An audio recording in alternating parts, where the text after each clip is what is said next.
All right. Hey, champion. Good to see you here today, too. Even though it's been 2 weeks. Let's get rid of... Oops. Let's get rid of that. So, who's ready to bully some YouTubers?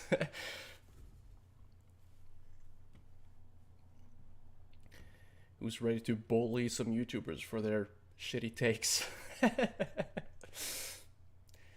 Nah, as the title says, not really. We're gonna be nice. Well, that's good to hear, champion.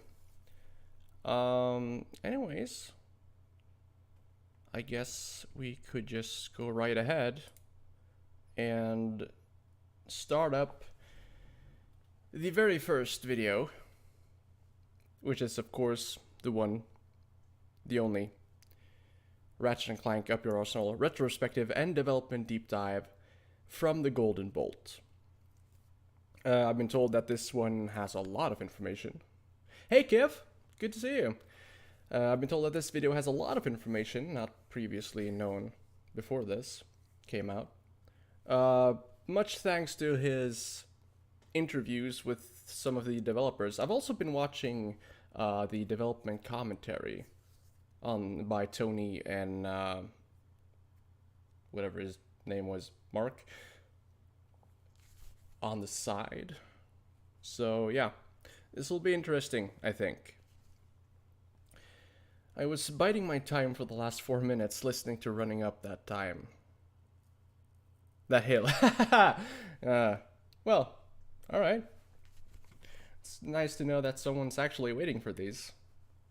It warms my corona-chilled heart. I'm currently sick. Well, I got sick on Tuesday. Need some betterment because this day ain't it, Chief, so let's bully people. Hell yeah! Yeah, it's a really good song. Anyways, let's start. If you forced me to name a favorite... I'm sorry to hear I'm ill too. It never feels good being sick, although I think I got lucky. No fever or anything, just kind of don't feel too good. Anyways, video game of all time, it would be tough, but more often than not, I think I'd say Ratchet and Clank Up Your Arsenal. This, perhaps more than any other, worrisome. is the game of my childhood, a title that but I've beaten if it well over very heavy 100 in nostalgia, I full guess times. I could. In fact, there were times when I would come home from school, my homework already done for the day, and I would sit down and... Bullying? Now I'm gonna say Clank Zapper is better than your opinions. I think that constitutes bullying. Complete a full playthrough before I went to sleep that night. A game that took the explosive stakes of its predecessor and ramped up the intensity even more with sprawling battlefields, a complete story with more on the line, and a menacing, all-time great villain. Every single thing that Ratchet and Clank 3 did, I loved. As a kid. As a kid, I think Nefarious is probably a great villain if you're a kid, because Nefarious is not really that good. He has some funny throwaway lines, but that's pretty much it. Oh, I remember how his Going Commando video ended. Ouya is the perfect game. Yeah, it's unbelievable. Well, I guess I'll go unlive myself then. No, don't. I guess it does count as bullying, so fair point. Yeah, I would count saying anything is better than... If you're saying that the Clank Zapper is better than anything, you're basically bullying them. Ouya is overrated. Yeah, I think so too. After having played through it a couple of times now, recently, Ouya is vastly overrated. But when I look at Ratchet 3 today, do I still feel the Is it same amazing? way? Yeah, sure. Are Perfect? All the things that Nothing the is younger perfect. Me adored, I wouldn't the even same say it's things amazing, that I seek to out be with a honest. Ratchet game 15 years later with a different perspective, or in Insomniac's pursuit of perfecting their ultimate vision for this trilogy, did they maybe push a bit too close to the sun this time? The answer is they've been pushing too close to the sun ever since 1. Or, well, ever since 2, I guess. losing some of what made the first two games tick and shifting towards level designs and styles that I actually didn't. Oh, come on, you're like the gaming Brit now? I don't know. I haven't watched that guy too much, so I don't remember how he's like. Care much for in future titles? And after dozens of hours of research and conducting interviews with some of this game's developers, it's good, nothing more, nothing less. Not great, not amazing, not perfect. Yeah, I mean, it's nothing special. Compared to the other Ratchet and Clank games or the previous ones, it's nothing special. He thinks Ouya is overrated too. Yeah, well, it's the highest rated of the trilogy. And I don't think it deserves that spot at all. Just based on... What do you mean by pushing too close? Oh, like it's the Icarus thing, you know? Icarus made wings of wax and flew too close to the sun, so his wings melted because of the heat, and he fell. speaking on their time with this culmination of the Ratchet trilogy, uncovering previously unreleased info about its cut content and development issues, can I today reconcile my love and nostalgia for this game with the sky-high expectations and... Have you heard about Patrician TV? You remind me a bit of him. Damn. Is that like is that a backhanded compliment? No, I'm kidding. I was in his I had a guest spot in his Oblivion video, and I've interacted a bit with him. What were you saying before? Something about Ouya not being up to... Yeah, so like, critics rated Ouya like the highest of the three trilogy games, but I don't think it deserves that spot. It has its fair share of problems, maybe even more than two. Depends on your opinions on him. I like him. He's pretty straightforward. Yeah. I mean, I'm joking. He's pretty great. Although I don't think I've interacted enough with him, like in kind of a serious, way, to make up any kind of a real opinion. heavy workload of making... It's been mostly like banter in the Discord, pretty much. 3 full titles in 3 years? A pressure that drove so many Insomniac employees to leave within a few years of this game's release. This is often considered the best game in the Ratchet and Clank franchise, and as I said, it's probably my most coveted game of all time. But as saying anything is better than the Clank series is fundamentally wrong in every example. We're going to break down this game and its rocky development and put it back together again, raising it up and letting the light shine even on those dark crevices. This is Ratchet and Clank 3, Up Your Arsenal. Well, I'm excited.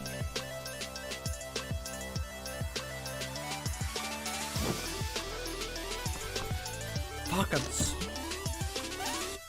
The intro.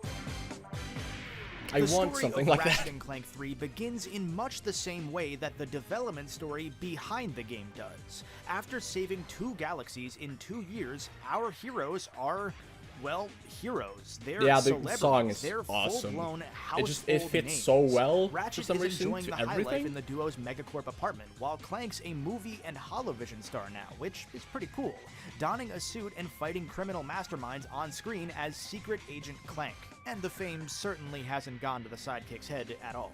Bring the car around, Jeeves. That was terrific. Yeah, great. Change the channel. But the man... I love the defeat. Like you can hear the defeat in Ratchet's voice in that one line. It's so good. said to stay tuned. Oh, one thing you can't argue is how amazing the Courtney Gears theme. Yeah, that is bar none, maybe the best thing to ever come out of this game, musically. No, maybe just bar none, the best thing. The Starship Phoenix theme is also pretty good. When Ratchet flips the channel, he finds that his old home planet Velvet And is when under Ratchet attack dances, by yeah, an of alien course. Tyrannoid army under the command of the evil and mysterious Dr. Nefarious. Now, hopefully the real world doesn't have a Dr. Nefarious or an alien invasion, although I wouldn't complain about a Secret Agent Clank TV show. Behind the scenes, a third Ratchet and Clank game was a foregone conclusion well before the second game was even finished, and Insomniac was enjoying the limelight as one of the foremost and most respected studios in the entire gaming industry. You see, that's part of the problem that plagues these games. They always kind of start them in before the previous games are finished. They're already working on something else, right? Like if you have a big team, then that's fine, where you can manage between them. But then you also need to finish the game in a year, and that just leads to things not being polished and bugs and everything.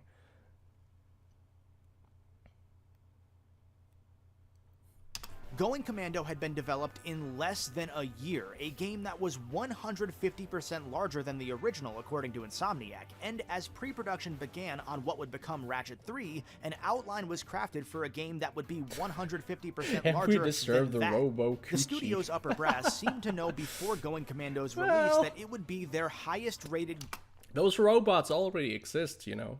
game to date, and they were already itching to top it. So Insomniac underwent another hiring spree, now reaching nearly 120 developers that would be dedicated to just this project. All the while, a smaller, separate team was already designing ahead for what would 3 years later become the PlayStation 3 launch title, Resistance: Fall of Man, having to stab in the dark and guess what that system's hardware specs would even look like. And in the background, work also began on an in-house level designing tool to facilitate better coordination between level designers and programmers in the future.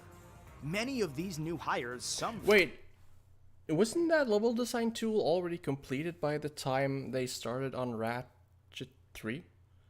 I think someone talked about that, but let me see. I actually have, this time I actually have notes. Level design tool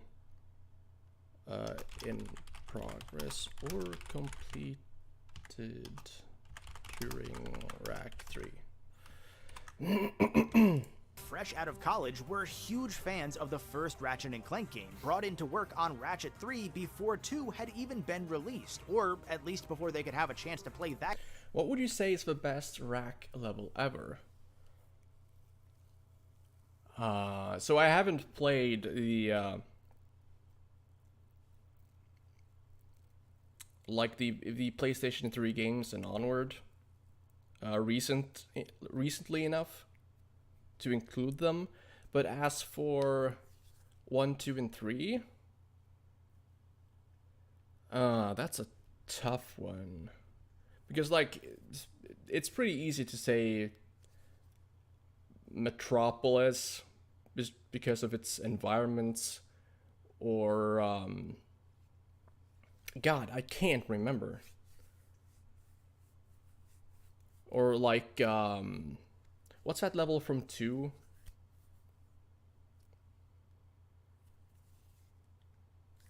And even Florana from 3 is like a great level. And Dax from 3 is a great level. Damn, I can't remember anything off the top of my head. I'm gonna have to go back and look them up, but yeah, there's a bunch of great levels.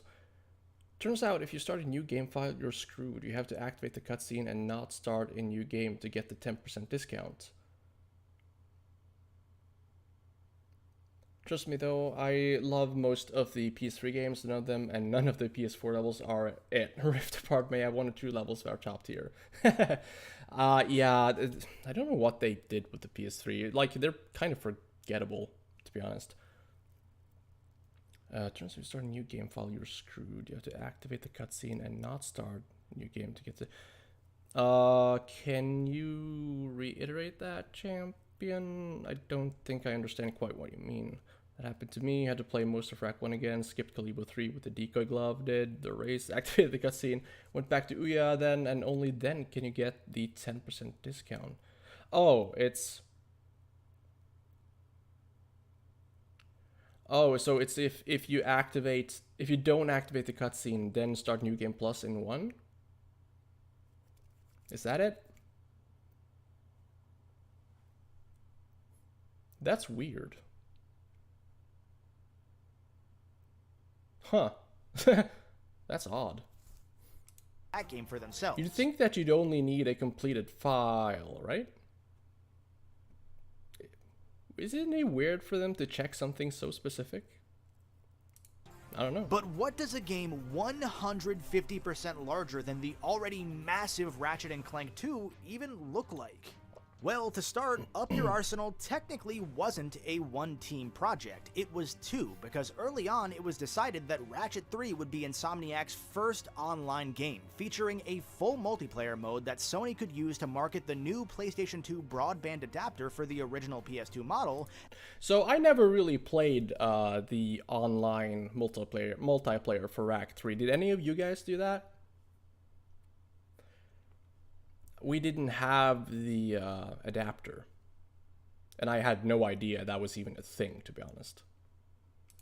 As well as the new Slim PS2 that included broadband support natively. With none of Ratchet 3's systems in place yet, the multiplayer was developed separately from the main campaign using weapons from the first two games and later roped back into the main concoction. And that multiplayer also needed to work both with 4-player split-screen offline as well as 2-player split-screen online gameplay, which required a complete rework of just about everything that Insomniac had ever done. Additionally, following Insomniac's narrative struggles in the first two games, the studio brought on its first dedicated writer, Brad Santos, to weave a wider, more cohesive, and more coherent tale that would pay equal respect to... Wait, what? They hired a writer, and this was the story they got out of it? Damn, they got ripped off. The first two games while wrapping up this trilogy. And feeling like there was little left to do in the Bogon Galaxy, Insomniac, like our heroes, decided that it was time to come back home, to revisit many levels from Ratchet 1 and build a larger world, a larger universe from which this series could expand in later games. A game that was only slated to have about an hour of cinematics and cutscenes lining up with the first two games, Up Your Arsenal actually ended up with over 100 minutes of these cutscenes. Wait. Wait. Wrapping up this trilogy. And feeling like there was little left to do in the Bogon Galaxy, Insomniac, like our heroes, decided that it was time to come back home, to revisit many levels from Ratchet 1 and build a larger world, a larger universe from which this series could expand in later games. A game that was only slated to have about an hour of cinematics and cutscenes lining up with the first two games. Oh, they had 40 more minutes. Well, that's actually kind of a lot in percentage-wise, but I don't know. And they never revisited the Bogon Galaxy. Yeah, no. Yeah, it really does feel like they told the writer to focus on the jokes more than the story. But they're not even like... I mean, this is a game that has kids as its target audience, and the writer was probably aware of this, so... But, like... There's so many weird instances of, like, dirty jokes that kids just won't get. But, like, the rest of them are just kind of falls flat most of the time. Nefarious is like your typical children's TV show villain, and he's not very good.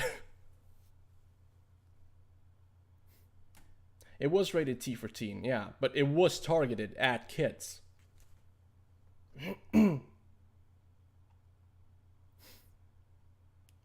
Up Your Arsenal actually ended up with over 100 minutes of these cutscenes, biting off far more than initially intended thanks to a far more involved script. Incidentally, biting off more than intended as far as animation goes is kind of an Insomniac staple at this point, with the studio frequently underestimating how much time, effort, and money the cutscene work will take. Don't show me cutscenes from 2016. Now, to reiterate, this team in 3 years had tripled in size from I mean, I think we're making with a monkey to be hilarious only because of how dirty the application. Yeah, yeah, that's really funny, actually. That one cutscene makes up for everything. 40 to 120 plus, having made 2 games in back-to-back years. It was now working. I love how we say T for teen when we all know GTA 5 Online has probably as many kids on it as it has adults.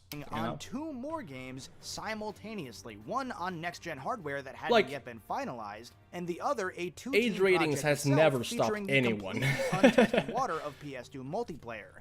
Let's be And real. despite Ratchet 2 already cutting it pretty close to the deadline, Insomniac yet again only gave itself 1 year to make an even larger game whose scope continued to increase even midway through production. Full steam ahead is a massive understatement. It might even be a bit weak to describe this project's goals as insane, and that's not me editorializing. Insomniac's chief creative officer Brian Hastings said as much in this game's post-mortem, saying, "We knew we were taking on the most ambitious project we had ever attempted, and we began to think we had bitten off a little too much this time around."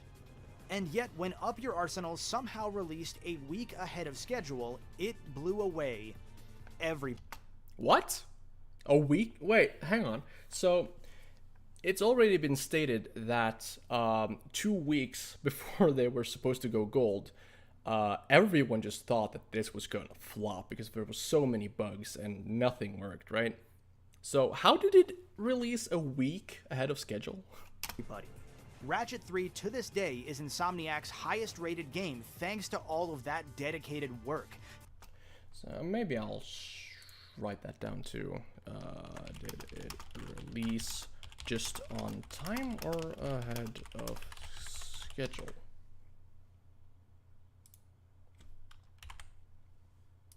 Thanks to having a designated story writer so that the writing didn't take a rushed backseat to the more important stuff. Thanks to the incredible suite of features, larger battlefields, more vehicles, its array of side characters. Thanks to Insomniac's hiring of a dozen more QA testers. Thanks to an unprecedented 9 playtests and focus tests. And thanks to the united efforts of everybody at the studio, determined to get this game right no matter what it took. Also known as crunch. That's not my word choice. That is again Brian Hastings. According to his post-mortem, the animation team crunched to finish the much more packed 100 minutes of cinematics because everybody had underestimated the screenplay and nobody timed everything out. The new hires were effectively crunched in their training. Did he just... Crunch. That's not my word choice. That is again Brian Hastings. According to his post...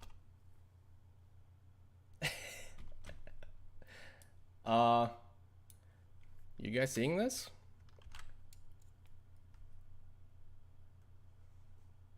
In the end, we had 100 minutes of cinematics rather than the 70 minutes we had estimated. Alright. Granted, I think he did say around 1 hour, but like, he has the exact numbers here, and he's choosing to show it. So why he didn't just say 70 minutes? I don't know.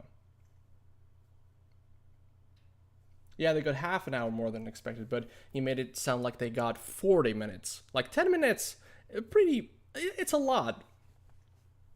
Honestly, when you're talking cinematics, that's like 2 or 3, 4, 5 maybe even.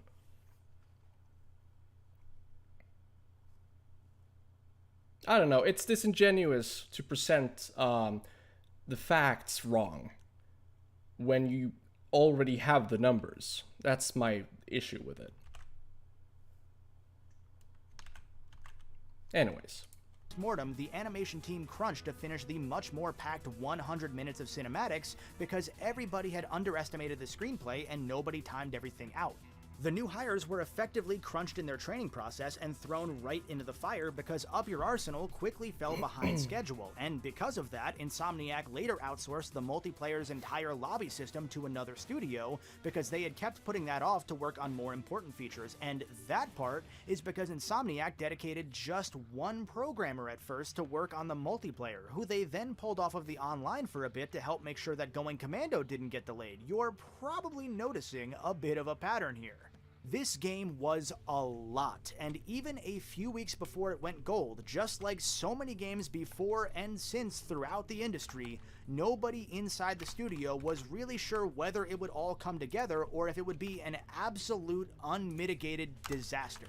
It's just I've spoken crunch to all a number around. of developers that worked on Ratchet and Clank 3 about their time on the project. Some programmers, some designers, each with a wholly unique experience that I'll share with you in their own words to the best of my Yeah, ability. like one What I developer can say on a huge future, that's insanity.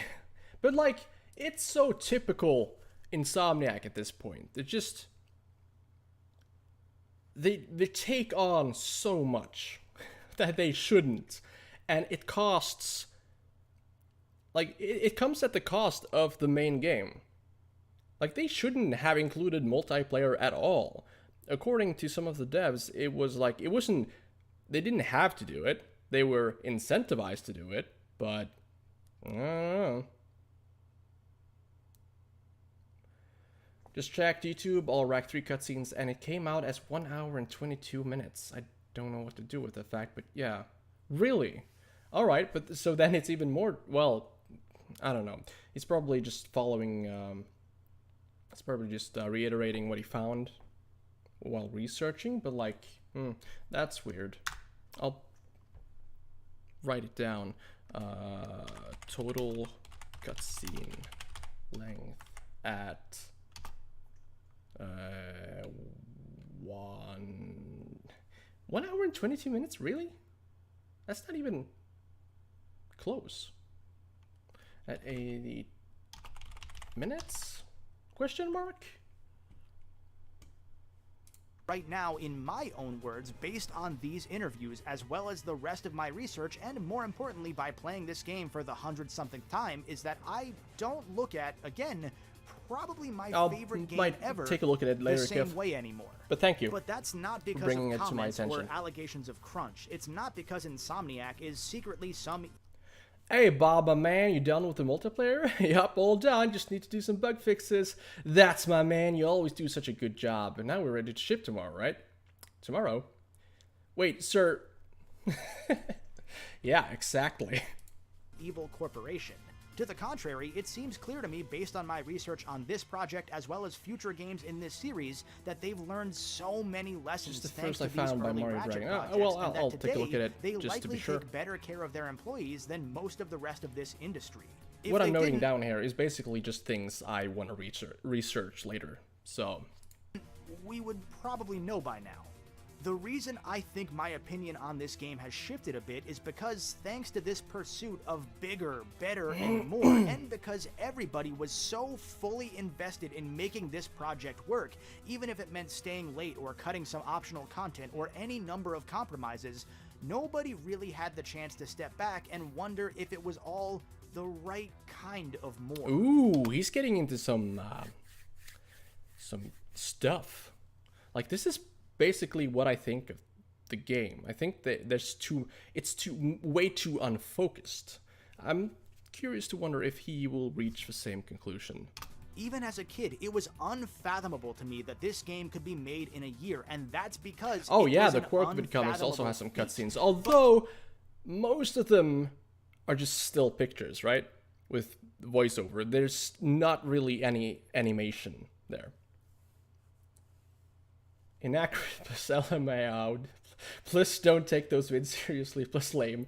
Plus Clank Zapper is better than your info. Oh my god. Is the Clank Zapper gonna be a meme? Like, is that gonna be a channel meme? But playing it as an adult, as much as I love the story, as much as I love the weapons and the upgrades and all of the rest of the things that we'll be digging into, it starts to homogenize. We lose many of the branching pathways that planets would give you. We lose the platforming or puzzle sections that broke up the combat, because platforming was a bit of a dirty word in the mid-2000s. And although I loved the insanely... I don't know, Nintendo's been around since forever. They've always done platforming, right? polished gameplay and combat, I think Insomniac took Up Your Arsenal Can you build it on a bad day on too YouTube? much Damn. in that Yeah. direction. Unlike with my No retrospectives chill, on dude. Ratchet and Clank 1 Champion and 2, has no I chill. can't walk you down memory lane, planet by planet, interweaving discussion of new It's mechanics with comically bad. analysis Yeah, of it the is. level design and story mean, beats, because almost every the level clank is sapper, a clank linear sap, be combat clank encounter, sapping, and right? almost every mechanic well, is actually, the just problem taken is that wholesale from it's 2 not. and improved a little bit here or there. Many of the things that I would praise in this game, I already did in Going Commando. So instead, we'll work through this game's fantastic story, mostly planet by... You can't be serious. and you are supposed to be spending the next 110 minutes just going over the story? planet, as Damn. I've done before. And we'll talk about the You could basically just summarize the story in 2 sentences. Bad guy wants to turn everyone into robots, Ratchet stops him. And nothing happens in between. Some jokes, journey maybe. that led to this game coming together against all odds. I mean, again, saying anything is better than the clank sapper is to fundamentally misunderstand any language you speak. Well, I guess. The clank sapper is God, basically. Well, if Champion isn't careful, he will suddenly have someone farting in his room every night. Is that a threat? I might have to ban you if that's a threat. Nah, just kidding. We'll talk about those compromises that were made to get to what's considered the pinnacle of this franchise, and we'll talk about why I've started to look at it a bit differently today. When Ratchet and Clank land on Veldin, our heroes meet the new Galactic Rangers, an elite group of Deep robot Ratchet and troopers Clank lore currently analysis. tasked with Yeah, stopping super deep, like almost 2 hours. the Tyrannoid invaders. Apparently. Okay, new might be a bit of a stretch. It turns out they've been Oh, around for a and, while hello, and were Travis. just nowhere Nice to to be see you. found during the events of Ratchet 1. Again. Hey, look! It's a new sergeant! Huh? Hey, Sarge, you can have my gun. There's too many of them! We're all gonna die! Also, Elite Clank Sapper may is have basically been a God. stretch as well. I guess Ratchet is just And you their can clip commanding that if you want officer to. now. But whatever, they gave us 2 guns, so I'll consider it an enlistment bonus of sorts. One of the things you'll quickly discover in Up Your Arsenal is that these Tyrannoids make up the majority of the game's enemies, a contrast from the first 2 games where most planets had their own unique creatures for Ratchet and Clank to fight. This was part of a Not even dual close. effort to tie the story together with a unifying foe, an evolution of the Thugs for Less in Going Commando, as well as a way to save time and resources that could be better spent on other features instead of designing enemies that you would only see once. Yeah, but like, it makes the game lose a lot of personality. Even as it was, a few Tyrannoid enemy designs were already cut due to a lack of resources. Throughout the game, we'll see 4 different ranks of these aliens, with their strength indicated by their size as well as their number of eyes. Unintentional rhyme there. The little one-eyed grunts will only take maybe a wrench hit or 2, while the 4-eyed generals will need a lot more firepower. And more firepower is Up Your Arsenal's specialty, as the name would imply. Although there are actually fewer weapons here than in Going Commando, 20 compared to 24, every weapon in Ratchet 3 can be upgraded to level 5 instead of just 1. Actually, they can be upgraded to level 8. Or, I don't know, can the Rhino be, though? Don't remember. I haven't gotten that far yet. Anyways, this might be a hot take, but I think Up Your Arsenal has the worst selection of weapons in the trilogy. We start out on Veldin with the Shock Blaster shotgun as But yeah, besides that, I wish we had a 10-eyed version so strong it explodes when it dies. Yeah, sure. A weapon from Rack 3 I never got the love from. I never got SV Plasma Whip. It's cool, yeah, but I never liked it. Rhino is just level 5, not 8, yeah. that makes sense. The Rhino usually can't be upgraded more than whatever, right? Yeah, the plasma whip is probably one of my favorite weapons in this game, which is kind of sad because it falls off so fast. Like, you can use it until like mid-game, and after that it's just straight up trash. As well as the Nitro Launcher Bomb Launcher. I gotta be better with my script today. And the game takes no time. And a lot of that is thanks to most enemies being ranged. So basically it's only good for picking up the small ones, but like, who cares, right? At all, giving you access to more weapons. By level 2, we'll already have a third of the weapons unlocked, and Oh boy, Sam has some very unnice choice words for a certain weapon available at the beginning. The script joke, I didn't get it. Too busy talking. And the game takes no time at all giving you access to more weapons. By whatever. level 2, we'll already have a third of the weapons unlocked, and by the end of Act 1, we'll be able to purchase 15 of the 20. Whether we'll have the money, that's a different story. In case throwing weapons at you doesn't give you confidence in the game's ability to raise stakes, after Ratchet fights his way through the Tyrannoid mechs and fighter ships, blasting through his old neighborhood and even into the wreckage of his garage home from Ratchet 1, like the 20 seconds, I'm pretty sure you can just use the, yeah, you can. 3 can be upgraded to level 5 instead of just once. We start out on Veldin with the Shock Blaster shotgun as well as the Nitro Launcher Bomb Launcher.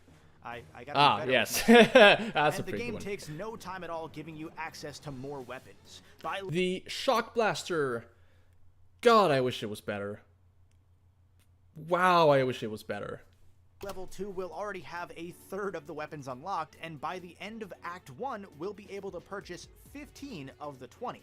Whether we'll have the money, that's a different story. In case throwing weapons at you doesn't I kind of wish Rack 3 had a small cutscene where Ratchet reacts to his old house being destroyed. Yeah. Yeah, same. Bro, it's amazing. What the fuck are you on? It's really good until mid-game. give you confidence in the game's ability. Also, the charge shot you get at level 5, the beam, uses way too much ammo. Like, it's not even funny. Because, like, after level 5, or mid-game and onward, if you want to use it at all, you need to use the charge thing. And, like, it's useless. Uses up all your ammo in, like, 5 shots. Rack 3's weapons are, like, 50% good and 50% pure ass. You can hit twice with the charge. You can hit a lot of times with the charge shot.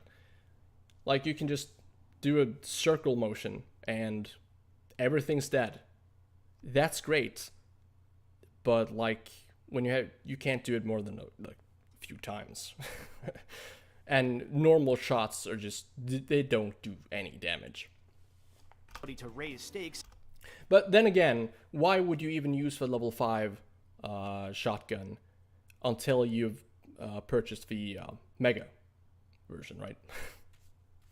After Ratchet fights his way through the Oh, you can Tyrannoid twice mechs one and shot on one fighter ships, target? blasting through his Eh, old neighborhood alright. and even into the wreckage of his garage home from Ratchet 1, you'll rendezvous with another Galactic Ranger squadron and lead them on a halo jump. I didn't deep into realize enemy that, territory. actually.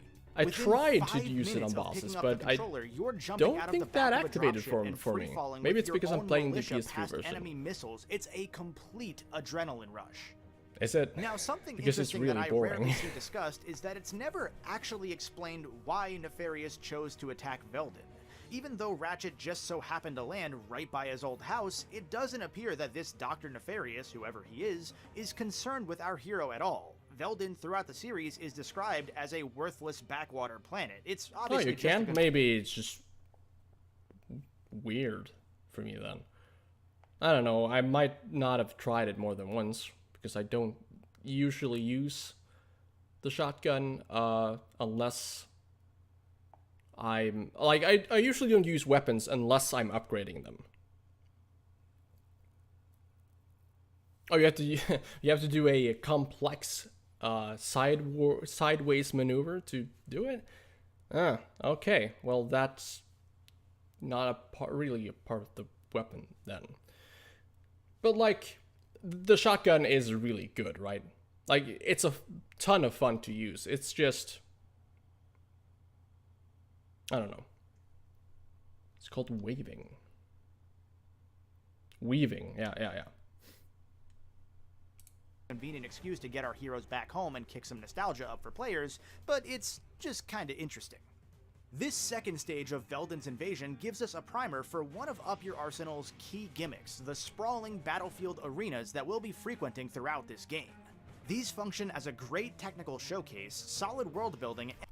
What do you mean it's not part of the weapon? It is. If it's not taught, right? If it's not explicitly taught to you as a player, then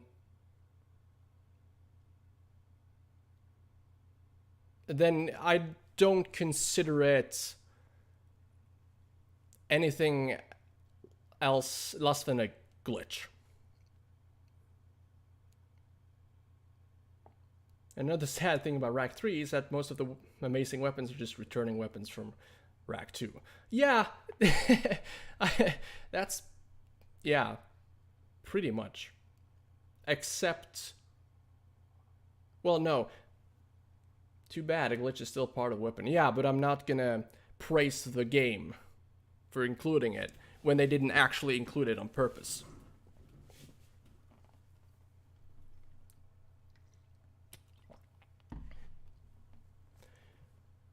Like the shield launcher that's like the new shield weapon in Rack 3 pales in comparison to the shield charger.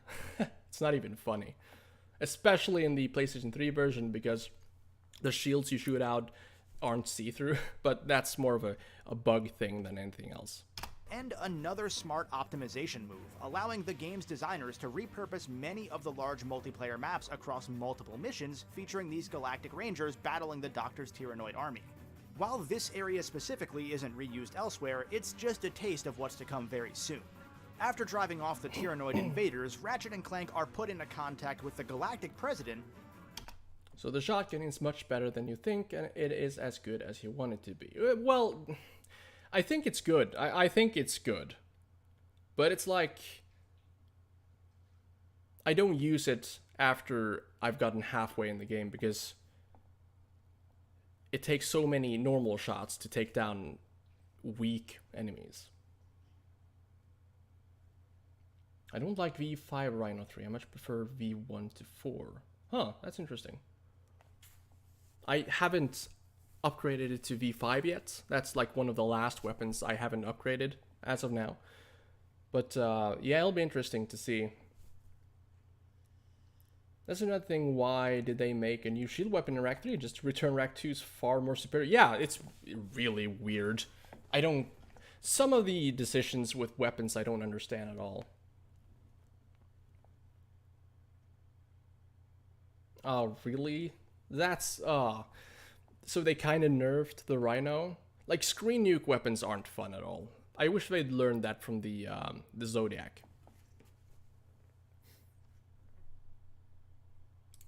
Bill Clinton. How are things on the front lines, soldier? Is that secret? That's not Agent Bill Clank? Clinton, that's the Galactic Greetings, sir. President. We are here to help. Well, this is an honor, and I see you brought your chauffeur along. No. Hold on a second, sir. Agent Clank, we must stop Dr. Nefarious. You heard me. The President of the Galaxy in this game that came out in 2004 is furry Bill Clinton. Alright, this cutscene has got to be the most densely packed with humor in the entire franchise. It's not even 2 minutes long, and it just leaves me in stitches. We've got Bill Clinton being a fan of the fictional Secret Agent Clank character, somehow not remembering that Clank or his chauffeur Ratchet were the two that saved the galaxy 2 years ago, likely during his term in office. Wait, huh? The whole sidekick gets all the spotlight and praise gimmick with Ratchet being blown off is always a great shtick, especially since Clank just... Okay, so that's actually kind of funny.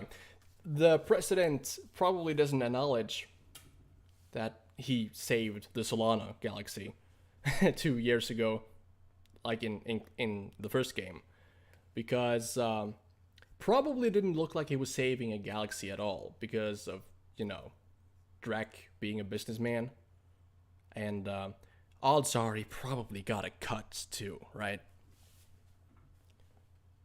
Leans into it. If anything, the it would president's make sense for the top-secret president to be report kind on of the only hostile man to to Ratchet face because nefarious and he survive took away is an exaggerated source of made-for income. TV documentary on the History Channel, and barely 10 minutes into this game, we get a dick joke. I seen him run right through our camping site.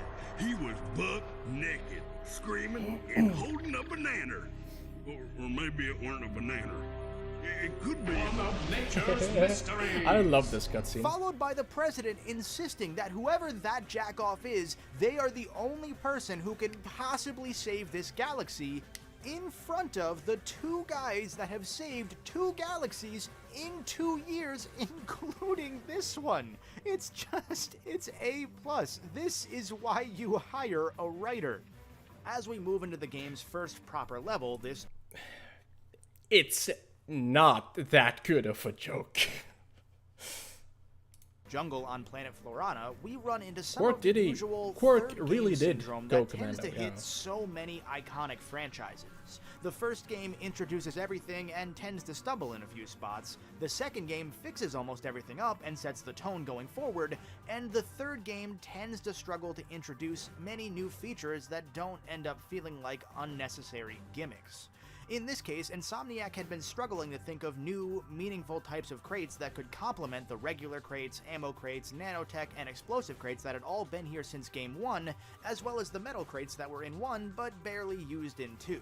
The 2 new ideas that got implemented are pretty gimmicky timed power-ups that only last about 30 seconds. What? We have No, the but that was a Inferno funny crate, joke. which makes Ratchet temporarily invincible and allows you to kill every enemy in one hit with your wrench, and the Jackpot crate, which gives you a 2x bolt multiplier similar to the multiplier you get in challenge mode in Going Commando Onward, except here you can't increase it past 2 times by killing enemies, but it also isn't taken away from you for taking damage.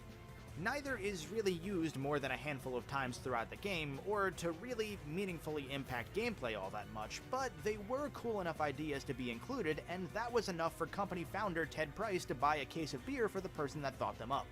There was early on a third new crate type that would permanently upgrade your weakest weapon by 1 level.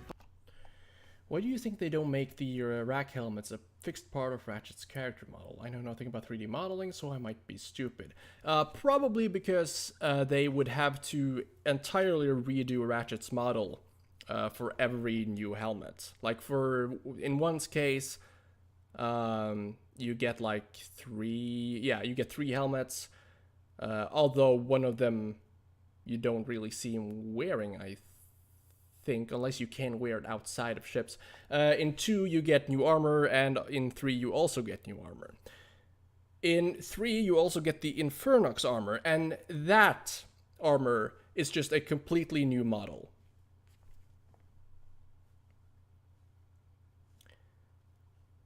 Yeah, that's it's probably something like that. Yeah.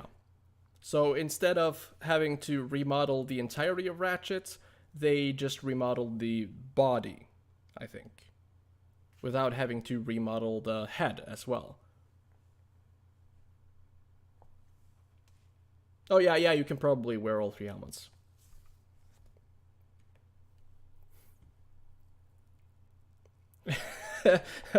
Jay's reviews when the helmets are too big. This port is incomplete, garbage, trash, and I'm never touching this fecal matter ever again. Literally worse than the Clank Zapper. But that actually took away from playing the game, so that was cut pretty early on. And honestly, that's for the best. I usually avoid even using the Inferno crates, since using them means that you're wasting enemy experience that you could be earning for your weapons. I'm so glad he agrees with me on that. Oh my god, imagine if he was praising the Inferno crates. And speaking of weapons, Florana gives us access to 2 new ones to purchase Yeah, in the shop. like the floating helmets are just a negligible detail at best. It's nothing. We have our standard blaster weapon, which is just kind of a blaster, nothing to write home about, and the plasma whip, which has a much more interesting story.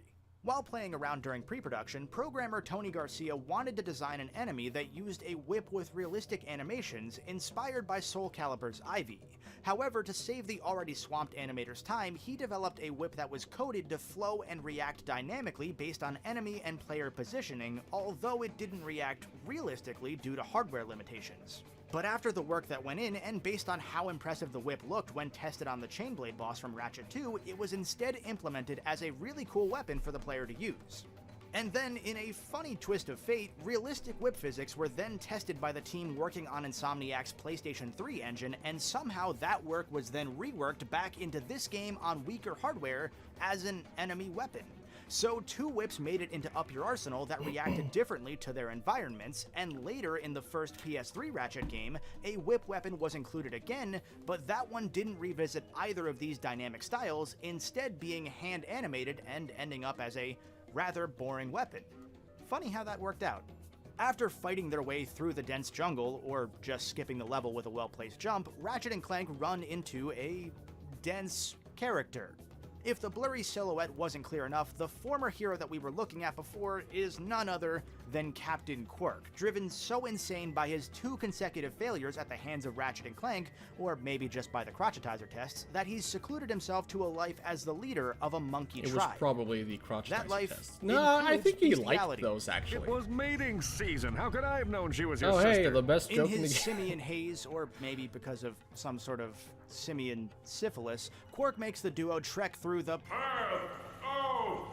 Yeah. and then fights them head-on, becoming submissive once defeated as he sees Ratchet as his new leader. Why is it that he can speak before he gets defeated, and then afterwards he just acts like a monkey? With Ratchet, Clank, Quirk, and his monkey companion Scrunch all crammed into the tiny ship, the group heads to the Starship Phoenix, the first proper hub world in the Ratchet franchise. The Phoenix addresses many of the smaller issues that Going Commando had, for one, giving you a reliable location where you can purchase armor upgrades at any point in the game, rather than sprinkling only a couple armor vendors on specific planets. Wait, true, that makes no sense. Yeah, I guess it's the genius of the hired writer again. Why does Quirk speak normally before you defeat him, and not afterwards? It's also home to a virtual reality arena where you can gain experience for your weapons and health, an onboard video game system that we'll talk about later, and the Gadgetron weapons vendor on this command ship lets you try before you buy in that arena, which is really cool. But even cooler, this vendor lets you scan your memory card for a Ratchet & Clank 1 save file, and if you've got a save from after you spoke to the Gadgetron president in that game, you'll be given the permanent 10% employee Oh, hey, discount. he'll even mentioned it, champion. Yeah, that's really weird how you can't start a challenge mode and then go and do the save thing. So weird. You'd think that they would check if you were in challenge mode, but apparently not. Just as he had promised you'd be eligible for after 2 or so years. Don't you just love continuity?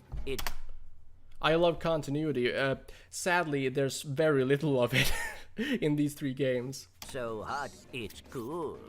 I think I got the wrong guy. After many of this game's missions, you'll travel back to the Phoenix as a way of debriefing both Ratchet and Clank as well as the player, giving you a place to anchor yourself to this story, and, most importantly for the more imaginative younger players, giving you a place to connect more with all of this game's side characters and feel more at home in this universe. A few Galactic Rangers are constantly patrolling the ship's deck, different characters will occasionally chime in over the intercom, and a bit later on in the game, we'll be able to just hang out on the bridge and listen to flavor dialogue where different crew members make small talk. You talking to me? Do you have any idea what I'm supposed to be doing? No? It's these little pieces of world building that made me absolutely Well, fall in love I with think this game these are when I the first only played it, pieces even of more world so building than the the game first two. does. Even if they were just throwaway lines, and even if this is just a basic hub, it added an extra sense of place that got me wondering what other stories could be told about Ratchet and Clank's expeditions as Galactic Rangers. It's the kind of home base that lends itself incredibly well to a serialized cartoon series, something in the vein of a kid's version of Star Trek, which I think now does exist. It'd be a good opening and closing location to serve to reset after every adventure. When I Yeah, was you 9 or do 10, get a I skill point for wanted hitting a the monkey. model of the Phoenix. I wanted action figures to That's play the with first and thing act I out do. my own dumb Ratchet and Clank adventures. Hell, I even sent Sony a letter at the time, a handwritten actual letter, Well, when I suggesting can. that they make a toy line out of this game and its sequel, Ratchet Deadlocked, while I was thinking of all of the possibilities. And one of Sony Computer Entertainment's representatives even indulged some dumb kid and actually wrote me back, politely declining the idea, of course, before making an action figure line a couple years later anyway.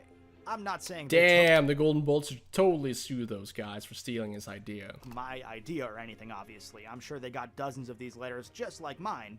But I am saying that if they did take my idea, they'd have made some bangin' Starship Phoenix and customizable Annihilation Nation or Dreadzone playsets, and they never did. Pfft, cowards. Shortly after landing on the Phoenix, Captain Quark and Scrunch are placed into the starship's convenient zoo enclosure, which is just part. I tried saying why Quark acts like a monkey, but YouTube censored my writing, and I don't know what word's bad. Hang on. I don't know why, but the chat you see on screen is actually the top chat, and that censors bad words. Let's see. Oh, this is top chat too. Live chat. There we go. He acts like a monkey after Ratchet wins because of brain damage caused of being shot in the face. Yeah, I guess that's a... Bro, why? Put in a I can't put in a live chat. I've tried a dozen times, but like, you have to pop out the chat and write in or copy the URL over in OBS, and it automatically goes top chat. I don't know why. Brain because being shot in the... Maybe try to substitute some of the letters with asterisks. That might help.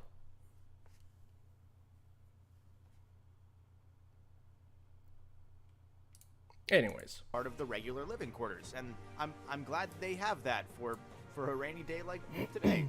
And Ratchet and Clank prepare to formally meet the Phoenix's captain, Sasha. But when they enter the bridge, they find Sasha responding to a distress signal from President Clinton, who happens to be her father. Mr. President, oh, who would have guessed? are you there?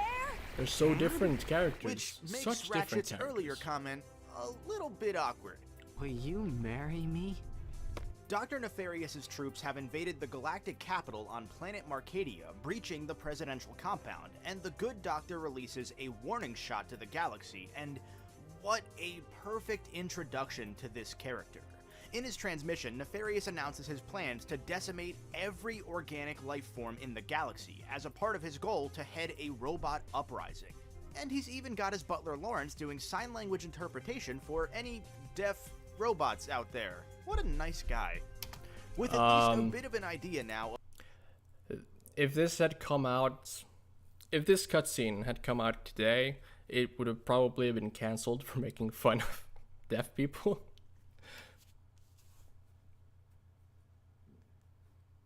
Huh, it seems YouTube has gotten smart. Of who they're up against, our heroes rush to the capital city to meet up with the Galactic Rangers and secure I don't think it's Alfred but evil. I think it's just Alfred, but he doesn't care. the capital.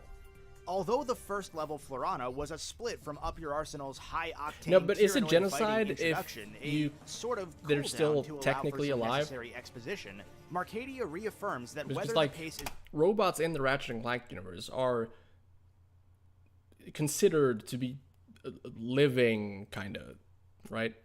fast or slow, Ratchet 3's level design So is it's taking still a kind of drastic shift fucked from up the first two games. that you Rather killed than him. separating different gameplay focuses into distinct and separate pathways, Insomniac began chaining them together in a linear sequence, effectively taking their design philosophy for just the final levels of the first two Ratchet games and implementing that back across almost every level here. On Velden, we fought through two phases of invasion back to back. On Florano, we made our way through the jungle and then walked the path. Yeah, but Champion, you gotta realize that babies have no idea what the word genocide even means. Before our boss battle against Quirk, and here on Marcadia, we'll be fighting through the capital city before taking on our first series of sprawling Ranger battlefield missions, and then finally culminating in a puzzle section inside the presidential compound.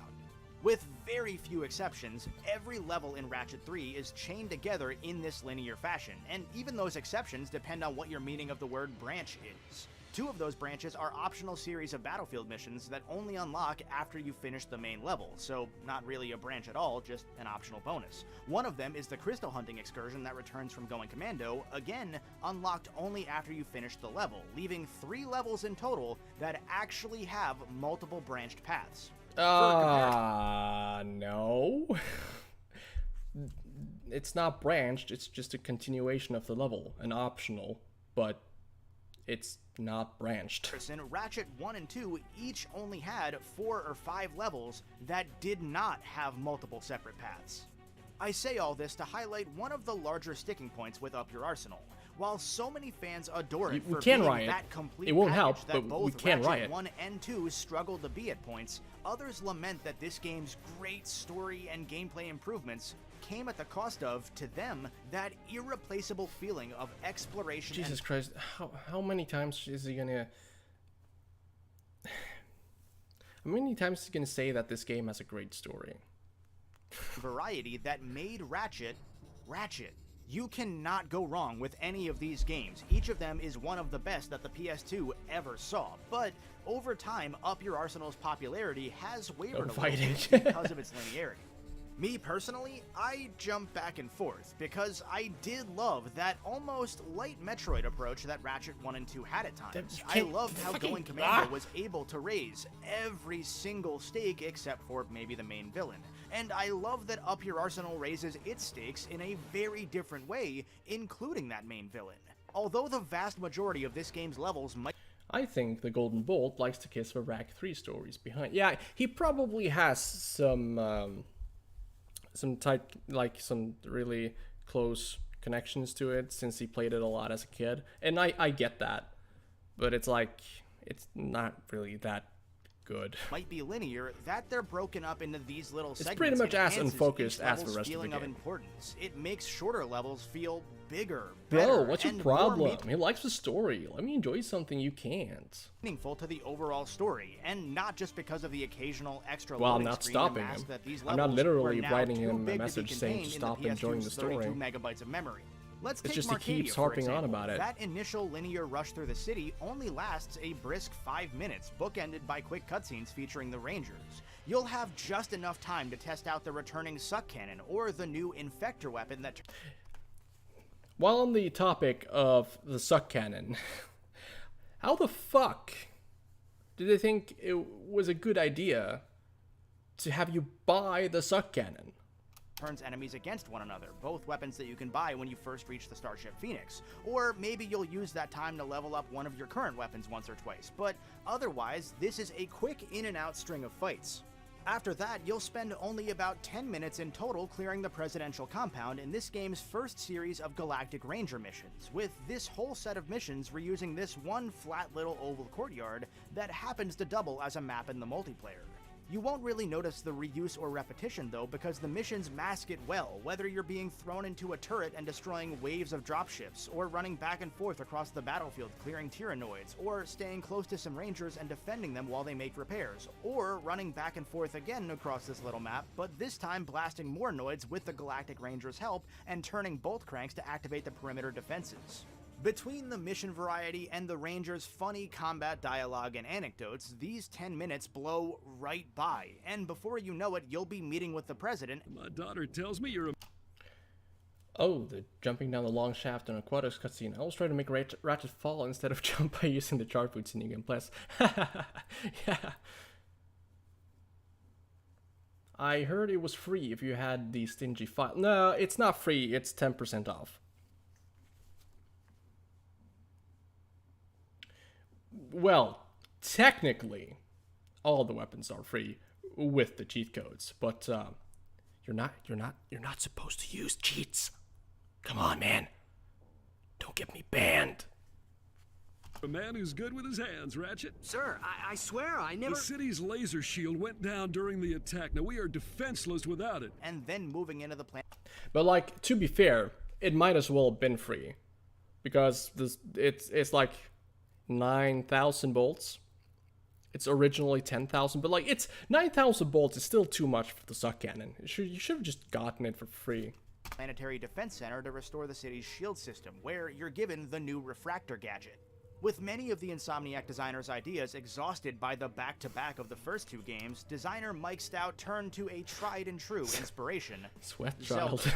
The refractor's gimmick was Oh, directly God. inspired by the Legend of It's Zelda's not funny, Mirror but I'm Shield, laughing. allowing you to redirect laser beams, including some enemy attacks. And I'd argue its Zelda inspiration is part of what makes this one of the better gadgets throughout the entire series. I mean, after all, if you're gonna take from the best, right? The refractor sections are simple to grasp, quick to execute, impossible to mess up since the puzzles only work one way, and yet they still make the player feel like they've actually done. Bro, what the fuck do you mean? It's one of the most buffed weapons of all time. It does really good damage. It sucks crates now and insta-kills small enemies.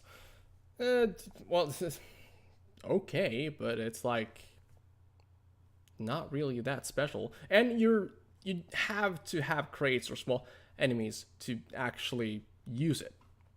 Although there are small enemies and crates everywhere. But like, ugh. It's the suck cannon. It sucks, and that's all it does. What's your problem, bro? Can't appreciate good weapons? Why did you sound so sassy while reading? I don't know. It just comes naturally. Yeah, but like, the suck cannon, I don't know, maybe I'm just ruined by the first game where you get it for free. I don't think it's that good of a weapon. Like the Quackere, that's a good weapon. I just don't like paying for the suck cannon. Something, even if that something is just moving a beam of light slightly. And once you've completed all of the puzzles, you're rewarded yet again with another cutscene, the fourth one in just this level, where Ratchet and Clank run into Big Al for the first time since Ratchet 1, the latter giving the duo a Captain Quirk playable vidcomic that might just be the key to jog Ape Quirk's memory. By funneling okay. the I level always design forget together the suck in this cannon. manner, yes, we did lose some planetary exploration, but we it's gained fine. a more focused mission structure that better fit this game's plot. And Bro, it's it helped us 9,000. gain Put a plot suck in whose you, big quality baby. wasn't a common point of debate Yeah, but like that's with the first 9,000 two bolts I'd games. rather spend no on matter which anything game else. in this trilogy is your favorite, it's just Except about the unanimous that this Agents game's of story Doom. earns high marks. And with cutscenes acting as semicolons just about every time the game jumps from one section to the next within a level, you can see both how these raised stakes bring the best out of the levels, and why the animators struggled to finish all the cinematics on time. And what's perhaps more interesting is that Up Your Arsenal, despite aiming for a shooter platforming balance, lost much of that platforming focus as a result of this chain level design. This was the point at which Insomniac felt it had really hit its stride, and where the studio had discovered exactly what it thought made a great Ratchet and Clank game. Food doesn't cost money if you hunt it or gather it yourself, though. Also, the suck cannon isn't an objectively good weapon. It might be subjective, right? Or, well, it is subjective. Everything is subjective. There's no such thing as an objectively good weapon. It depends on if you like to use it or not. But I don't like the suck cannon. To be honest, Gladiator is the only rack game I would say has an amazing arsenal, and it has one or two bad weapons. Yeah, Gladiator has a few good ones. Like the dual guns, the dual pistols you get in the start are really cool, for example. I can't wait to replay Gladiator, dude. It's gonna be fun. But there is such a thing as an objectively good weapon. No, not if you don't like using an objectively good... Well, if you don't like using a weapon, it's not good. This so-called Boom. Ratchet Mic checklist would be drop. tweaked and tuned over time as more games would come out, but internally, this was the first time a game featured the entire checklist, including a well-written buddy story. Yeah, but like the point is, if you don't like using a weapon, then you don't think it's good, right? And as such, it's not objectively good things are universally liked, kind of, right? Ensuring that Captain Quirk was included from the outset, focusing on these vibrant worlds, and of course that trademark, whimsical, Douglas Adams-inspired humor. And for those of you that might be too young to recall who... I mean, some people might like the Clank Zapper. I mean, they're insane, but some people might think the Clank Zapper is a subjectively good weapon. who Douglas Adams is, he's actually the second president of the United States. Yeah. Wait, why? Quark is a checkmark? Hang on. Captain Quark.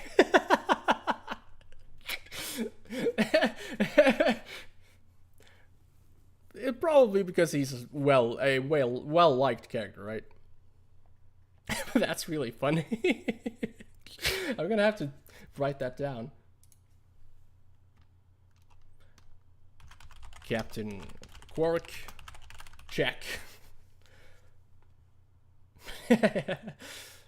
Including a well-written buddy story, ensuring that Captain Quirk was included from the outset, focusing on these vibrant worlds, and of course that trademark, whimsical, Douglas Adams-inspired humor. And for those of you that might be too young to recall who Douglas Adams is, he's actually the second president of the United States. Yeah, Wow. Small world. History Other focuses lessons. of this little internal checklist include weapons that were both creative and strategic, an attempt that's clear. Have you seen the Rack 3 unfinished cutscene where Skid is on full run? No, I haven't. Here with weapons such as the Infector, but maybe not a successful attempt since the more strategic weapons tend to be outclassed immediately. And although a shooter platforming balance was touted as a key ingredient in the Ratchet formula, Up Your Arsenal is undeniably more of a shooter than a platformer in almost all of its main levels. Really, the main platforming that we'll see in most levels is in the form of the strafing side jumps that players use to dodge and duck between enemy fire. That's the most Dude, the Infector is like, that's almost Clank Zapper levels of awful. I don't know if it's like a coding glitch or something, but there's something incredibly wrong about that weapon. It does not work as intended at all. platforming that we get in the main game, but there's actually an entire platforming game within a game in Ratchet 3, that Captain Quirk vidcomic that we just received from Big Al. While Quirk was an early focus of Up Your Arsenal to avoid another last-minute rewrite like Going Commando, the gameplay of Quirk's vidcomic ran into some notable struggles. In addition to acting as another fun way to forward the main plot and give us backstory about Quirk, Nefarious, and their early battles, these sections are the main chunk of gameplay variety that Up Your Arsenal sees besides the Ranger missions. It makes enemies use friendly fire when you just use weapons that actually do direct damage. Yeah, but like a lot of the time it doesn't work. They just either stand there completely still, do nothing, or they actually attack you. Like, what? Initially conceptualized as its own Mega Man X-styled side game focusing on Quirk, and later lumped into Ratchet 3 as a game within a game, with bits of backtracking, puzzles, and 4 different weapons that Quirk could swap between as if he was a little mini Ratchet himself. Opportunity cost is huge in the weapon meta, and you'd be better off with literally any. Yeah, it's like it's slow. Not only doesn't it work correctly, it like slows the gameplay down to a halt. Because if you're supposed to infect an enemy and wait for the infected enemy to kill the other enemies, you'll be standing around for way too long. These 2D side-scrollers ended up going through a major redesign due to their overambitious That's kind of scope. also why I don't Just like the as Agents of Insomniac had run Doom. into in They're Going too Commando slow. before it with the space combat and the racing, it rediscovered here that designing a minigame that feels true to the world of the larger Although those game are can more require passive. the same amount of work and polish that designing an entirely separate game itself would be. And considering that there was also an entire Dude, yeah, being able to skip the Quark vid comics, well, every one of them except the first one, just came as such a huge surprise. It was awesome. I loved it. That was the best thing about New Game Plus ever.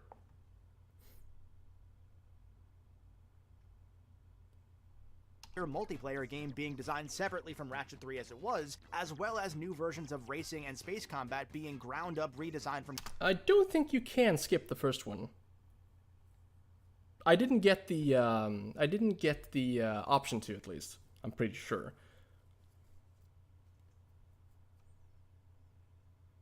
Oh yeah, you can leave and go back. Yeah, okay. Well, that makes sense. I never thought of trying that. Well, I didn't know you could skip them, but Going Commando, and that's those interesting. Ranger missions Thanks. that required weeks of work to put together thanks to ground-up reworking. Hang on. I gotta take this call.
Alright, sorry about that.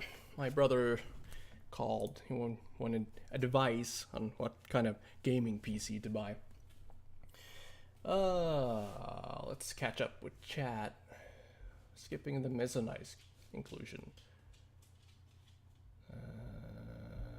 The vidcomics are fun once in a while, but they are not fun every playthrough. Not by far.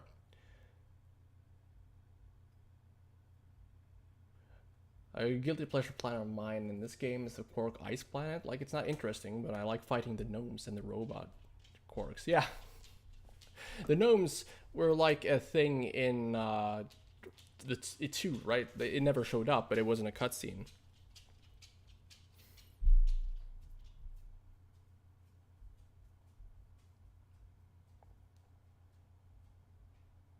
Bad content creator leaving the chat, not even giving us Music Planet. I know, right? Of the game's enemy pathfinding, at a certain point, it's just not feasible, both thanks to the physical restrictions of a PS2's disc size, as well as the lack of time they had to do all of this to begin with.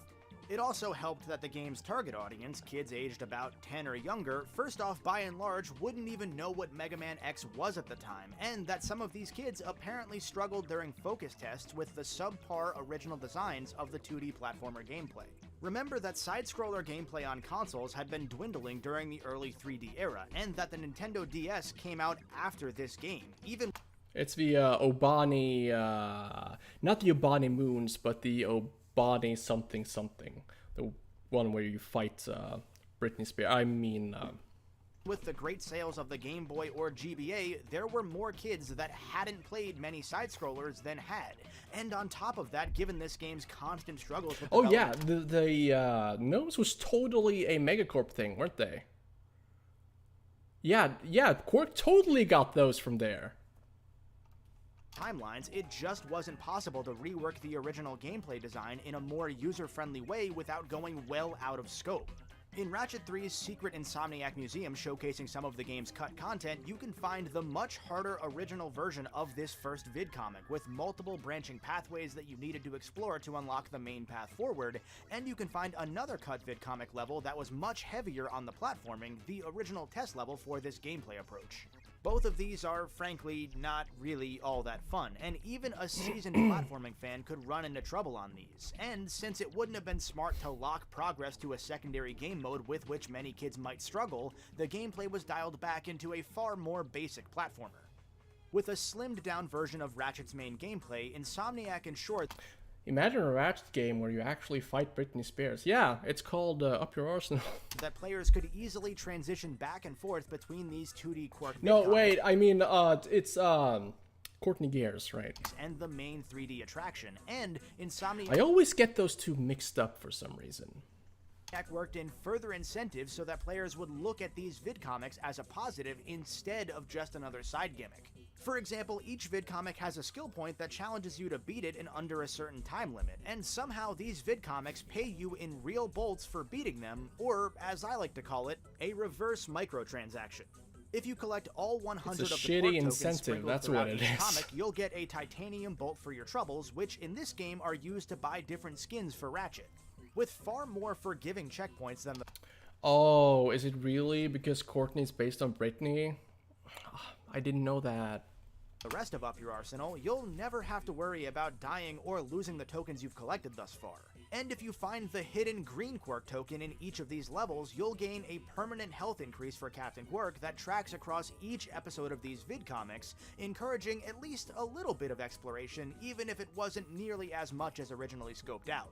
And all of these changes worked because the vidcomics were some of my favorite parts of Ratchet 3 growing up, because they were just the perfect bit of variety sprinkled in at just the right story. PS3 version of the extra Quark vidcomics was so much more broken. Most assets are not visible, but they are there. Oh, that's interesting. I'm gonna have to check them out now. I never really thought about how combat heavy the main game was compared to the first two. Plus, with such ridiculously exaggerated, quirked-up stories that even the vidcomic's own narrator scoffed at, they fed well into the rest of the game's humor. This first vidcomic, for example, opens with Quark supposedly fighting off a spaceship full of robotic pirate ghosts, a plot so asinine that the narrator refuses to read it.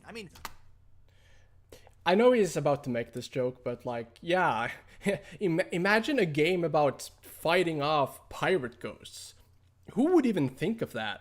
Who would actually make that? I'm a little cheap on short and stout. But somehow, this dumb plot is enough to jog Monkey Wow, I Punch totally didn't know you didn't know that, bro. I'm glad I could help. Well, your help is very much appreciated, champion. I wouldn't be here without you. memories in the real world, and soon enough, he's back to his old self, for better or worse. In fact, in the time it takes Ratchet and Clank to fight through a death course and some arena battles for the hit game show Annihilation Nation, Quark's already cleaned himself up. He's rewritten his own personal history so that instead of going insane, he was actually protecting wildlife, and with President Clinton's blessing, he's taken charge in the war on Nefarious. Annihilation Nation is Up Your Arsenal's main arena, a destination that, like the Starship Phoenix, will come back to a couple times as the plot necessitates. In this first instance, Ratchet and Clank head there to obtain the Tira-Guise gadget, an updated hologuise from Ratchet and Clank 1 that instead of changing Ratchet's appearance to that of a robot, instead turns him into one of Nefarious's alien henchmen, convenient for those high-stakes break-ins. While they're here, they can also grab the second Quark vidcomic, which isn't actually needed to progress the story, and complete a number of extra challenges to earn bolts and experience. Along with the Phoenix's VR arena that I mentioned earlier, these two feature in total about twice. So how long are we guessing Quark's schlong is? 5 inches or 8, maybe 2? I think we have a pretty credible source saying it's about the size of a banana, curved upwards, and yellow. As many missions as the arenas from Going Commando, although a good chunk of these are actually death courses rather than regular arena fights. The death courses are half Wipeout-styled obstacle courses except above lava instead of water, and half fighting against robot gladiators along the way. All of these follow similar paths with slightly changed parts here or there, but on top of the sleazy game show vibe they give off with cameras flying right in your face and the fake suspense of being forced to go through door number 1 or 2, they're different enough and spread out enough that they're a fun distraction, and again, more jumping to balance out all of the shooting is a plus with it. The obstacle courses are just really boring, I think. I don't think they have any place at all in this game. So I'll take them. The regular arena challenges are great as well, with new round types that'll sometimes pop up, like the sleeper round, in which Ratchet is constantly losing health, or one where you're forced to randomly change weapons. Annihilation Nation is also home to 2 new bosses, one a tag team fight against a brother and sister duo, with the sister using that physics-based whip I mentioned earlier, and another against a French alien brain in a jar controlling a flaming scorpion tank, because Ratchet and Clank. By the time you first head to this arena, you'll already have 8 weapons either available for purchase or already in your arsenal, and by the time that you come back a few levels from now, that'll be up to 13. That's, again, 13 out of 20. Since Up Your Arsenal is really forward with unlocking weapons, but simultaneously He should actually really count the refractor as a weapon. It's best to clear out the arena as soon as you possibly can. That'll make it go up to otherwise 21. You'll be playing catch up the entire game, both with bolts and with. Yeah, wait, actually, yeah. Since when was that thing French? Just this. I can't remember someone saying it. Just, like, in game, I can't remember anyone mentioning it being French. Does it have a French voice line or something? Weaker weapons, and because you'll have fewer bolts, you'll be forced to wait on buying the upgraded armor sets, and with fewer combat encounters, you'll be leveling up Ratchet's health less. So, essentially, the arena is expected to be part of your playtime here, not just a bonus like in Ratchet 2. Even with the 10% Gadgetron employee discount, I don't know about that. It was probably... I don't think the arena in 2 was even supposed to be optional. I think you were just supposed to run through it all. And even in Rack 3, if you run through all the arena challenges, you're still going to be missing bolts for certain weapons for a while. Oh, hey Salty. Ratchet in Clank? More like Packet of Crank. Am I right? My fellow New Yorkers. Fuck. That's not funny. It didn't have a French accent. I don't know. I don't think the thing talked at all. I once beat the Scorpion boss over 255 times as a kid. I remember that because I found out on the OG PS2 version, the beat number won't go up more. Damn, that's what I call dedication. So am I the only non-American? What do you mean? Am I American?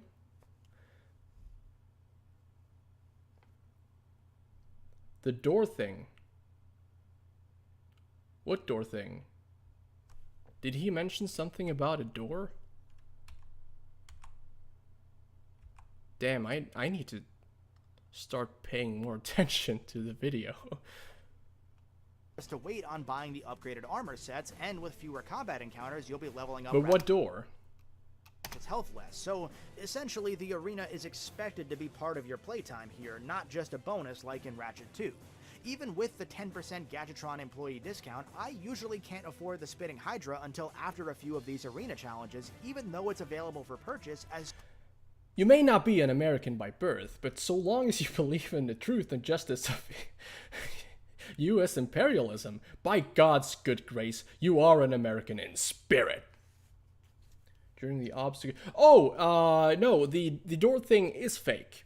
It's predetermined which way you are supposed to go after pushing the button.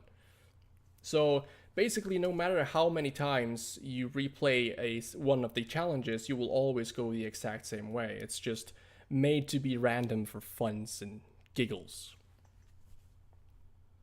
As soon as you get to level 2. And once you get to the arena, you'll have to spend 54 to 60,000 more bolts if you want the Agents of Doom, an upgraded version of Ratchet 1's Glove of Doom. And trust me, you want the Agents of Doom, because as they upgrade, they unlock shoulder-mounted... God, do you really want the Agents of Doom? ...laser cannons, and eventually explode in a nuclear eruption when they charge into enemies. The Annihilation Nation arena is... I've never been a fan of the passive weapons in these games. Like, none of them. Because it's like, you have to stop, bring them out, and then they're kind of just in the way when you're cycling through weapons afterwards. Incidentally, the so basically, I just upgrade them as fast as possible just to be done. Mode, and this giant invincible disco ball turret thing is a real pain in the arsenal. Whenever you decide you're done with the arena detour, you can head back to the Starship Phoenix, where Quark establishes a new supergroup of elite soldiers, the Q-Force. And by elite, I mean Ratchet and Clank, who do all of the work, plus Quark, Helga, and Al, who pretty much only ever sit there, Sasha and pro hoverboarder Skid McMarks, who actually help out a couple times, and Scrunch the Monkey, who's somehow the most helpful one besides Ratchet and Clank themselves. But wait, Kif. If you're not American, then what are you? Actually, this all sounds like a dumb Ratchet and Clank fanfiction, bringing back in a bunch of characters from the first game and throwing them together in a ragtag group for no reason, which kid me loved, and, well, actually adult me loves this too because it's all just played so well that it works. Quark unveils the first of his brilliant crayon-drawn infiltration plans. First, Ratchet and Clank will descend to the sea floor and wade through a series of tunnels flooded with waist-high raw sewage. What? Please hold your questions until the end of the presentation. And from there, Ratchet and Clank head to Nefarious's underwater base on planet Aquatos, where players get to deal with an escort mission. Fellow Q-Forcer Skid decides to show up and help the duo by hacking into parts of the base's mainframe. Huh, he's a hacker. I wonder if that'll ever show up again. Nah, it probably never will. But since Skid's such a wuss, damn, champion with the Clank Sapper insults again. He'll move forward. At the very least, he doesn't take damage, so it's not really a true escort mission, and I'm happy about that. One touch I love about this level is that most of the enemies you'll fight are the amoeboid monsters that make their first appearance since Ratchet and Clank 1. This won't make much sense at first, but if you go back and play the second Quark vidcomic you got at the arena, you'll find out that Nefarious created these amoeboid monsters during his first attack on the galaxy, and he happened to be responsible for the infestation that you fought through in Blackwater City in the first game. It's an awesome little double punch of lore that rewards you for putting the dots together. After escorting Skid through the first part of the base, featuring, fun fact, okay. the only underwater swimming sections in the... I mean, it is the ultimate insult to say anything is worse than the Clank Zapper. Yeah, but they would also be wrong because there doesn't exist anything worse than the Clank Zapper, right? The entire game, which is probably fair since I don't know really what else you can do with swimming sections after the first 2 games, Skid runs off when he gets frightened by Slim Cognito. You know, the guy from Going Commando that sold you weapon mods.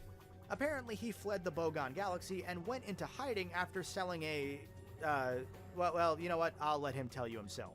I had a small run-in with the cops concerning a suck cannon upgrade that was mistakenly sold to a miner. Wait. Why is he selling suck cannon upgrades when they're not Megacorp? It's what you know what? It's a good joke. I'll let it slide. I swear the kid looked 18. Nope, don't like that one bit. But hey, he's offering us some of our old Megacorp guns from Going Rack Commando, 3 and so its a 2 sale's a 20-second sale. swim And if section. you have a Going Commando save file, he'll give these weapons to you for free. For now, we can get the mini turret glove and the lava gun, and a couple times near the end of the game, he'll call Ratchet back to let him know that he can buy some new weapons that, quote-unquote, fell off of a truck. Yeah, if you're not getting these weapons for free, you will not have a lot of bolts, like, at any point in the game. The Bouncer, Plasma Coil, and Shield Charger.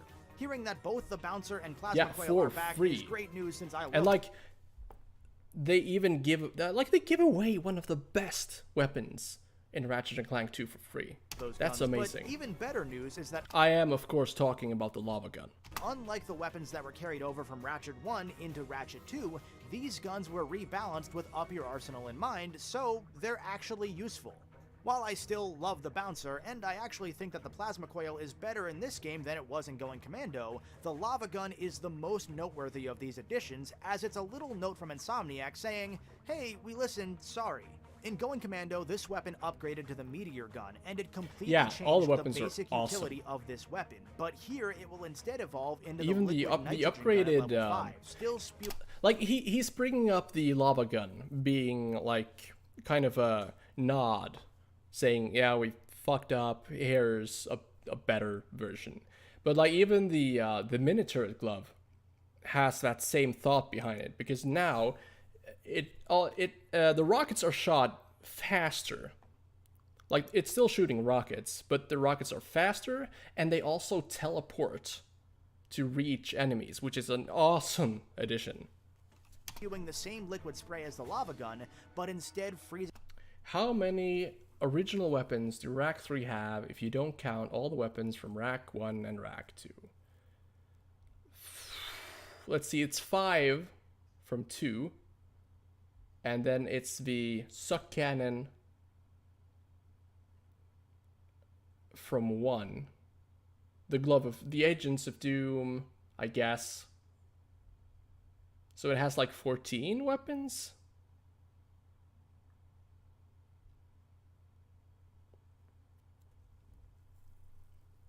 Yeah, they should have made the meteor gun a separate weapon. That would actually have been pretty cool. Enemies solid. The mini turrets, when upgraded, will begin teleporting to follow you, and they'll start shooting at crates when no enemies are nearby, which are both great upgrades to keep these things useful, although they did get a bit of a nerf damage-wise compared to the previous game.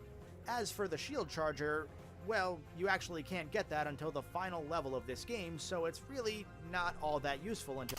People talk about the lava gun upgrade in Going Commando like they caught their girlfriend in bed with James Cameron. I get it, it was bad, but I can't imagine it's the worst thing in the world.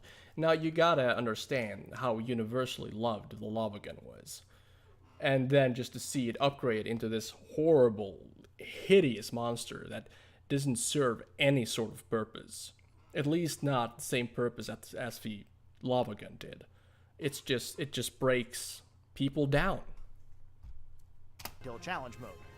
After putting it in Slim Cognito's slot, Ratchet and Clank split up and worked together in one of the coolest sections of this entire...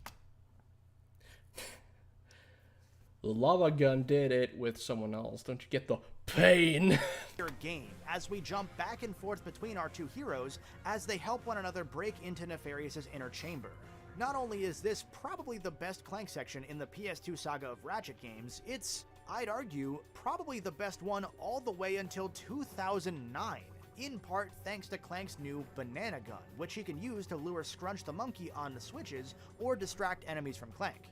Although the banana gun is a simple addition, Scrunch is a great way to spice up what would otherwise be the same old gameplay that we already exhausted in Ratchet and Clank's 1 and 2 using the returning Gadgetobots. Again, nobody at Insomniac really had any great idea of what to do with Clank by this point. However, the addition of Scrunch isn't the reason that this section works so well in my opinion. Instead, it's the stakes behind the Clank gameplay. As Clank works his way through the upper path, even this jump Clank back down to the lower section path and take isn't control good. of Ratchet, Like the inclusion of the monkey and the banana gun, it's basically just, it makes you wait a bit more. You just like you shoot the gun, then you wait for the monkey to either go and activate the switch or draw the attention of something, and then you go on. Using his new Tiraguys to Nice blend in with bait, the little lol. alien Yeah. guards and talk his way past It was the really kids nice in bait. their language, Tiranese, I have to which agree is with just that. burps and farts. Naturally.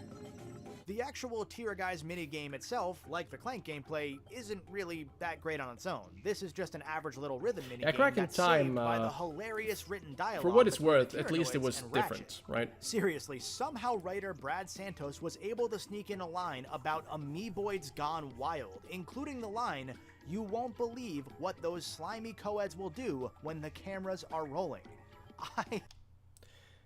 Like, think about it. Ratchet can do every game with the French, but without the banana gun, Clank would die. That's true. I cannot believe that line made it through. But somehow, the sum of these two decent at best parts works to become a greater whole. Maybe it's because what would otherwise feel like two different pointless stealth sections have a direct purpose towards one another. We see Ratchet get the Tyrannoids to raise a bridge so that Clank can advance in his section, and we see Clank unlock gates for Ratchet to get through.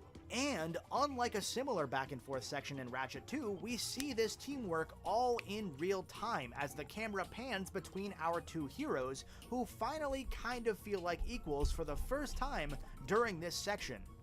It's one of the few times in the entire Ratchet series that we get to have Clank working side by side with Ratchet rather than just being a backpack or going off on his own, and it's just about the only time it happens outside of the co-op games. As a result, it's far and away the most important that Clank feels throughout this series, again, probably until 2009. Well, at least until 2008 if we count the Secret Agent Clank video game. And speaking of Agent Clank, it helps Clank even more that these sections feel like actual stealth sections that could take place in his fictional films and shows. It almost feels like this Agent Clank character maybe helped him out a little bit in training for moments like these. It may not have trained him, though, for the revelation at the end of this level that Dr. Nefarious is the biggest Secret Agent Clank fan in the entire galaxy. That is rather disturbing. With some encrypted coordinates now in their hands, the duo regroups back at the Phoenix, or if you'd like to take a bit of a detour, they can spend some You gotta be careful with that, champion. The Uno reverse card is probably the strongest weapon in the galaxy. time hunting for sewer crystals to sell to the plumber. If you're wondering what sewer crystals are, it's poop. Crystallized poop. In an attempt to bring back the crystal hunting from going commando, while also saving time and resources, the crystals in this game are thrown into a series of indistinguishable sewer tunnels where the only enemies are amoeboids. This part big is amoeboids. so bad. At 2,000 Thank bolts God per it's turd, I optional. would call it a good way to earn bolts, but where Going Commando's crystal sections were invigorating changes of pace thanks to their wider level design, in a game here full of wider battlefields, this is an uncharacteristically claustrophobic slog, to the point that even finding your way to the central sewer line, which will bring you back to the start of the area, can take far longer than Well, no, it's not that bad, because you have the map. it needs to. We'll call this another casualty of time and resources, although part of it is that one of the area's designers immediately pawned it off to somebody else when he realized it wasn't going to turn out well. Following Quirk's next harebrained plan, Ratchet and Clank joined the Galactic Rangers Damn, champion, on a fight you need through to the stop Tyrannoid exploding in home my planet, streams. Tyrannosis. I With a can't name have like this that going and on, such you a know? similar red-brown color People are scheme, gonna Sony start should count asking itself pretty questions. lucky that it didn't receive any menacing letters from Lucasfilm. This is easily the most experimental planet in Up Your... I once did the Rack 3 crystals and the game lagged so much that the game crashed. I was at 96 of them, all collected, then I restarted, and I was at 0. Yeah, it's really fun collecting all the crystals at once, but then you have things like that could happen. Your arsenal, beginning with a halo drop deep into Tyrannoid mortar Bro, no encampments one's gonna before ask opening up questions. into an You don't know almost that. Halo-esque battlefield where you'll drive a machine gun-mounted buggy across a wide map to take down 4 enemy bases in whichever order you This desire. is also a really It's bad part of such the an game. oddly It's refreshing breakaway too from bad anything that it's not Ratchet optional. had attempted prior, and it's successfully able to simulate this huge, massive planet-wide conflict, even though the only friendly soldier you'll run into is Scrunch, who mans or monkeys the buggy's machine gun. Hero is an e-thought confirmed, making it explode in his dreams. Each of the 4 bases spread across this map open up their own unique combat encounters, ensuring that none of these 4 feel like retreaded ground. And once the massive anti-air turrets at all 4 bases are destroyed, the Galactic Ranger dropship can move in and take this invasion to Phase 3 of 4. Hey, Salty, do you think I remind you of Pat? Because pretty sure Kiff said that earlier, that I remind him of Pat, and I can't see that. Inside the Tyrannoid Hive, we get the single most Zelda boss in the entire Ratchet and Clank franchise, and it just so happens to be one of my favorite bosses too. I mean, right down to the Tyrannoid Queen's introduction, it feels like a love letter to Ocarina of Time's Goma. All we need is the boss's name to pop up. What? No, it's just an enemy. It's just a boss that comes down from the ceiling. I mean, it's Zelda inspired, but like, for this thing's weakness to be her eyes. Obviously, fighting this thing isn't going to be a one-to-one Zelda affair, but thanks to the arena's grid structure... You don't remind me of Pat. You just have the Pat Gang vibe, along with Tetramore and Private Sessions. Maybe. And her attacks, maybe. She'll be a very pattern-focused fight as you're pumping her full of lead while constantly backing up and jumping to dodge her sweep attacks. When you've dealt enough damage, like any good Zelda fight, the Queen breaks into her second phase, but first we pan away from Ratchet and into the perspective of one of the Queen's Tyrannoid eyes, princess. still controlling our hero as he flees from her missile barrage, but from her point of view. Again, this sort of thing when I was You remind younger, me of him by being monotone and mind-blowing. judgmental. And after Oh. a more difficult So it second was a phase, backhanded more open compliment. arena with no pillars for you to use to hide from the Queen's machine gun attacks, you'll finally defeat her, only for Quark to take all the credit and public adulation, of course. But even after all of this, there's still some work you can do here on Tyrannosis if you want some extra bolts, as the Rangers are invading the Kavu Island Combination Tyrannoid base and multiplayer map. This string of missions acts as a basic primer for Ratchet 3's multiplayer Siege mode, taking you from your allied base all the way around this crescent map to destroy the disco ball turret things that protect the enemy base. Along the way, you'll even get to try out the new hover ship, and as a treat, you'll get to fight these homing launchers that fire missiles directly up into the air off-screen so that you can't that's a see them joke. coming back down to hit you. That's not a treat at all. With no fair way to dodge their attacks, this missile launcher was the second recipient of the Snow Beast Award. Yeah, I don't get how those things got the Snow Beast Award when you have the sewers, for example. Now, he's not judgmental, he's Norwegian. Which you'll recall from my Going Commando retrospective, is the tongue-in-cheek award given out within the studio for the worst feature that shipped as part of an Insomniac game that year. The Tyrannoid Princess was going to be a Sex minigame, but got cut because it was too hot. It probably says a lot that even when it comes to these Ranger missions, the big new gameplay gimmick that was meant to carry up your arsenal a bit, I'm not talking a ton about the... What are you saying? We Norwegians are just judgmental? Because you're right.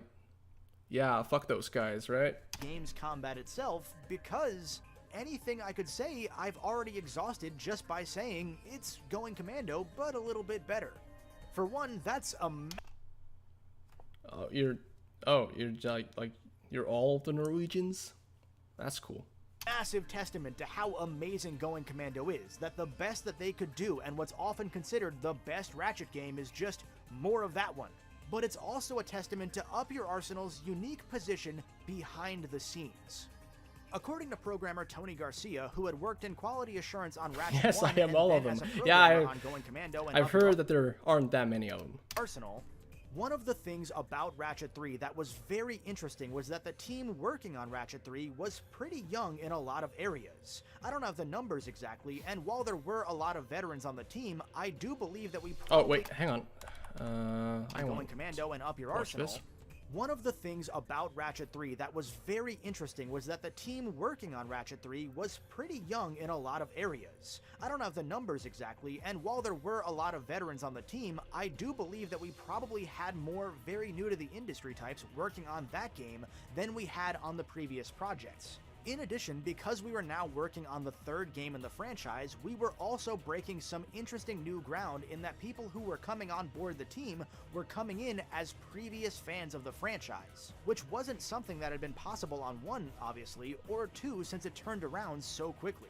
With a team made up of not only less experienced workers, many fresh out of college mind you, but also fans of the Ratchet franchise already. Fans that, again, keep in mind, likely couldn't Drama have sold played by much, talking if it out. any, Yay. of 2 before they've Now been hired kiss. to work on 3. It feels to me that this team was put into a bit of a unique situation, where the current Insomniacs knew exactly the kind of game they wanted to make, a bigger and better Going Commando, while the new blood was working on the sequel to the sequel of the game that they had loved, working with the people that had made that game, leading them by example, without having fully played the game that bridged the two. To draw a comparison here, this would be like a college student who played and loved The Legend of Zelda Ocarina of Time, getting hired to work on Majora's Mask just a few months later, even though they hadn't gotten past the Kid Link part of Ocarina yet. Except remember that I noted earlier that the onboarding process for new hires was greatly accelerated thanks to Up Your Arsenal almost immediately running behind schedule, so now that college fan doesn't even get a full proper training before being thrown into the Ocarina of Time? I can't believe he mentioned the greatest game of all time and you start leaning even more in a into Ratchet the and Clank third-person 3 shooter video, side no of the less. game than I think was already intended to begin with. And this is compounded by the fact that a small handful of senior Insomniacs had I'm gonna have to. I'm sorry, Kif. I'm really sorry about this. But I'm gonna have to time you out. Oh no, it's 300 seconds? No, I didn't mean it. I didn't mean for it to be that long. How do I? Control Z. Control Z. Did I just delete all your messages? Holy shit! This is too OP, dude. Oh my god, I'm so sorry. How do I regret? Instant regret. Fuck. No. I didn't mean to do this.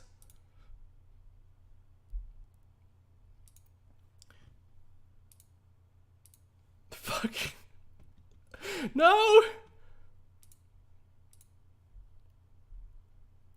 Damn, dude, that's so OP. I had no idea that would happen. Fuck.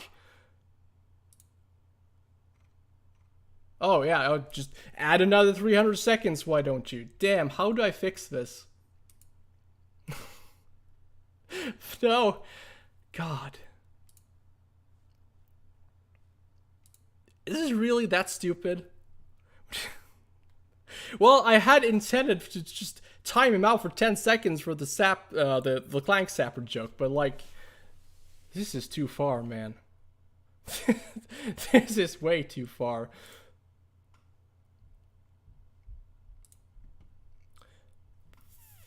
Fuck.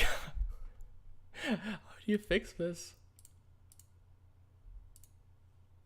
Is it really impossible? Anyone with more streaming experience than me, is it actually not possible to fix this? Damn.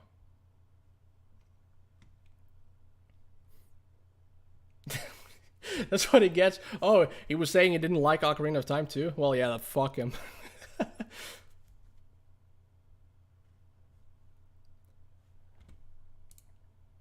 Damn, I'm so sorry, Kif. I did not mean for this to happen.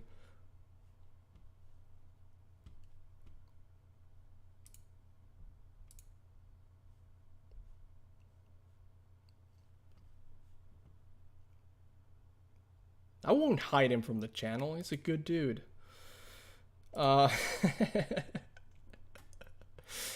Fuck.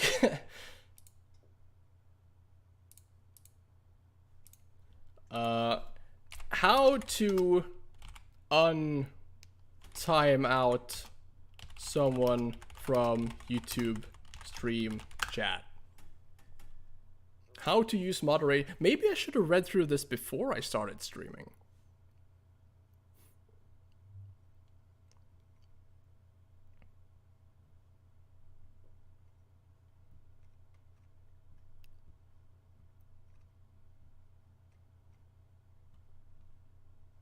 Damn.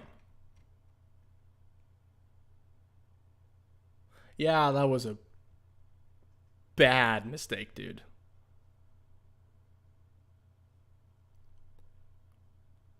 Worst thing I've done today, probably.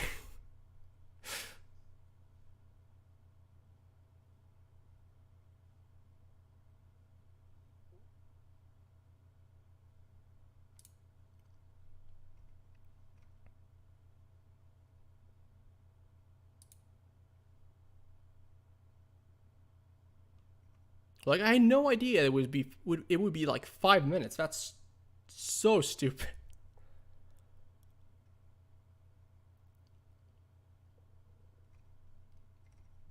And that it would even delete all his messages? That, god damn.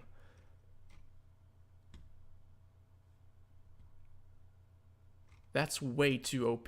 That's like Rhino levels of power right there.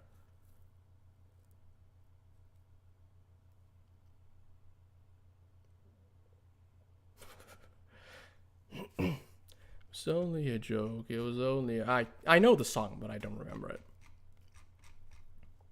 Fuck. Okay. Well, he'll be back, I hope. Eventually. The thing is, this is why timeouts don't work. Spank him like a good old-fashioned American. Yeah, I should have just done that, shouldn't I? Remove. Alright, well, let's hope it doesn't turn into 10 minutes. Because in that case, I'd have to write him a handwritten apology letter. Already moved onto the early work for Resistance. I did just alienate one of my longtime viewers, didn't I? Ah, damn it. According to one programmer I spoke with, nobody at Insomniac ever Hopefully he told has them a that good this sense was of part humor. the plan. It was just assumed that by seating a new hire next to the old guard that there would be some mentoring that would take place. In practice, according to this programmer, this meant that they had to keep answering questions while fighting to get their own work done on a continually shrinking timeline. Bad job. Already, it's pretty clear to anybody listening that the weight of the project may have been cracking some foundations, and as tends to happen, developers started cutting tiny corners wherever possible to You owe him save a time lottery or ticket and a resources. Budweiser. Who the And fuck if this would all drink wasn't enough as Budweiser? it was to doom the I don't want to game, punish there's him more. another wrench in here too. At one point early on in this project, one of the company's most senior programmers, Ricardo Rodriguez, suddenly left Insomniac, leaving a large hole in his absence and surprising many of the former Insomniacs with whom I spoke. Although I wasn't able to discern the exact reason he suddenly left due to some sort of legal issue or settlement surrounding his departure, I suspect that his departure may have been part of the reason that the game fell behind earlier on in development. That said, I do have a theory as to why he left and as to why it's so hush-hush, but I haven't been able to verify this, so do keep in mind this is just a theory.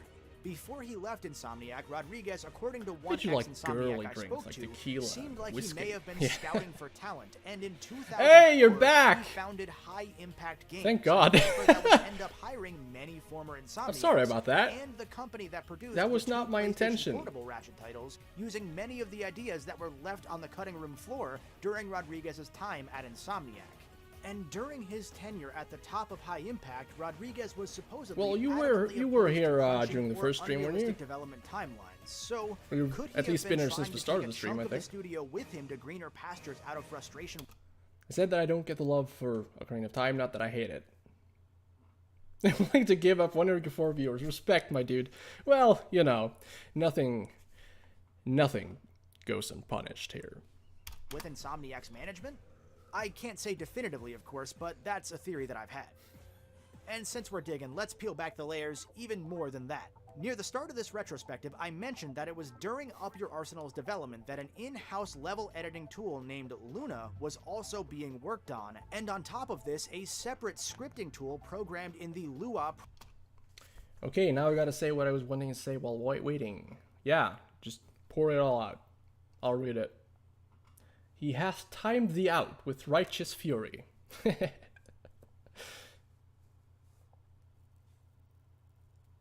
Whiskey isn't a girly drink. Programming language was also being worked on. Luna and Lua, that won't get confusing at all. Both of these were attempts to make it easier for designers to implement their designs directly into the game themselves without needing to rely on programmers. These, however, according to every programmer I spoke with, were not incorporated into Up Your Arsenal's development, and instead, a designer would work closely with a programmer to bring their designs to life, just as had been done in the previous two games. I would say that from the outside looking in, this sounds like a great way to play the telephone game back and forth, but I don't have to say that. Programmer Tim Trepich, who worked on Ratchets 1 through 3 and had a pedigree running back to the Sega Genesis days, told me that the back and forth between programmer and designer was often very inefficient. Trepich told me that he had tried multiple times to optimize this during his time across the trilogy, to make the tools more powerful so that designers could fine-tune on their own, or even to make the programming work more intuitive for the designers that were maybe a little bit less experienced as coders, but that these efforts went ignored, or worse, by upper staff. Instead, from Ratchets 1 to 3 at least, and my understanding is that Deadlock was designed in this same way as well, the Insomniac workflow included a designer providing the work to a programmer, with some designers collaborating more and making it a fruitful it's back and lawn forth flow, ninjas. and others dictating their designs and then figuratively or literally hovering over a programmer's shoulder as the latter placed every object in a level one by one. If you were a junior programmer, you might be doing more of that grunt work of placing the level objects, all while still learning what exactly you're supposed to be doing from a more senior programmer, who's also potentially dealing with a designer over their shoulder for the work they're doing, while they still have to help you. If a designer's work, well, didn't work that well, they could go back to the drawing board or try to work together, or, as was allegedly sometimes the case, they could dig their heels in and make things harder for their programming partner. And none of this is factoring in the art and animation teams, still crunching away at cinematics and level art, and sometimes spilling over into discussions of whether it would be possible or worth it to, say, add proper lip syncing to the Q-Force dialogue on the bridge that only a percentage of players would ever see or notice. As can happen in any workplace, occasionally arguments got heated within the studio, but thankfully it doesn't sound like they ever boiled over too much. I don't get why he's even mentioning that. It doesn't really probably counting themselves lucky that have there was anything to do never with the a plan game, to include but the Rainbow it's a neat Afrolizer as little a functional side bit, weapon I in guess. this game. Instead, it made its way into Act 2's first cutscene as a little reference. Once Ratchet and Clank have returned to the Phoenix, and with Ratchet regaling his fight against the Queen Tyrannoid, Dr. Nefarious and Lawrence breach the ship with a hologram transmission.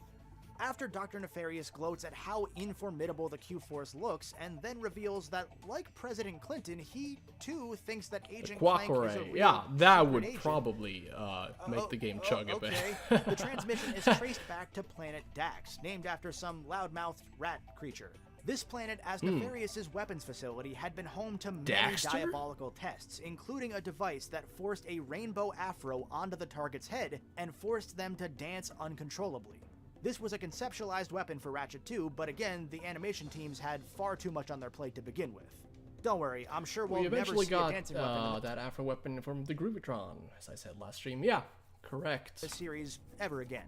Dax is one of the few levels in Up Your Arsenal that evokes its predecessor's branching paths, which may be in part because this level was another product of a crunched time frame. It was funny to see you stressed after blocking. Yeah, dude, I'm sweating so much after that. The planet's designer, Colin Munson, ended up in a situation Loudmouth where rat he had to creature. map out the design Sounds like for my 3 or ex. 4 Come on, Salty. Do you really expect us to believe that you have an ex? levels all in one 5-week time frame, when traditionally each level would take 5 weeks on its own.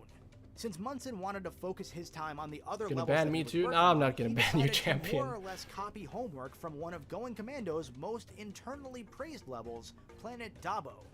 The resemblance is pretty clear between the similar enemy designs and even some chunks of the level really evoking Ratchet 2's testing facility. Dax is a really fun planet, like trivia-wise, because it was kind of supposed to be a parody of Ratchet and Clank levels. There's not much that I can say about Dax itself as a result. Thanks to the amount of enemy fire all funneled at you from one direction, it's a pretty good place to use the new Holo Shield launcher that unlocked in the previous level, but the Holo Shield really isn't as useful as I actually have a few, lol. I'm not as much of an incel as I make myself appear. No, but have you kids started counting 2D women now? Because 2D women doesn't count. I'd hope in this game, considering that it takes a really long time to earn experience from absorbing the enemy attacks. There's a pretty cool platforming section where you're running and using your new Hypershot gadget to avoid this attack ship destroying the ground from below, and the boss fight against that ship is neat, but at the same time, the Hypershot is just a combination of the Swing Shot and Ratchet 2's Dynamo, so it's just the same old again. Otherwise, both in terms of design and story, Dax has always felt a little Well, I don't bit read it like filler that. to me. Makes the One of comments the 3 routes sound is just the path disingenuous. to get the charge boots, which you don't really need in this game. The path through the weapons facility leads to you learning that the reason you came here, the plans for Who the hell is Callan and Mikey? Nefarious' no idea who super those secret are. weapon, the Bio-Obliterator, The were actually YouTubers? moved to the next planet, and after defeating that attack ship on the 3rd part of the level, you're told to go right back to Annihilation Nation to progress. How old must you be to say you kids? Because I'm 21, and I kind of say it while talking about teens. Well, I mean, you're never too old to say you kids, right? The only real saving grace of this level is, of course, one of the best and dumbest cutscenes in the entire series, featuring robot pop star Courtney Gears. Ah, there it is. Or, well, not that part, but the next part. I do love this cutscene, though. This song is stupidly catchy.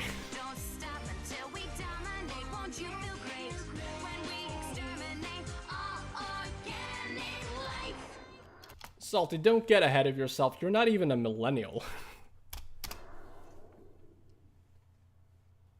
She always seems so sweet and innocent in her videos. Well, except for that one with the, you know. I've realized over time that anytime I stop Oh, dude, I gotta get footage of that cutscene with Ratchet in his, like, sumo outfit.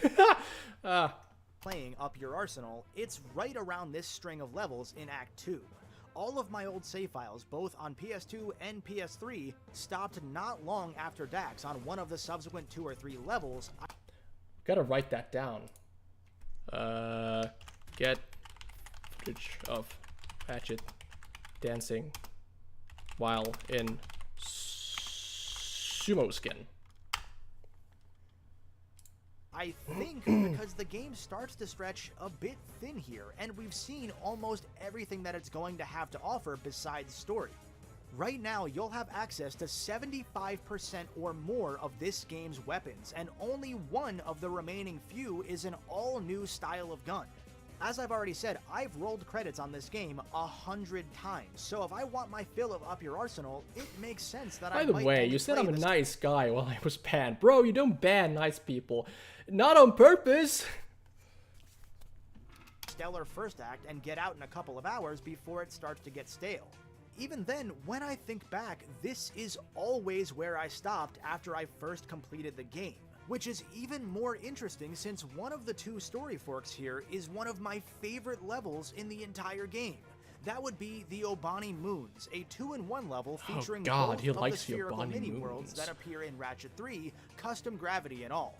The first is a really quick but fun refractor section where we relink a series of satellites, following I mean, the it's laser okay. as it arcs across the curved horizon, followed by a full-scale Ratchet level mapped onto one of these spherical moons. This is exactly what I wanted when I first saw the spherical gravity when I first played Ratchet 2, to see a level with proper combat encounters against more than just a couple basic enemies, and this delivers and then some. Even though the never-ending combat is starting to drag the game's pace a bit, I always try to make it at least to the end of this level just because it's a personal favorite of mine. At least until it ends when we hit a wall, and this is usually where I actually stop playing. With the third and final of this trio of moons protected by a force field, and Skid for some reason here trying to break in with a crowbar, we have no choice but to leave for now. Across the way down the other Could have at story least fork, been a we head laser to the arena, crowbar or where something. Clank offers to book Courtney Gears into an episode of the Agent Clank show. 10 out of and 10 then is a we fan go of to Super the Mario Agent Clank Galaxy. set to play a Well. level in the character of the secret agent himself, with the director yelling at us and all.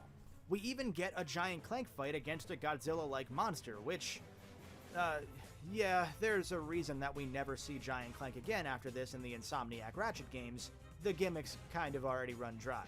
Afterwards, Yeah. we find out that Courtney Gears is Mario Galaxy obviously is fun. actually in cahoots with Dr. Nefarious, and not so obviously, maybe in bed. Oh, hey, Joystick Drummer. I'll have to make a deadlocked video because this will be my last video on your stream. Yeah, sadly. With him? I actually watched the the first 10 seconds of your Ratchet and Clank 3 video, and the joke you make in the start of that is just so stupid, but it works so well. I have a present for you, Snooky Wookums. Ugh, imagine those two going at it. Gross. Ratchet, meanwhile, is at his trailer waiting for Clank to finish shooting, completely oblivious to his friend's capture. The ensuing fight with the Tyrannoids that invade the set, because of course they do, is... Like, make videos with the intention of getting streamed about. Yeah, but just target bigger YouTubers, right? Like EFAP or stuff. God, I don't even remember that video. Well, from what I saw of it, it looks like it's gonna be fun. A fun watch. Which is kind of a good thing after a information-heavy video like Golden Bolts. Or, well, I don't know about information heavy. It's more like a short, a long explanation of the game's plot and some gameplay in between. But yeah, I think your Ratchet and Clank videos are much more easily watched than his. So. Fine, the level gimmick of working through a bunch Hey, Zero, by the way, how many rack vids are you gonna make? All of them? Eventually? Unless I die first, I guess, but I was thinking of making everything from 1 to the current one, I guess, with the side games in there too, except for the mobile game, because who gives a shit? Damn, I just watched those first 10 seconds. I'm cringing hard. Oh yeah, I bet you are. Hollywood lots and warehouses is an awesome vibe, but again, it's just kind of more combat, with a few of the hacker gadget puzzles to break up the shooting. At the very least, I do It's cringy, like but the it's like, hacker. it's good a more cringe. involved gadget than the ones featured in the previous games, even if it's clearly just Tempest. But Can't hey, wait I till didn't you know what Tempest Q-Force was at the time, so I was that's fine gonna be a with shit it. show. But even though this level is far and away where I've stopped I don't think I've even played Q-Force. playing Up Your Arsenal the most, it's home to my favorite weapon in the game, the Rift Inducer, which fires out a black hole that sucks enemies up. The ability to fire multiple of these rifts at once and watch as they warp space and time, inching ever closer to one another before combining into an even bigger, more powerful wormhole is just so cool. And watching enemies flail as they circle the drain, man, it's such an You must play Q-Force on the PS Vita, it's cursed. Well, that would also mean I have to get a PS Vita. incredible set and forget weapon that I never forget it. I just end up staring at the carnage and chuckle it. Don't you mean full frontal assaults? In Europe it was called Q-Force. That is rather... But yeah, I agree, full frontal assault is a much better name. disturbing. But I'm don't pretty forget, sure that this was the whole games Courtney Gears saga has been a slight had those detour names. from our main goal, even if it did loop That back was into the the game main that had plot those thanks names, to yeah, nefarious yeah. grinding gears. Nope, still gross. Once Ratchet makes his way to the other side of the set, he finds Clank, who's acting a little bit different. But hey, Clank somehow found Nefarious's exact location and escaped, I guess. We won't get to find Nefarious yet though, because of course, we've got another detour to go on. It's been a whole hour without some Ranger missions, and it's about time we do some more. The Galactic Rangers this time are under siege in Blackwater City, which on paper sounds like a great way to revisit one of Ratchet 1's best levels. But in practice, Didn't he mention earlier that he was glad to revisit some levels from Ratchet and Clank 1?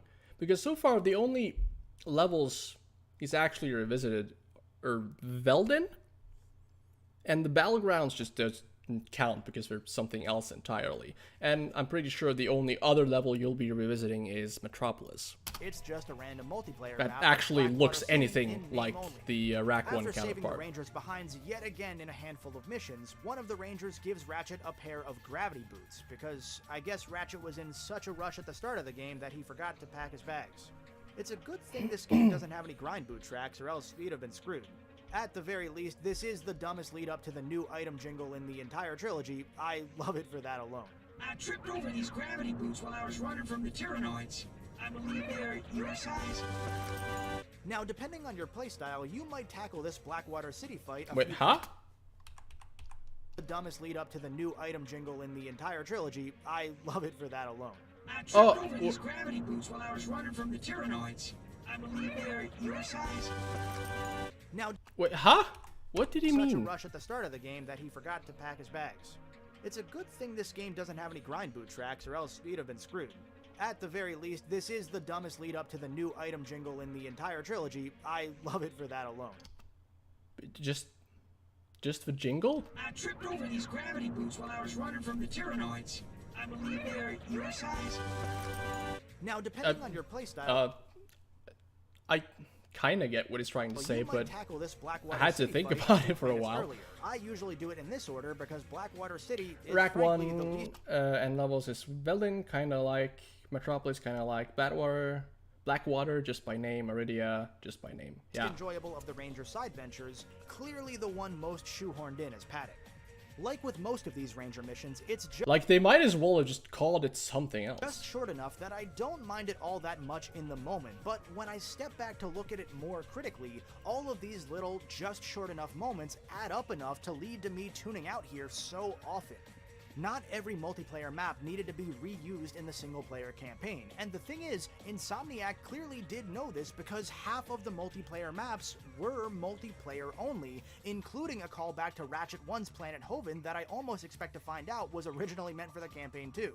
While we're on the subject, now's as good a time as any to talk about Ratchet Wait, hang on. So, he complains about all of the multiplayer maps being brought into the campaign, but then he acknowledges that most of the multiplayer maps are actually Every not in the multiplayer map campaign. needed to be reused in the single-player campaign, and the thing is, Insomniac clearly did know this because half of the Yeah.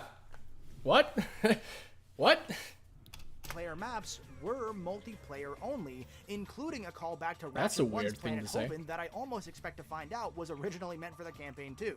While we're on the subject, now's as good a time as any to talk about Ratchet 3's online mode. As I mentioned earlier, Up Your Arsenal was one of the first PS2 games to feature online multiplayer through the PS2's broadband adapter. I've played half of Rack 1, and I remember nothing but something about collecting something to get a jetpack. You mean bolts? You had to collect bolts? With no real idea of what online design would entail, the multiplayer component of Up Your Arsenal was put together by a small, separate team that rapidly fluctuated in size, starting with just one programmer and a couple designers and ending up with a much, much larger crew. At one point, Did the we jump multiplayer back beta in tests time? were pushed No. up from July to June 2004 because the studio realized that they'd have no time to implement changes and consider feedback in the few weeks before they had to start printing the discs. Because of this, as well as many, many other issues, half of Insomniac's 16 QA testers ended up working full-time on the online mode. So if anyone watches the stream after it's done, will all my comments pre-ban not be shown? Because if that's if so, that's funny. Someone not getting why you are talking to someone who isn't writing. Well, they'll be banned in the live replay, I think, but like in the video itself, they'll still show up until after I ban you or time you out. There was like a scientist dude on a lava planet that was like, yo, bring me these things and I'll give you this flying ability. And I was like, yeah, sure, dude. Oh, do you mean the PlayStation 4 version of Rack 1? Because I think there's something like that there. That would have been pretty funny, yeah, Kev. All while nobody was even sure what the multiplayer's player base would even look like. I'd venture to guess that the vast majority of players that bought Ratchet 3 maybe played a couple rounds of the split-screen mode. Okay, yeah, Salty, you gotta understand, we don't talk about the remaster here, okay? Another mention and I'll just have to ban you. That's the rules. Player, but never got to or cared enough to bring the game online. But the thing that's worth noting is that while today so many players look at this multiplayer and wonder, man, why would they even spend their time on that? Just make the single player larger. If you look at the context... No, why would they even why would they spend time on the multiplayer? Just make the single player work. Ratchet 3's multiplayer was necessary because it was historic. I checked just about every single console game that had released up until this point, and by my count, Ratchet 3 is only the third console game ever to feature simultaneous split-screen and online play, meaning that you can play with a buddy on your couch while also online with up to 6 other players. You might be thinking that one of those other two had to be Halo, but Ratchet 3's release date being pushed up a week actually means that it released... Oh my god, come on. You seriously giving credit to this game for being before Halo when they literally released like at the same time almost?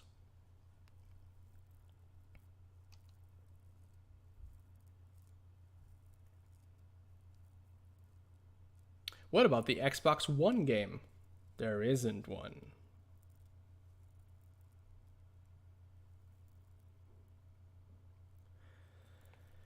A week before Halo 2, and thus Halo 2's multiplayer. Star Wars Battlefront... when was this game released? Yeah. Rack 3 release. No. That's Race 3, Google. Apparently... 2004. Apparently.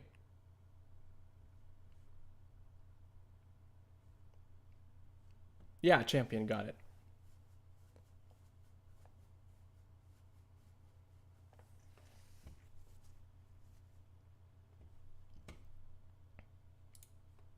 Beat both of them by a few weeks to the split-screen online game, and before that, the first console game that I could find with split-screen online was Tribe's Aerial Assault, which, mind you, came out before the PS2's broadband adapter, so you were playing that with a buddy on your couch with a 56K modem. Ah yes, for Just good incredible. old time. So while you might question at first why so much time and so many resources were dedicated to making essentially a... Did Combat Evolved have split-screen online co-op? Separate game like, that only 5% of players may have ever even tried, it was more than worth trying because there's a universe out there where... Because, like, he's very specific when talking about this. It needs to have split-screen couch online co-op in its multiplayer mode.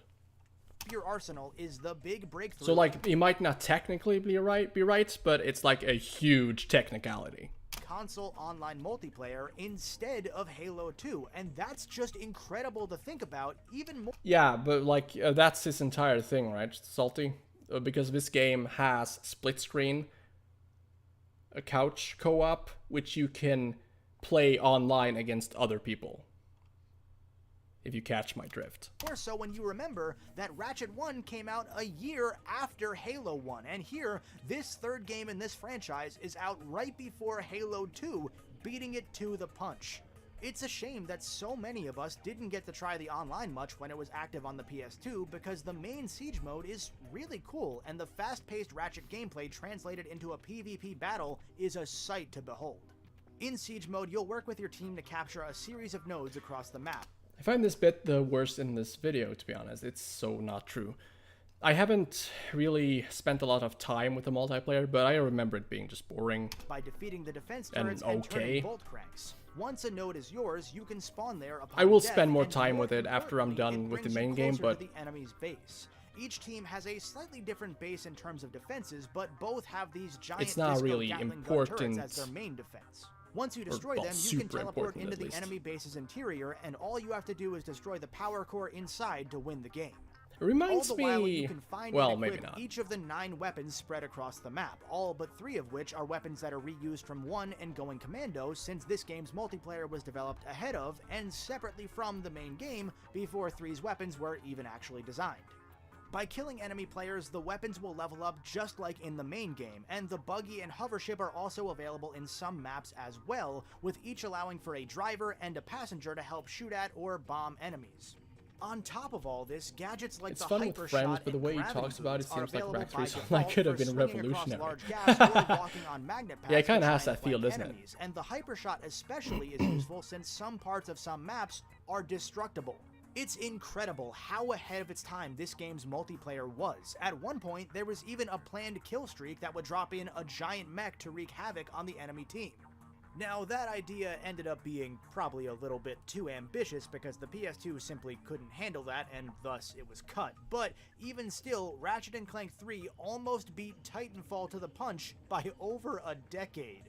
I'm just saying, Ratchet and Clank, Titanfall, Apex if Legends, you- it'd be a pretty good fit. Good brand synergy. Pathfinder's a robot. If That's you're pretty talking cool. kill I was streaks, fortunate then- enough to be able to play some rounds back on the PS3 before those servers went down in 2018. And Well- although it was a bit different thanks to a number of bugs and exploits being tweaked or removed, and although I wasn't that great since only 50 people really still played the game at that point, and they were all folks who played the game since the PS2 games, either way, Siege mode was still a blast. Not many multiplayer modes since have captured that lengthy back and forth and that feeling of a true war of attrition, probably for good reason, but still. After all of these detours, we can finally return to that third Obani moon. Ah, Yeah, here we remember go, that? the good Where After a music. short and sweet gravity-based section that even calls back to Ratchet and Clank 1, we'll find that Courtney Gears has kidnapped Skid and turned him into a robot on the set of her music video about committing genocide against all organic life. That's horrible, but if nothing else, I can respect the brand synergy. After Ratchet takes down Miss Gears, the now robotic, life-hating Skid is transported safely back to the Phoenix, and Ratchet did and he Clank not rendezvous mention- with Quark near the last known location of Nefarious's ship. It's a trap! Oh, what? Come on. Yeah, the the game's already copied visuals are so really much from cool. Star And Wars, I'm unique, allowed to too. do it too.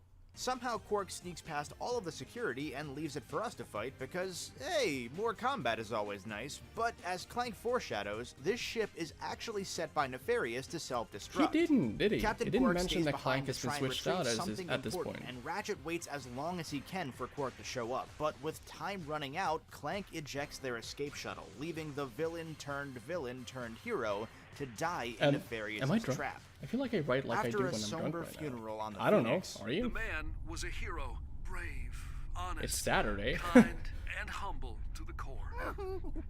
What a load of bullshit. Big Al gives Ratchet the fourth and final episode of One the of the Captain best Quark lines in the VidComic game. series, which Ratchet plays to get an idea of where Nefarious might attack next, and that would be the city of Metropolis. Actually, it's kind of funny, I'm not gonna lie, because Al immediately pops up with a cranky help desk reminder to play the vidcomic not 30 seconds after sobbing while giving it to you. Jeez, dude, I'm going. Give me a second to get there.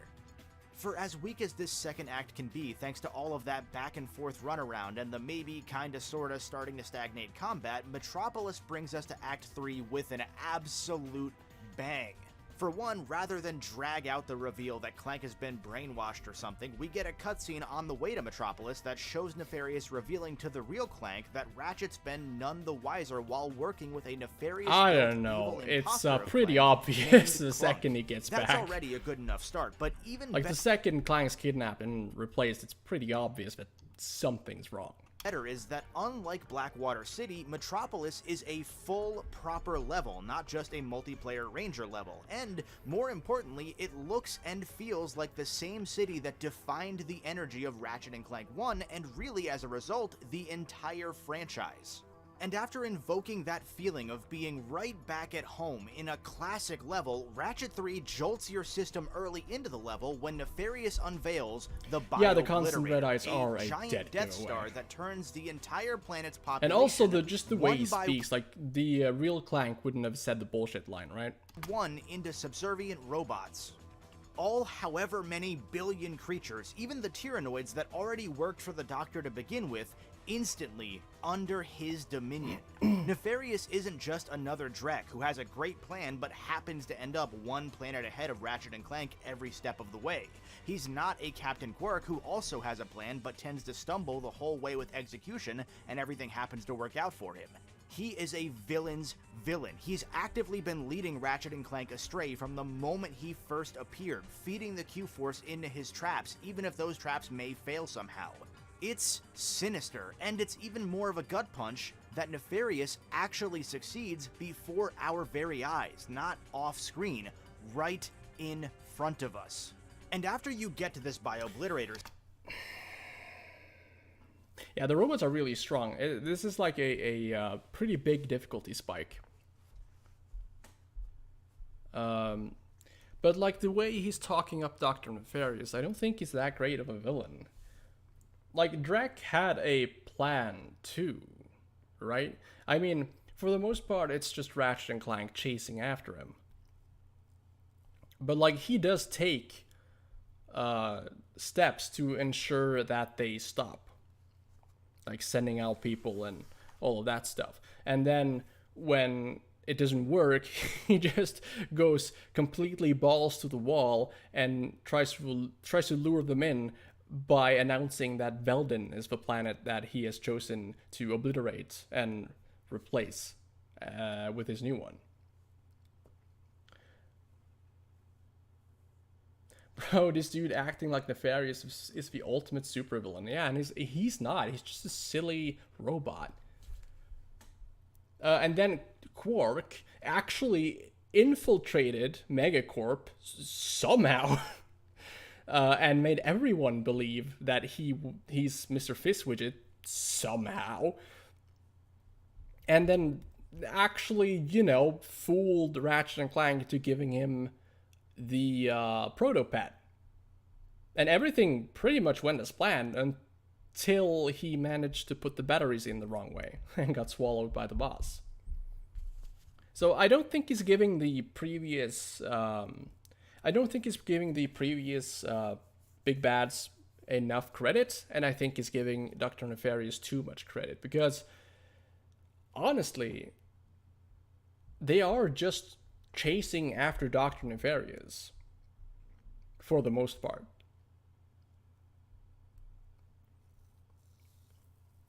Nefarious would have been better had they shown him planning instead of comedy. Then he would feed him more like crap. Yeah, you don't actually see him planning anything. You just hear about the resolutions to his planning, right?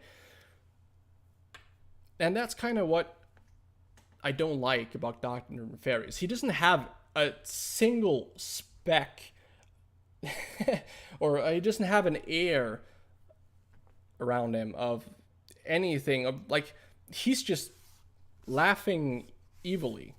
He's just evil laughing. And that's kind of his whole shtick.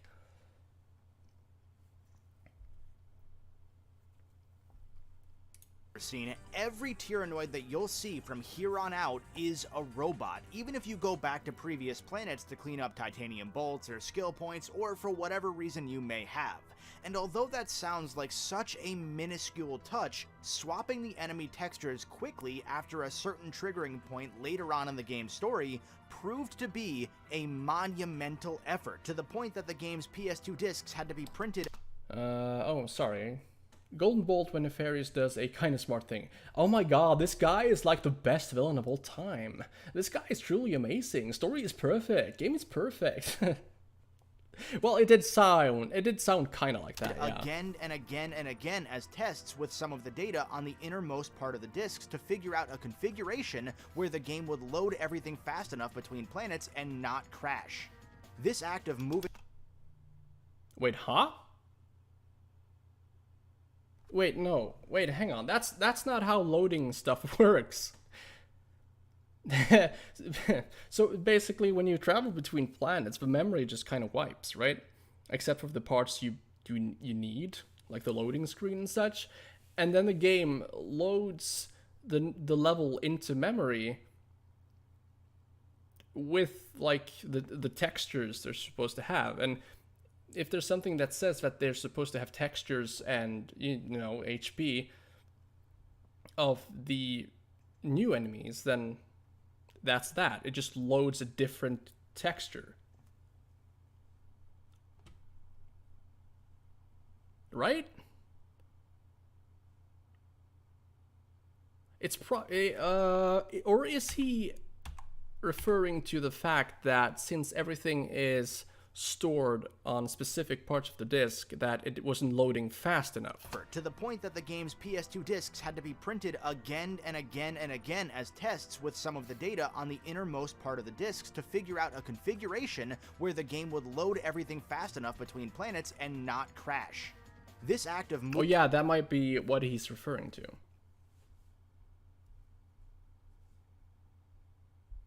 Oh, they change in previous plans too? I never knew, good to know. But question is, do they get the massive difficulty spike buff too? Yeah, you'd think they do.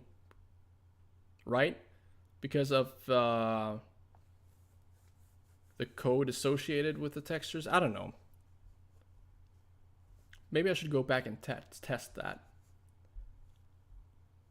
Bro, this isn't a retrospective or review, it's just a gush fest. Moving data around and printing test discs again and again and again and again 1,700 times is another one of those hacky tricks and smart corner cuts that made this game work despite pushing the PlayStation 2 well past its limits. And well, they could have just made longer loading screens, right?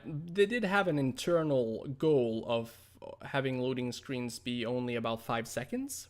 So they could have bypassed it, like could have made it an extra second or something. But yeah, I guess. And it's these platform-specific tricks that would prove troublesome later, although not directly for Insomniac. Yes, it's probably about time to pull that band-aid off and talk about the Ratchet and Clank Collection, a PlayStation 3 port of the original trilogy of PS2 Ratchet titles, developed by a studio at the time named Idle Minds. The studio, not long after this project, adopted the working name Deck 9 and is now at the helm of the Life is Strange series. Thanks to so many of these little hacks and cheats that Insomniac worked with constantly across this trilogy, Ratchet's always been a bit of a pain to work with unless you were using an actual disc on an actual PS2. Even playing Ratchet and Clank via hardware emulation using a PS2 disc on one of the old fat PS3s caused problems. Emulating them was awful until relatively recently, and even then there are some issues with shadows on some of the games if you do choose to emulate. Trust me, we'll get there next time. A best case scenario still would have made these games a pain to remaster, and this does... Wait, what? Deck? Am I missing something?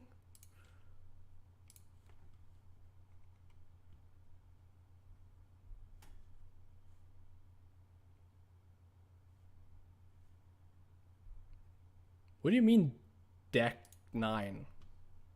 Dozen or so member port team had nothing close to the best case. Insomniac's archiving process, just by virtue of its crazy development schedule, hadn't been that great during the PS2 days, meaning that to begin with, Idle Minds had to rebuild much of the trilogy's asset Unacceptable. database from the ground Yeah. up. Since these sorts of HD collections I won't be and watching remasters Jay's aren't reviews today, exactly well budgeted, and since probably. Sony supposedly at this time had a Because weird I think policy the 3 about videos what I a picked out remaster's are developers gonna were be enough permitted to for the change most from part. the source. Last time I felt like I was just repeating myself. Idle Minds was left a bit handcuffed. On top of that, somebody at Sony Computer Entertainment wanted Idle Minds to rebuild Ratchet 3's multiplayer with a new online server structure, and to top all of that off, despite giving an initial fall 2012 release date both privately and publicly, for reasons that have Skid is never kinky. been given, Sony bumped the I collection's mean, release with a date name up like Skid in McMarks, Europe only how could you to not? June, cropping 2 to 3 months off of B. potential polish work. Keep in mind that none of this is factoring in the downloadable version of both the whole collection and each game individually. Each of these two would require slightly different tweaks to account for all of those little tricks that Insomniac used. 3 whole games Oh on God, one he thinks single Ouya is Blu-ray perfect? can't That's all not share good. the same spot on the That's like a innermost big red part flag of a right disc there. to load the game and the assets more quickly, but Idle Minds could allocate data in a different and possibly faster way when a game was bought separately from the other two on PSN. All of the tricks, all of these things that made these games work on PlayStation 2 are exactly the same things that led to these ports sometimes being broken, and it's frankly a miracle that Idle Minds was able to keep the damage mostly to visuals.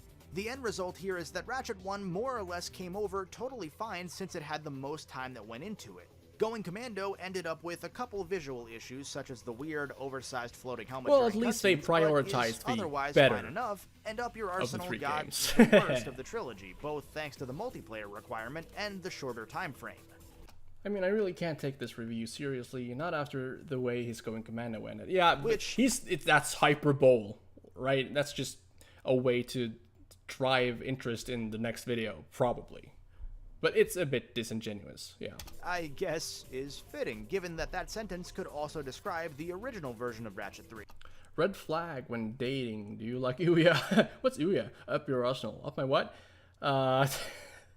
Yeah, take that as a no. Green flag, I guess. But like, if you're at that point, you might not get a second date if you ask her about if you like Up Your Arsenal.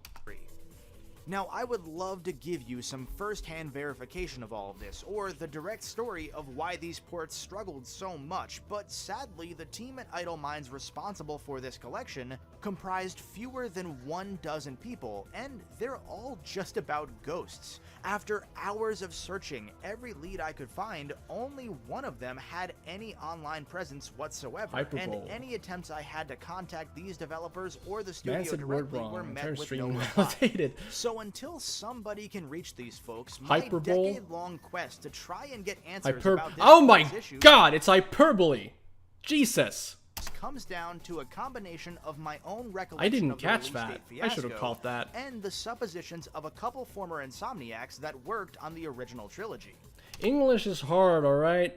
I actually remember first coming across Mike Stout and Tony Garcia's developer Let's Plays back in 2012 when I was first doing some of this research, so in a weird way this rough port is heavily responsible for this retrospective even being a thing, let alone being so thorough. And also, funnily enough, if not for these ports, rough as they may be, and without Idle Minds having done the legwork to rebuild Insomniac's archive for Ratchet 1, Insomniac may likely not have been My able English to is reuse the very exact level good, meshes yes. in 2016's reimagining of that first game, which means that that game would have looked much different too if not for this HD collection, but we'll talk about that when we get to that game. Moving back to Metropolis here, this tends to be one of the more challenging levels in the game, as the new robot Tyrannoids Or maybe I should go, I English very good, yes? take more damage because of that built-in armor, and they pack more of a punch because... robot bullets? It's a massive leap tonally from the rest of the game thus far too, with the Biobliterator looming cringe, in the champion. horizon, floating around as it presumably converts more of the city into robots. Let him For have his once, fun. you really feel like Ratchet and Clank failed. Like, you failed. You really have to earn your victory on this Wait, one. hang But on. when into What is he on about? looming in the massive leap tonally from the rest of the game thus far too, with the Biobliterator looming in massive leap tonally from the rest of the game thus Is far it? too. With Sounds the just about as Biobliterator colorful looming in and the bright horizon, as all the floating other around levels, as to it be honest. presumably converts more of the city into robots. For once, you really feel like Ratchet and Clank failed. Like, How you dare you bold failed. Norwegians. You Yeah, really fuck have to 'em. earn your victory on this one. But when you do, you get another I 1-2 am punch of awesome boss not afraid and awesome Ratchet 1 callback. On the of anything. very same trains that acted as a set piece in the first Ratchet and Clank, you'll take on Giant Clunk, because of course Nefarious made sure to give him a giant form. Why wouldn't he? He's the biggest fan of Clank in the universe.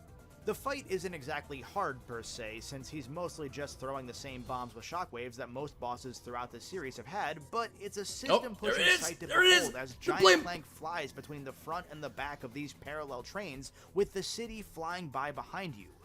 During moments like these especially, man, you Damn, just champion, can't you get better than really this got with a him Ratchet with game, that one. or with a PS2 game in general. And even once you've saved Clank and destroyed Clunk, that feeling of failure still lingers, because Nefarious's plan... I don't know. I think he's giving too much credit to the story at this point. Like, there's no feeling of failure. The game isn't written well enough to make the player actually feel any of these things. completely succeeded. Clunk was disposable. Well, at least I'm not from the UK, America, Africa, Asia, Russia, Spain, etc., etc. Well, yeah, you got that going for you at least. The entire city of Metropolis is in shambles. Captain Quark is dead. It's just about as bleak as Ratchet can get. You can take out some of your frustration by helping the Rangers clear Metropolis of robo-tyrannoids after this if you'd like, but otherwise, all you can do is admit defeat and regroup at the Phoenix. And you know what? Credit again to writer Brad Santos, because the game makes sure to straddle the line between the situation's gravity and still bringing in a little bit of levity. Our demographic research indicates that robots will make up 100% of the galactic population by this time next week. Of course, that's great news for my re-election campaign because, as you know, I'm half robot myself.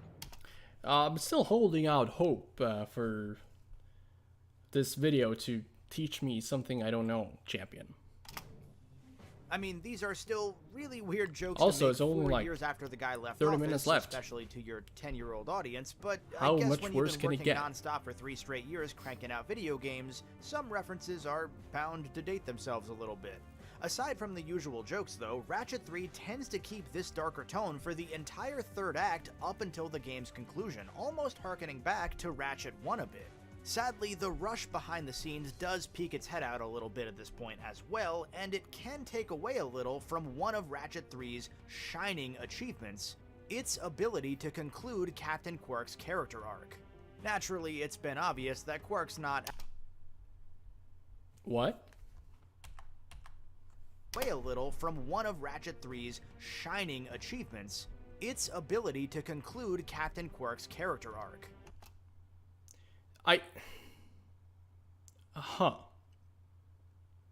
Okay, so basically Captain Quark disappears completely in Act 2. And then he briefly shows back up in the last 5 minutes of the game. What a conclusion. Naturally, it's been obvious that Quark's not actually dead since, you know, he's been in almost every game since, but for a brief moment back in 2004, there was a chance. You could actually believe it. That moment lasts no more than like an hour though, because it only takes 2 planets to discover that Quark is in fact alive. After the Metropolis disaster, and with Nefarious's whereabouts yet again unknown, Sasha, now back in control of the Starship Phoenix, sends Ratchet and Clank to the crash site to look for any evidence of whatever Quark was looking for on Nefarious's crashed ship. Apparently, nobody thought to look for survivors or anything earlier? Okay. The bright side is that this plot point I get might what the take Golden Bolt is getting at, but he is wrong when saying this, yeah. longer for some I players agree. to discover than others, because fighting your way through this ship's wreckage can be a nightmare if you I don't wonder know how what's the coming. pocket crotchetize Actually, I works. lied. That's not I really a bright don't side want to at know. all. If your weapons or health are underleveled, or if you haven't purchased one of the more recent sets of armor back at the Phoenix, you can expect a lot of deaths, and a lot of spawning right back at the start of the level. By this point though, you should have more than enough of your weapons leveled up either to max or at least close to it, and even though using a maxed out weapon is sort of wasting experience Rule that you could 34 be gaining with another definitely weapon, knows. you'll definitely want to abuse your level 5s here. And to I be don't know, I totally never fair had here, any this problems with the spike difficulty in is this game for some understandable reason. with respect to the story. After Like, all, Nefarious I know that sounds like a humble brag, but like, I don't know. I just kind of bought armor when it was available and used the correct weapons in the correct situations. that ship full of troopers to kill Ratchet, Clank, and Quirk. Well, not Clank since he already had Clank, but I guess he was alright with Clunk being collateral. It makes for a really unique level aesthetically too, so even though I used to hate this level as a kid, it's grown on me over time. And if you look carefully enough when exploring the destroyed hull of Nefarious's cruiser, you'll find the Nano Pack, a really neat piece of gear that stores extra nanotech that you might pick up when you're full on health, and dispenses it if you're ever close to death.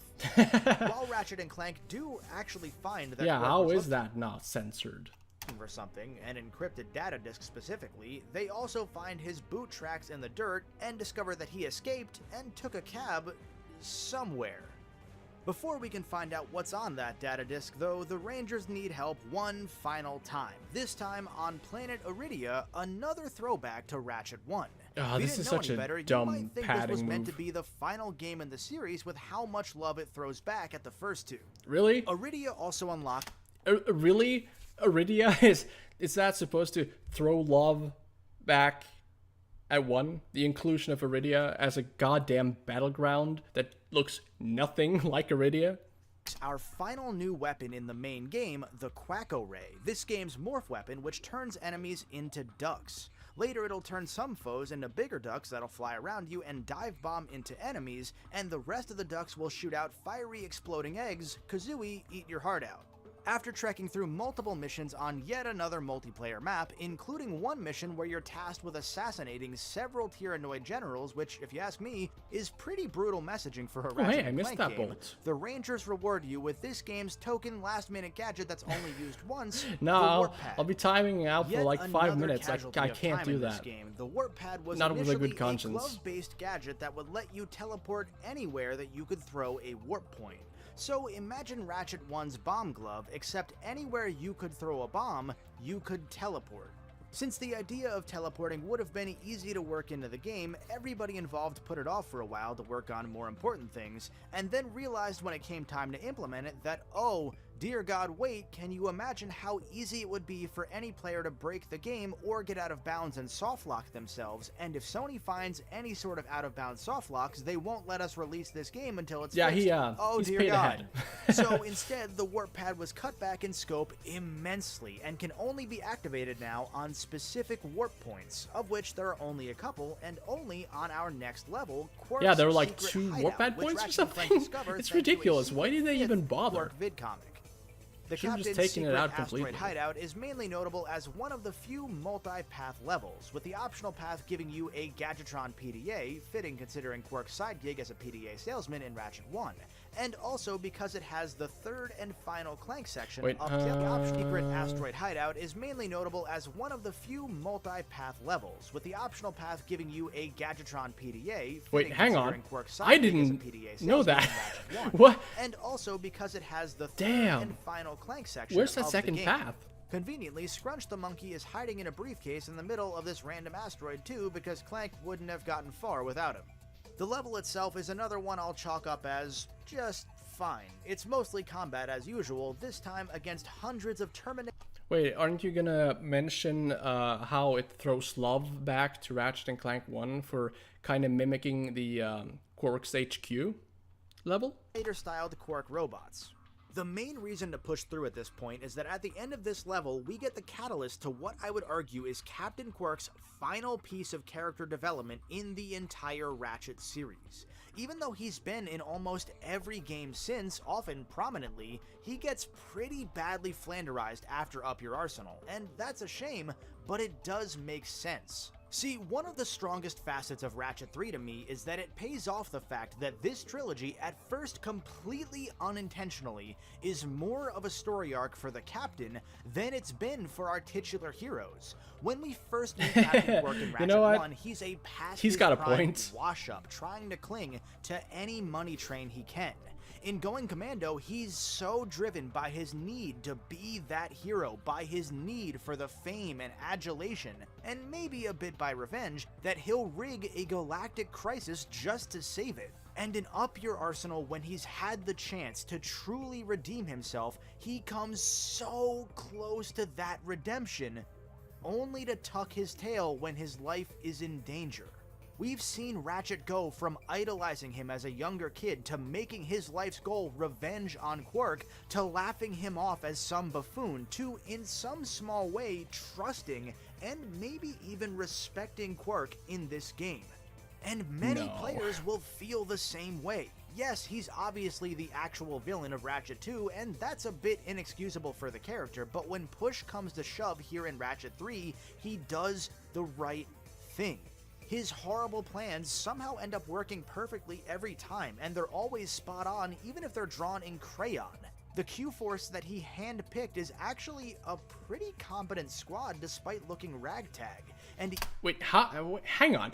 Wait, no. They're not competent. The only competent guy in the Q4 is basically Ratchet and Al. Yeah. even though he recognized his mortality and fled from it, he actually was trying to help save the galaxy in the moments before Nefarious' ship self-destructed. So for him to turn away from everything that he's done, from all of that progress that he made, that actually hurts not just the characters, but us a little bit too. It's in this moment that we're a little bit of both Ratchet and Clank, frustrated yet again that Quirk's... I don't think Quark has gone through that much of a character arc. He's always been selfish and basically only looked out for himself, right? And there hasn't been a gradual thing with him learning to overcome that, which is why it's so jarring when he comes flying in on his dumb little ship in the last 5 minutes. awful narcissism would bring him to do Oh, the you two wrong were thing, telling me how even to in feel. the face Wow. of doing what's right. But because it's a kid's game, still confident that at the end of the day, Quirk will come around and, as Clank says, be the hero that he's always wanted to be. We've got to leave Quirk alone to sulk for now, because we've got more pressing matters to deal with. When Ratchet gets back to his ship, he finds out that the Phoenix is under attack and the crew is in imminent danger. What ensues is another kind of harrowing level where we fight our way with a handful of Rangers through our home base, our safe haven, the Starship Phoenix itself, to rescue our friends. If the game was going to have a hub, it had to have a hub defense mission, and this is some perfect execution. Except I'm not sure why they went with the robot ninjas. That feels a little bit off. It's a shame then that what would have ensued on this level was meant to include a full space combat encounter, where Ratchet would dogfight his way around the Phoenix Star Fox style, taking down enemy dropships and robots trying to breach the outer hull. However, space combat, for reasons Nothing that makes me want to puke more than being fully treated like a explained, person. were cut entirely from Up Your Arsenal. Same, dude. Until today. Today's the day to change that, because I spoke with the programmer tasked with working on those space levels.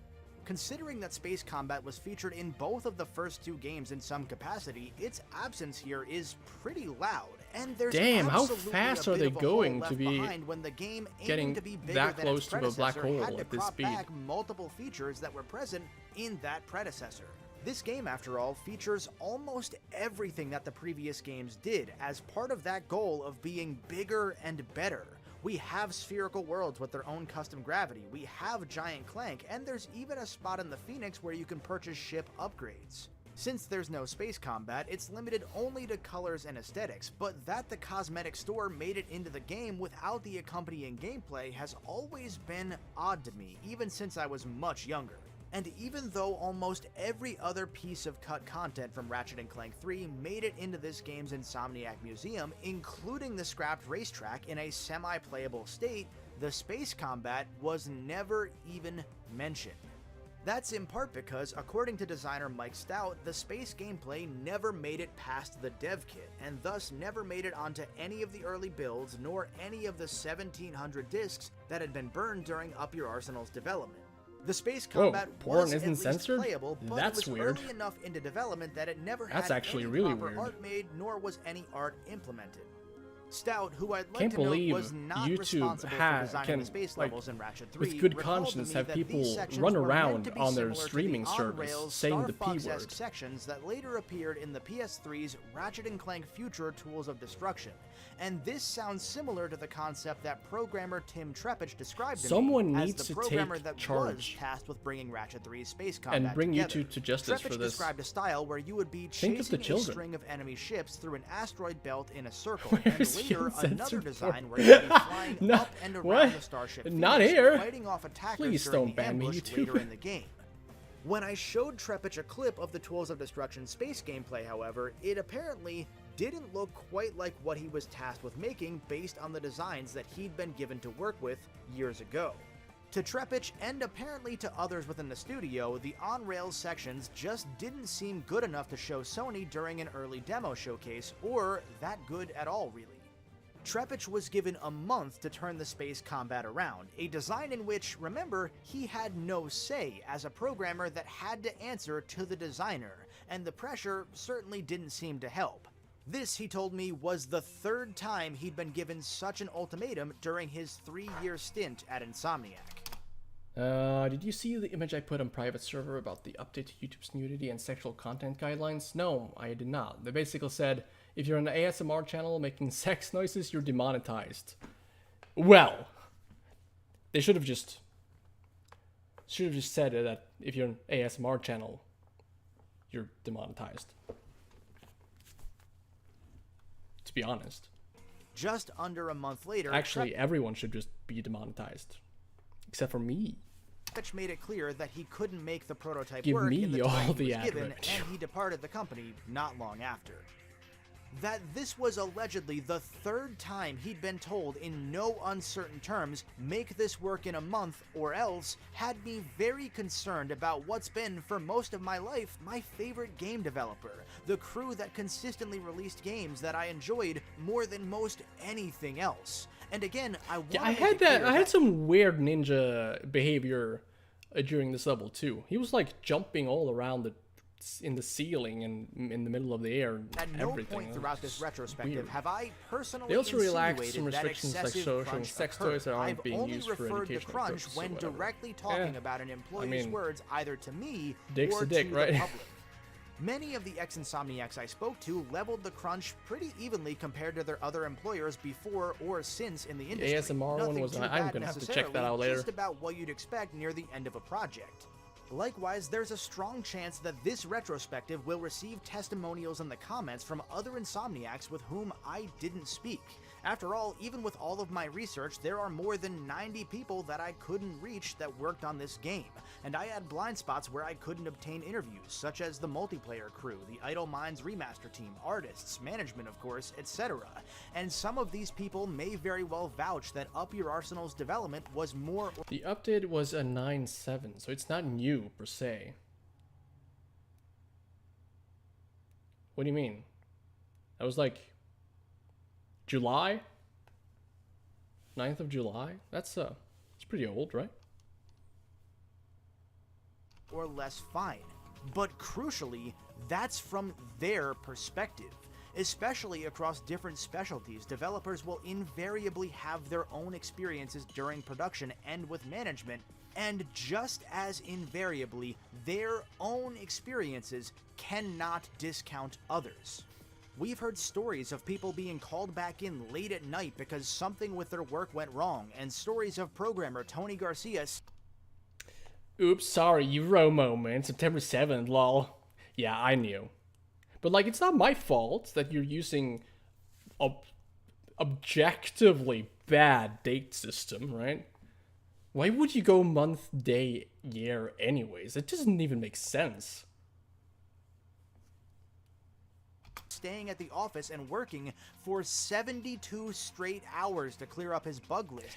And while we're talking about the date system, what the hell is up with Fahrenheit, am I right? These stories started to concern me more and more with every thread on which I tugged.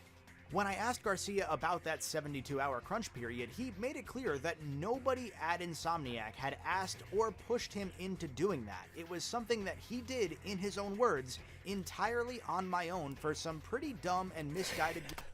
Freaking knew you were gonna bring that up. LMAO. Hell yeah, dude. I'll take any chance I get to shit on Fahrenheit. ...reasons at the time.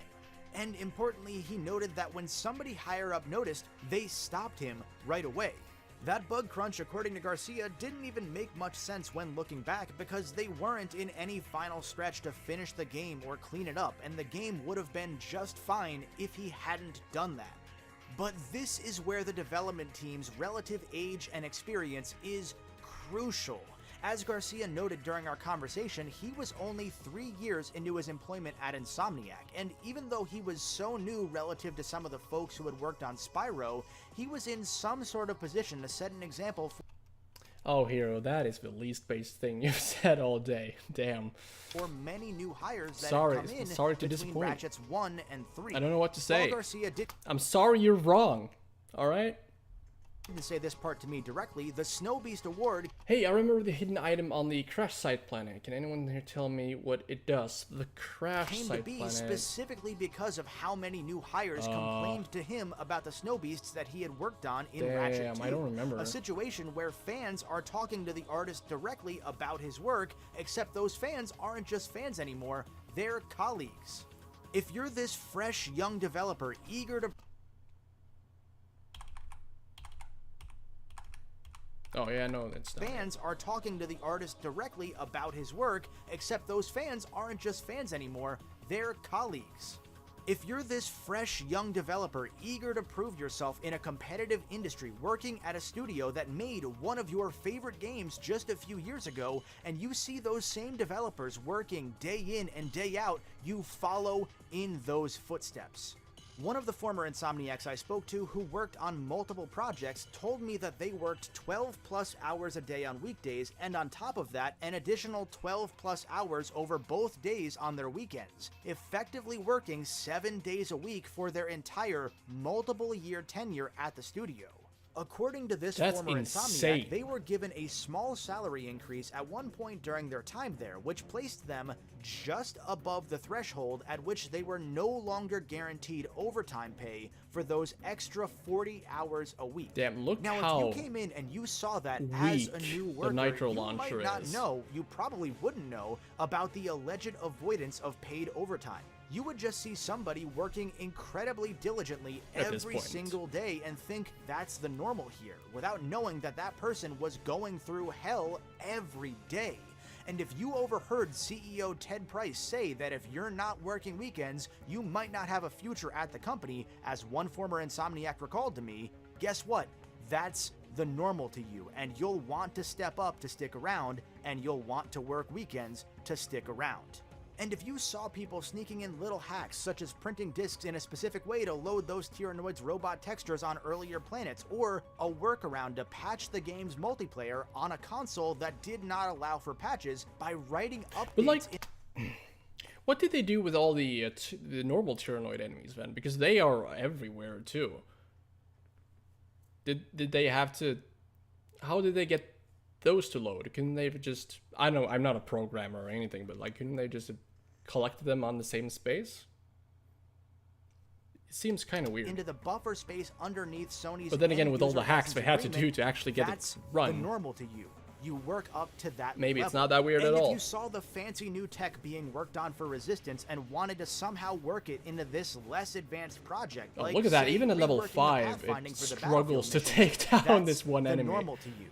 You, as a new employee at Insomniac, would be surrounded by some of the cream of the crop of the industry, by people like Ted Price himself that stayed long hours or worked overnight to get more work done even though they may not have been asked to. or the people that actually were called back in late at night because something went wrong, as one Insomniac recalled to me. You were part of a team so determined to ship the absolute best title that they could, in spite of everything that went wrong during development, that you likely took part in the crunch culture yourself because the management both set a poor example and didn't stop it when it occurred. Whether Insomniac's crunch was any better or worse than the rest of the industry, that seems like it may depend on what the person's role was individually at the studio, but it was there. None of these games could have come out if not for crunch. Crunch was, and this is me speaking here, professional opportunities be damned, crunch was factored into the time budget of this franchise for years and years. That is a fact. That is an undeniable fact. This is a game defined by the ambition of those who made it, and I can't help but feel a game occasionally, ever so quietly, tormented by it. This game was supposedly a disaster in the weeks leading up to release, quietly? with one I Insomniac don't think so. employee I expressing think it's pretty fear clear that they were didn't have going enough to time be to responsible make for this. Insomniac's first critical failure. This game, Insomniac's highest rated game to this day, was a butterfly's wing flap away from possibly being the worst and potentially, as a result, the last Insomniac game. That does not happen without crunch. And this is the trade-off with Up Your Arsenal's ambition. A more directed and frankly better written story led to animators supposedly having to crunch to finish the story scenes. A more focused gameplay approach finally allowed Insomniac to put together the character action game they'd been looking to make from the jump, but because platformers were really starting to go out of vogue during the PS2 era, they actually betrayed that very template of shooter-platformer hybrid that they set as a goal.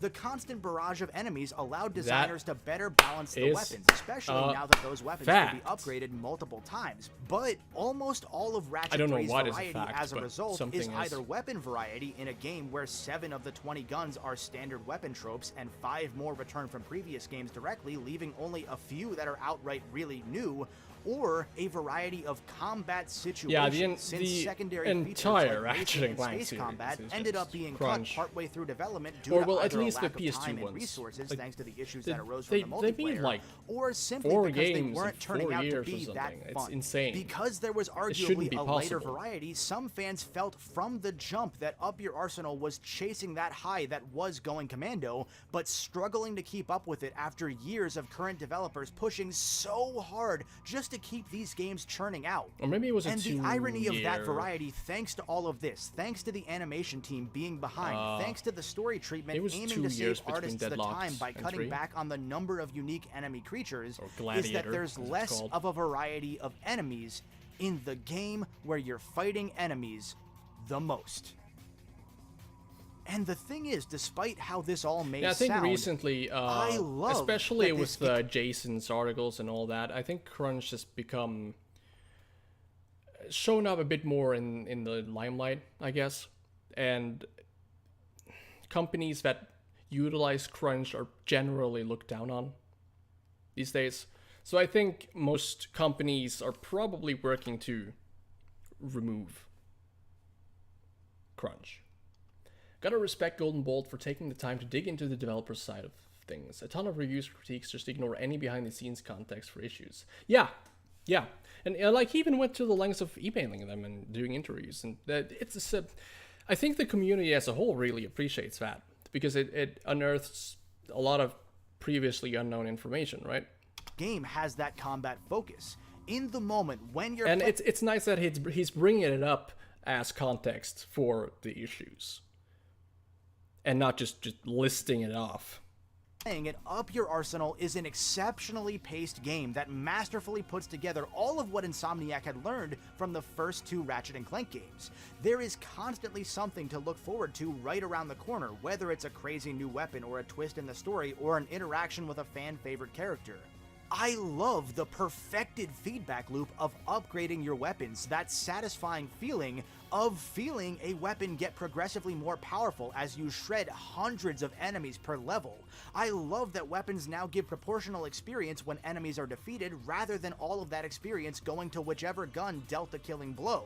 I love that right when I might start to get bored of the more linear level design, that's the exact moment that we're told to revisit the arena or that we're given a series of ranger missions on a wide open battlefield. I love that as weapons level up, they automatically gain the bonuses from Ratchet and Clank 2, like the acid mod or the lock-on that's a mod, really good rather than upgrade forcing compared you to buy them to with secret 2. collectibles that you might not find in your first playthrough. I love that for as linear as its main level design is, Up Your Arsenal is the first game where every level is designed from the outset with secret areas in mind for bonuses like titanium bolts or this game's new collectible, trophies, No Relation. Where in the first 2 games gold/platinum bolts weren't as planned and instead just thrown into random areas that playtesters had accidentally found, here you're guaranteed to have a number of those little eureka moments more often per level. When I'm sitting down and playing the game, I'm laughing at the jokes, even though I've heard them all countless times by now. I'm enjoying the story. I'm having a blast. I love all of the optimizations of Ratchet and Clank Up Your Arsenal. But maybe fittingly, given the game's title, there's always a but. I love the constant intensity of the combat in the moment, but when I step back, I wish we could have seen some more of those little platforming sections that ended up being set aside as a result, rather than those being segmented to just the arenas or the vidcomics. I mean, this game doesn't have a single grind rail, despite those being one of the easiest ways to bring intensity without needing another gunfight. I love Insomniac's efforts to throw in more strategic weapons, but I personally don't find much use in ones like the Infector or the Hollow Shield because they're a bit too situational for how enemies usually come at you in this game, which is head-on. And to stretch this even beyond just this game itself, I love Dr. Nefarious. He's an incredible character, and in this game at least, is the perfect combination of intimidating, formidable, and funny. I can't take it seriously when he says that Dr. Nefarious is intimidating. As much as he's used for laughs, Nefarious is a tragic villain in this game, a dude that was mercilessly bullied by our sort of hero, Captain Quark, a perfect foil for Quark's 3-game redemption arc. But I'd really love for him not to have become a bit of a flanderized crutch for Insomniac to use in later games. And I'd have loved if his crazed evil scientist plots didn't just devolve into, I want all heroes to lose. That's not the fault of this game, of course, and I can't blame this game for that, but it's something that I think about now when I play Up Your Arsenal, knowing the context that the rest of the series provides. And I love that Quark, by the end of the game, has his come-to-Jesus moment, that he finally gets to be the hero that he's always pretended that he was, that he's always wanted to be. But I wish that the conclusion to his character arc didn't mean that he would reset and retread from here on out. Especially now that his voice actor Jim Ward has retired, I'd like to say that Quark's character deserved better than being just the buffoon for the last 15 years since Up Your Arsenal concluded his story. And to throw one more butt out there, I love the next level, partly because it's named the Nefarious BF. He probably says I love 30 times in 5 minutes. Oh god. Partly because we can get the plasma coil starting on this planet and that thing just shreds everything to bits, and partly because but like he obviously has a great affection for this game, come flying at and that's you, fine. But it's just straight up filler. At the end, Clank uses the BFG to destroy the Bio-Obliterator, only to discover immediately that a second, bigger Bio-Obliterator is already finished and ready to go. Eat your heart out, George. Nefarious doesn't even need to wait for his second Death Star. That's not it, though. This is a double butt. We already knew that there were multiple Bio-Obliterators. The game told us immediately. The characters already acknowledged multiple Bio-Obliterators. Why is this a surprise now? Not hating the love he has for the game, but he overdoes it because of nostalgia. Yeah, it seems very much like that. It's a really odd and really rare moment where this game drops the ball with its story. But it means that we can jump right to Quark's true redemption during the final assault on Nefarious. After Ratchet and Clank fight their way... But like, it's fine. The parts I take issue with are when he misrepresents what's happening. through a lengthy like onslaught, Quark pushing having through this corridors with waves and huge waves character of arc, which is robo-tyrannoids just guarding not every true. doorway behind every piece of cover. After taking down Nefarious, That's right, Nefarious. Your reign Or of Nefarious terror being is finally intimidating. I mean, look at that. okay, after a fight through even more. Like, this is the only Nefarious' part in the robot game troops he's and actually across kind a of war-torn intimidating because he has battlefield some and past a giant spectacular destroyed attacks. Clankhead, which is pretty. But like, that's pretty, it. That's pretty strange, actually. Most of the time, he's After just the the butt Galactic of the Rangers joke. show up and absolutely demolish the last troops in your way as a thank you for all of Ratchet's help. And after an amazing fight against Nefarious, dodging his dozens of doppelganger attacks, jumping past his shockwave bombs that he throws in a staggered pattern so that you can't time your jumps formulaically, running past his anchored laser attack thing, Nefarious arms the Bio-Obliterator, which Yeah, like I said, the boss fight, the on-ground boss fight against Nefarious is great, and he's actually intimidating in it. goes into... Because he has some powerful attacks, but the thing is, it's so out of left corner because you're not expecting him to be this giant powerhouse, right? So it just feels kind of weird. arms Just and based legs on mode. how he behaves earlier in the game. Look, let's not think about it too much. They were already out of time, and they were out of memory in the level, and they'd just blown their load on making that Nefarious fight so damn good, so they admittedly half-assed the true final boss. But it's here, with no possible way for Ratchet and Clank to win, except either swerving around pretty easily in a figure-8 pattern and just holding down circle, or just shooting this giant Death Star with a sniper rifle a few times. Again, let's just pretend, okay? Why the hell do you even have vehicles in this game? Like, the vehicles have no place in a Ratchet and Clank game, right? Because the games are all about running around and shooting stuff with your weapons and leveling them up. So why even bother? The things that you used to put into the game to have like kind of a breath of fresh air, something else to do than run around and platform, were not only platforming segments but also gadgets, and then the grind rails. Why not use them?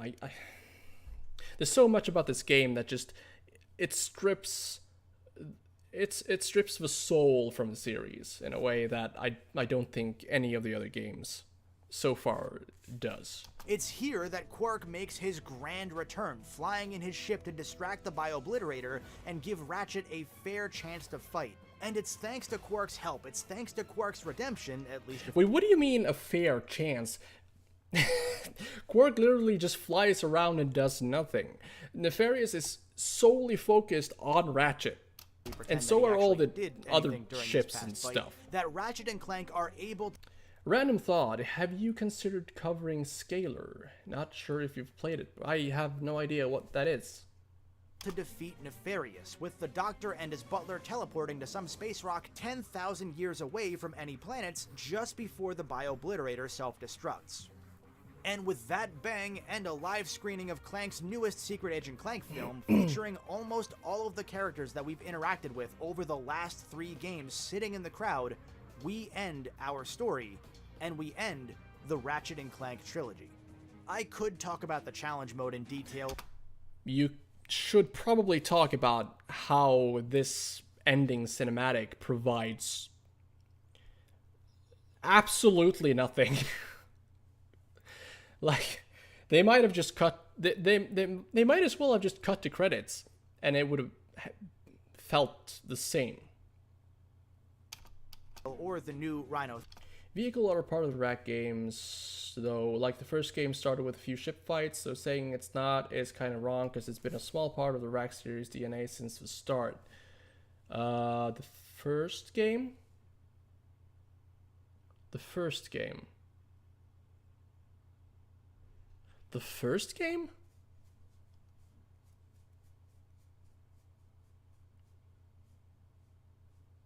No. The second game, yeah.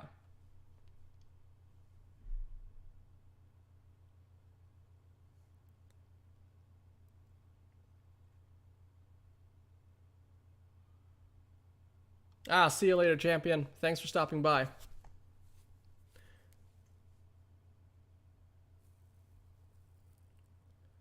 The first game? What am I missing? There wasn't any vehicles in the first game, right?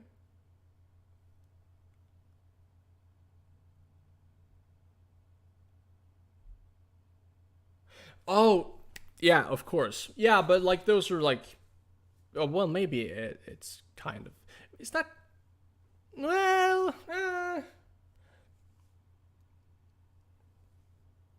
I don't know. They don't feel the same, right?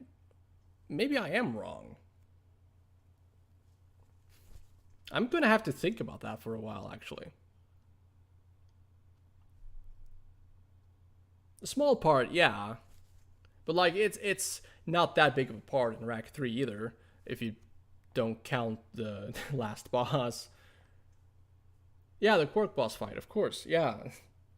How can I forget? How could I forget? But it's like, I don't know. It feels kind of different when you have a hover ship and a fucking car that you're driving around in like a battleground. In 1 and 2, you have kind of like just, or well, especially in, yeah, well, in 1 and 2, you have your ship, which is in space, or sometimes just in the air. Whatever, I'm not qualified to explain my thoughts on this right now. I'm gonna have to think about that.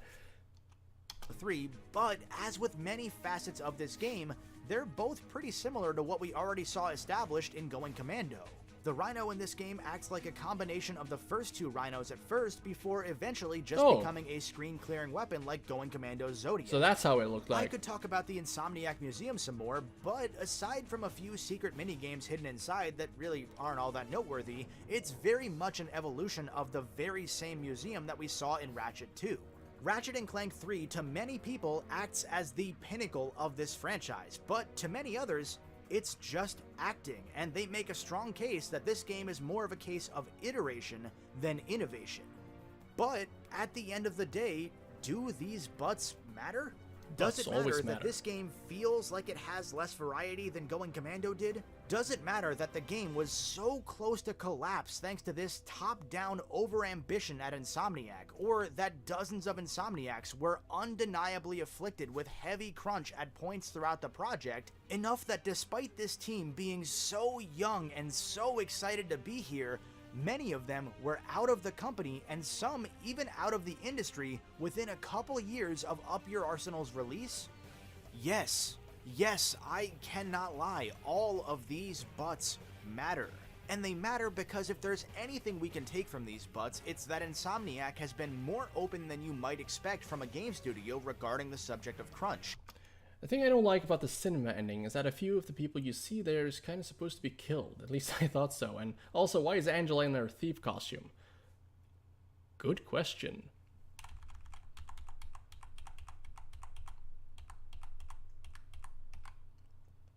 So who's supposed to be dead here? Or anyone, really?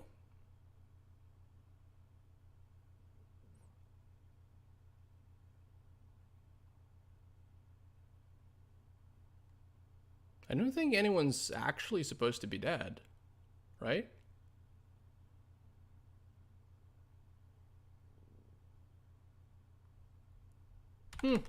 Maybe.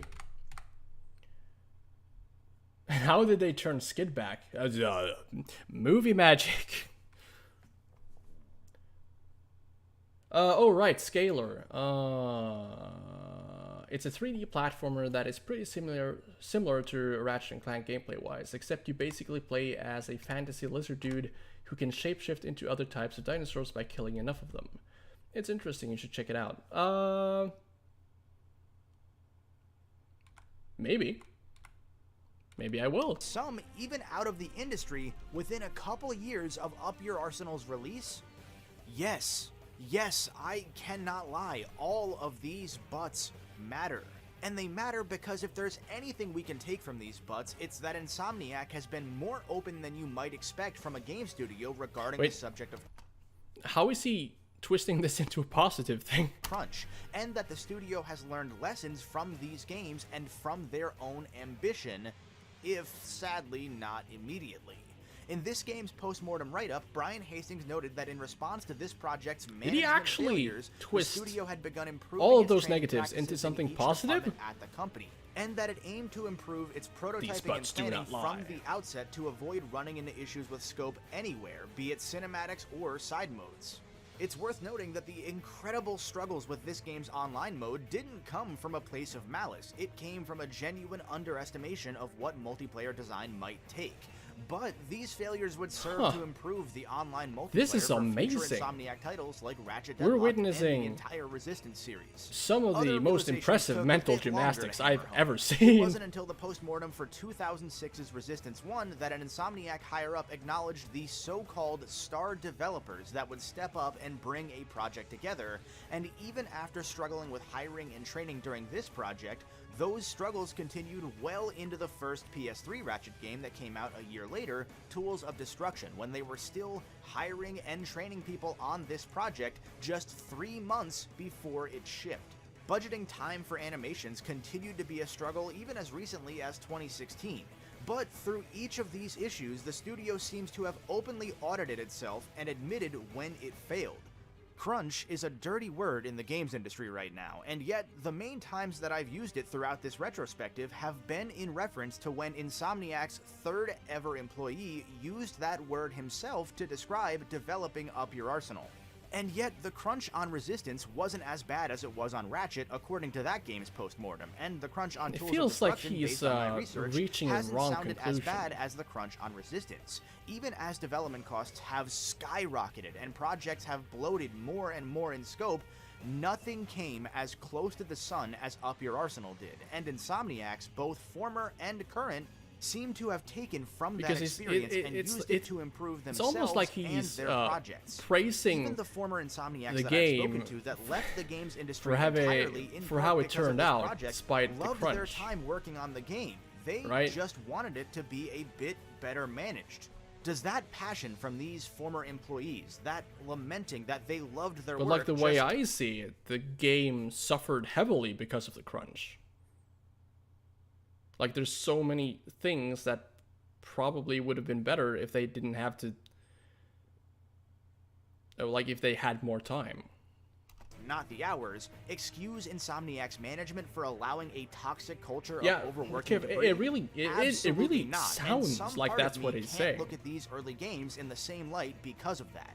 But these failures I think he's provided taking at the least they some tried of the like hell and framework didn't for entirely Insomniac fail to approach. get it right, to grow past the culture of just Yeah. a handful of dudes Yeah, working on a Doom clone in an it's like apartment, it is to mature and basically that's basically what he's saying. But I don't know. That seems like the wrong conclusion to come to after everything he's talked about. catch up to the company size that ballooned perhaps faster than the management could handle. And if Insomniac's been about one thing besides crazy weapons in these last 15 years, it very much seems like that thing is project management. So I'd like to think that even if they almost certainly haven't solved the issue entirely, because frankly almost nobody has, hopefully they've gotten closer. Regardless of your opinion on whether this game reached Going Commando's level of quality or fell short, it's because this game fired a shot even further out than Ratchet 2. It's because it pushed way too close to the sun that future projects didn't crash and burn, even if this one singed countless feathers along the way. Regardless of if you're like me and never played every the game original is about PS2 project version's management. multiplayer online, And like would rather have they had a already more developed robust single-player 2 experience rather similar than games compromising before it this, even a little so bit, it's kind of there's weird that another they didn't world have out it there down. where Ratchet 3's multiplayer is somehow looked at in the way that Halo 2's is in our world. And regardless of how when I think of Up Your Arsenal, so much of what I love is followed by the word but, or how maybe I did want slightly more variety, or how I occasionally missed that exploratory vibe of the first two games, or how I wish some of the later games didn't keep chasing at what made this game lightning in a bottle for the third year in a row. Without those buts, the rest of the series would likely have been developed under worse conditions, with more employees burning out or worse, breaking stupid to watch down. a stream on TV Over while the last commenting few on my years, phone. whenever I've Not tried to stupid sit if it down and works. write a script about this game, to write out my thoughts, I couldn't get myself past that word. But, because there was always a but at the end of my praise. But does that mean if I now, add thanks an to the developers that I've if spoken to, I the do an stories that ad I've break heard, right the now, stories like that a I've told, double and ads the ones that from maybe you? I haven't yet, That's I'm great. glad Everyone should do the that. butts are there. But that said, I'm never doing a video this long again. See you for the 14-hour Deadlocked retrospective. Until then, as always, stay golden. This video was made possible thanks to the generous support of my Patreon backers, Wait, hang on. Goldstorm. This video Are you was seeing? until Okay, they were doing a okay, vid okay. there. Look at the But capture, the that CC. said, I'm closed never doing a captions. video this long again. See you for the 14-hour Deadlocked retrospective. Until then, as always, stay golden. I wish he This said video that. was I wish made he said possible give me thanks money. to I'm the on generous Patreon. support of my Patreon backers, including should follow your Goldstorm script more 07, closely, dude. Vincent, Harry, James Boss, Terminally Nerdy, Wolf Chaoson, and Buckles Chucklow. If you'd like to help support the Golden Bolt and future videos, Whew. All right, that was a video. Weirdly enough, I thought I'd walk away with more knowledge than I got, but right now I only have like 1, 2, 3, 4, 5, 6, 7 notes, 7 lines. So I don't know, a lot of what he's talking about just doesn't really play that much into the game itself.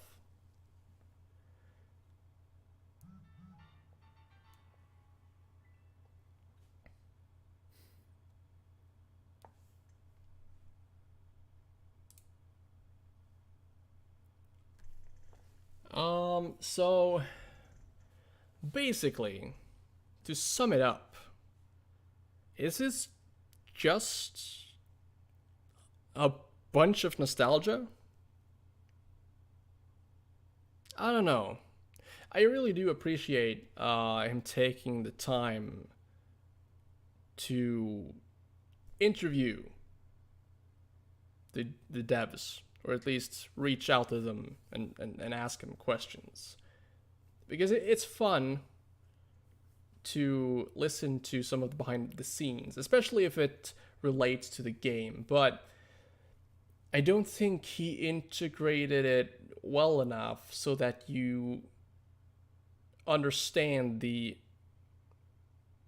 way it affected the game itself, right? And also, I don't think he reached the correct conclusion when taking all those things into consideration, because it's very obvious that Ratchet and Clank 3 suffers because of time constraints, which is probably not made any better because of the crunch. I think he fell into some positivity bias, but if it helps shed some light on the development cycle, it was a success in my opinion. Yeah, I guess.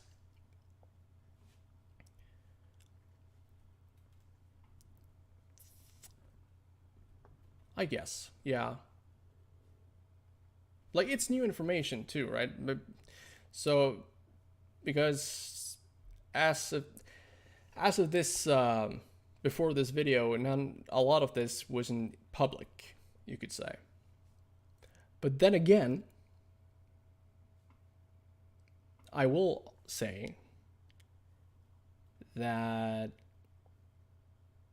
it wasn't all relevant. Or at least it wasn't all spoken about in context with the game. It was more of a some of it was, but some of it wasn't. I guess it's fine. It's information heavy though, but I think you probably could have cut it down to 1.5 hours or something. I'm pretty sure. But I guess that would mean he'd have to change his style a bit, so I don't know. This is the Salt Factory way of making videos, I guess. Which someone actually said to me once, that I was my Yoshi story video was like these, like if Salt Factory were to make one about Yoshi's story, which at the time I thought was pretty funny.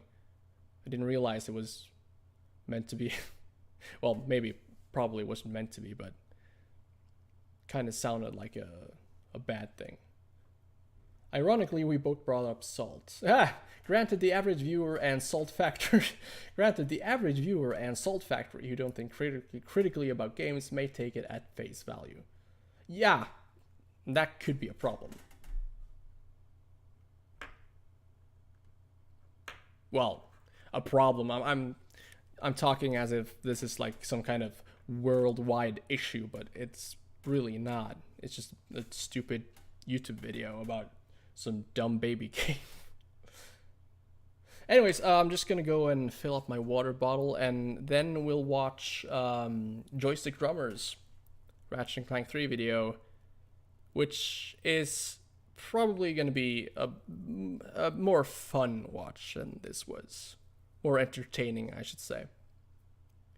Because it's also shorter. And much more dense, I guess. Be right back, and I'm actually gonna try an insert ad. Like this. Ads inserted. Cool. Be right back.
All right.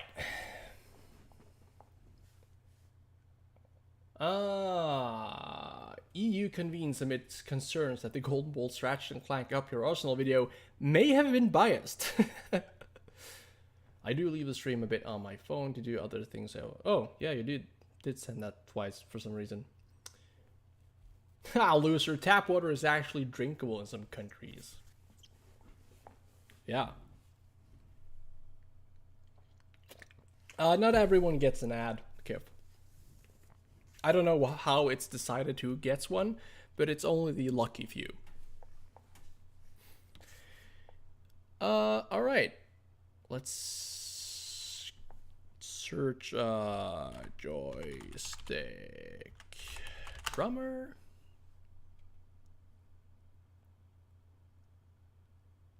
Oh, hey, my stream shows up. Would you look at that?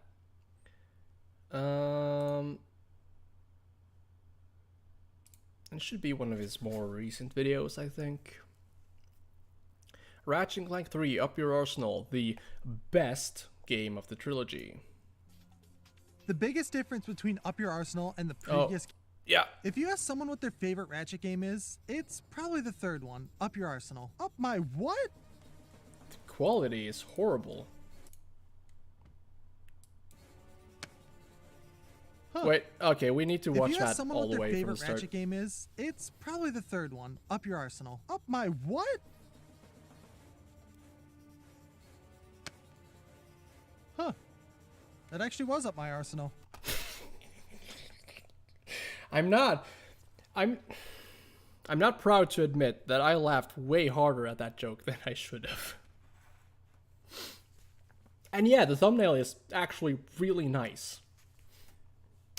This was Insomniac's third Ratchet game in 3 years, and they went above and beyond with this title. It introduced multiplayer, gave us the best villain, and No. showed us Captain Cork acting like a monkey. And they did all this in under a year. It achieved the highest score a Ratchet game has ever gotten, but the development team didn't think that was going to happen. If you've seen the Gaming Brits video on Ratchet 3, which you probably have because just look at that view count.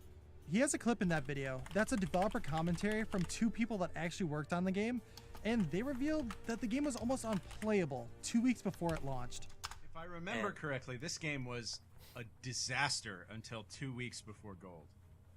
I think Oh yeah, if that's you're Yeah, I think interested, I that's remember the going out to lunch with the designers, and all of us just like we're. that's the podcast series the 2 of the developers did. Mike and Zach Braff, I think it was. Yeah. You know, we're putting like earthquake blankets over each other and trying not to cry. And I think Colin said, "I'm really worried that we will make Insomniac's first failure."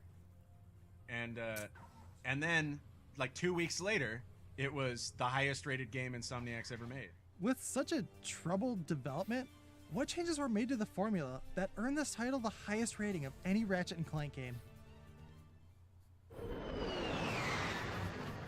Development commentary, I know of it. They did a Rift Apart one while not being developers. Yeah, they did. It's pretty cool. I haven't watched it yet, but since I haven't played Rift Apart, since I have to get a PS5 to play it, but The biggest difference we'll between watch Up it Your eventually. Arsenal and the previous games is the way the individual levels are set up. Instead of giving you multiple paths for you to choose where you want to go first, this game guides the player through a straight path and predetermines what you're going to do and when you're going to do it. This focus on more action-oriented gameplay is something Insomniac Games has said they've always wanted to do, and it feels like Up Your Arsenal was the first game to actually achieve No, goddamn, Kif, don't make me ban you again. that goal for them. And I'm not saying there's anything wrong with linear level design, because in fact, I actually prefer that in most of the games I play. For some reason though, it just didn't excite me with this game.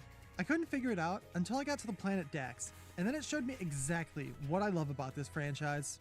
With each world in the first game having multiple routes, I got to choose what activities I wanted to do when. For example, let's look over here and you see some enemies, but you don't feel like fighting right now. So I'm gonna go check over here. Oh shit, a grind rail section. I'm definitely jumping on that.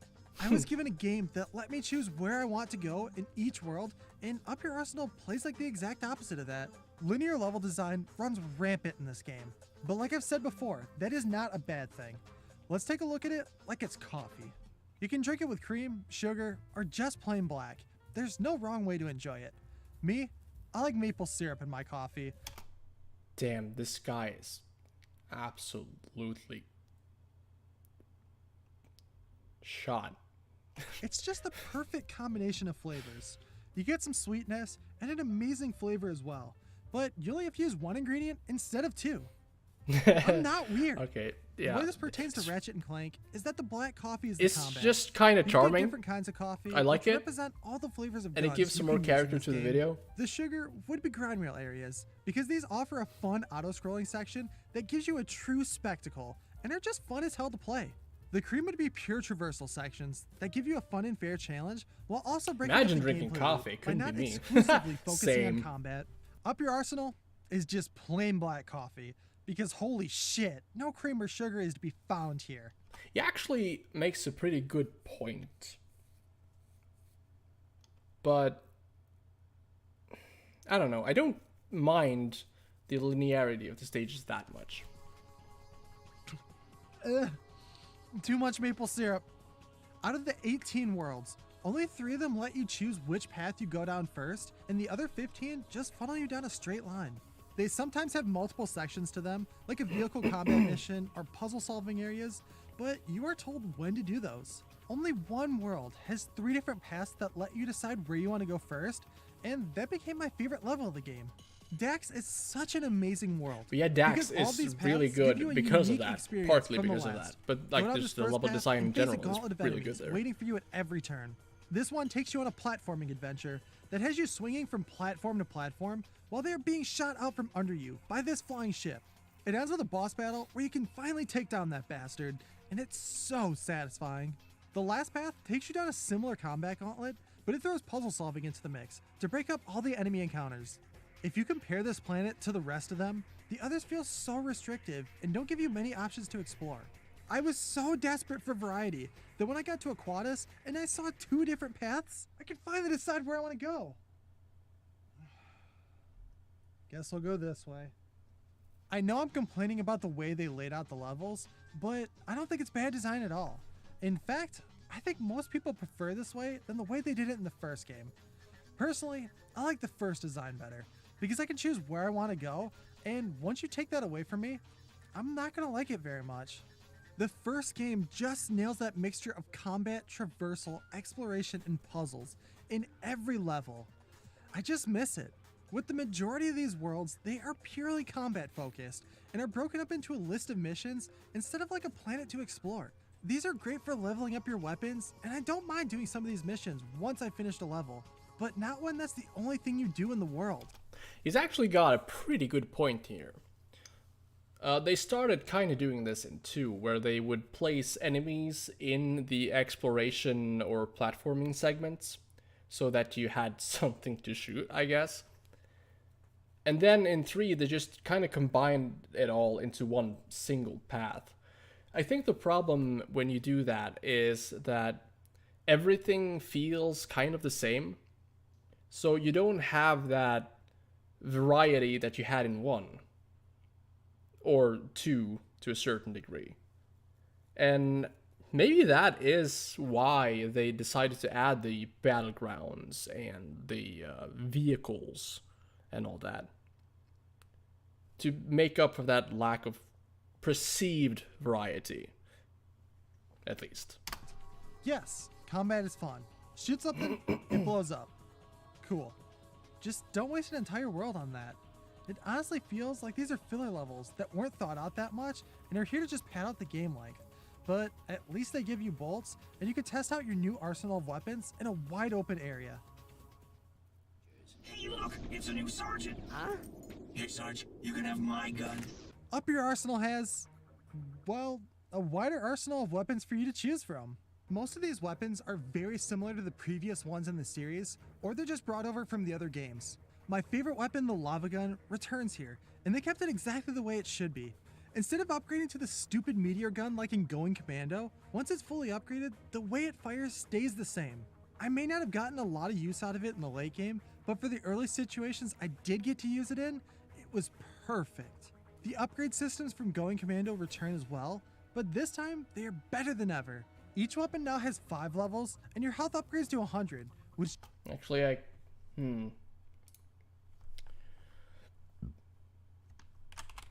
should probably write that thought down. Combining puzzle and platforming segments with the combat route makes it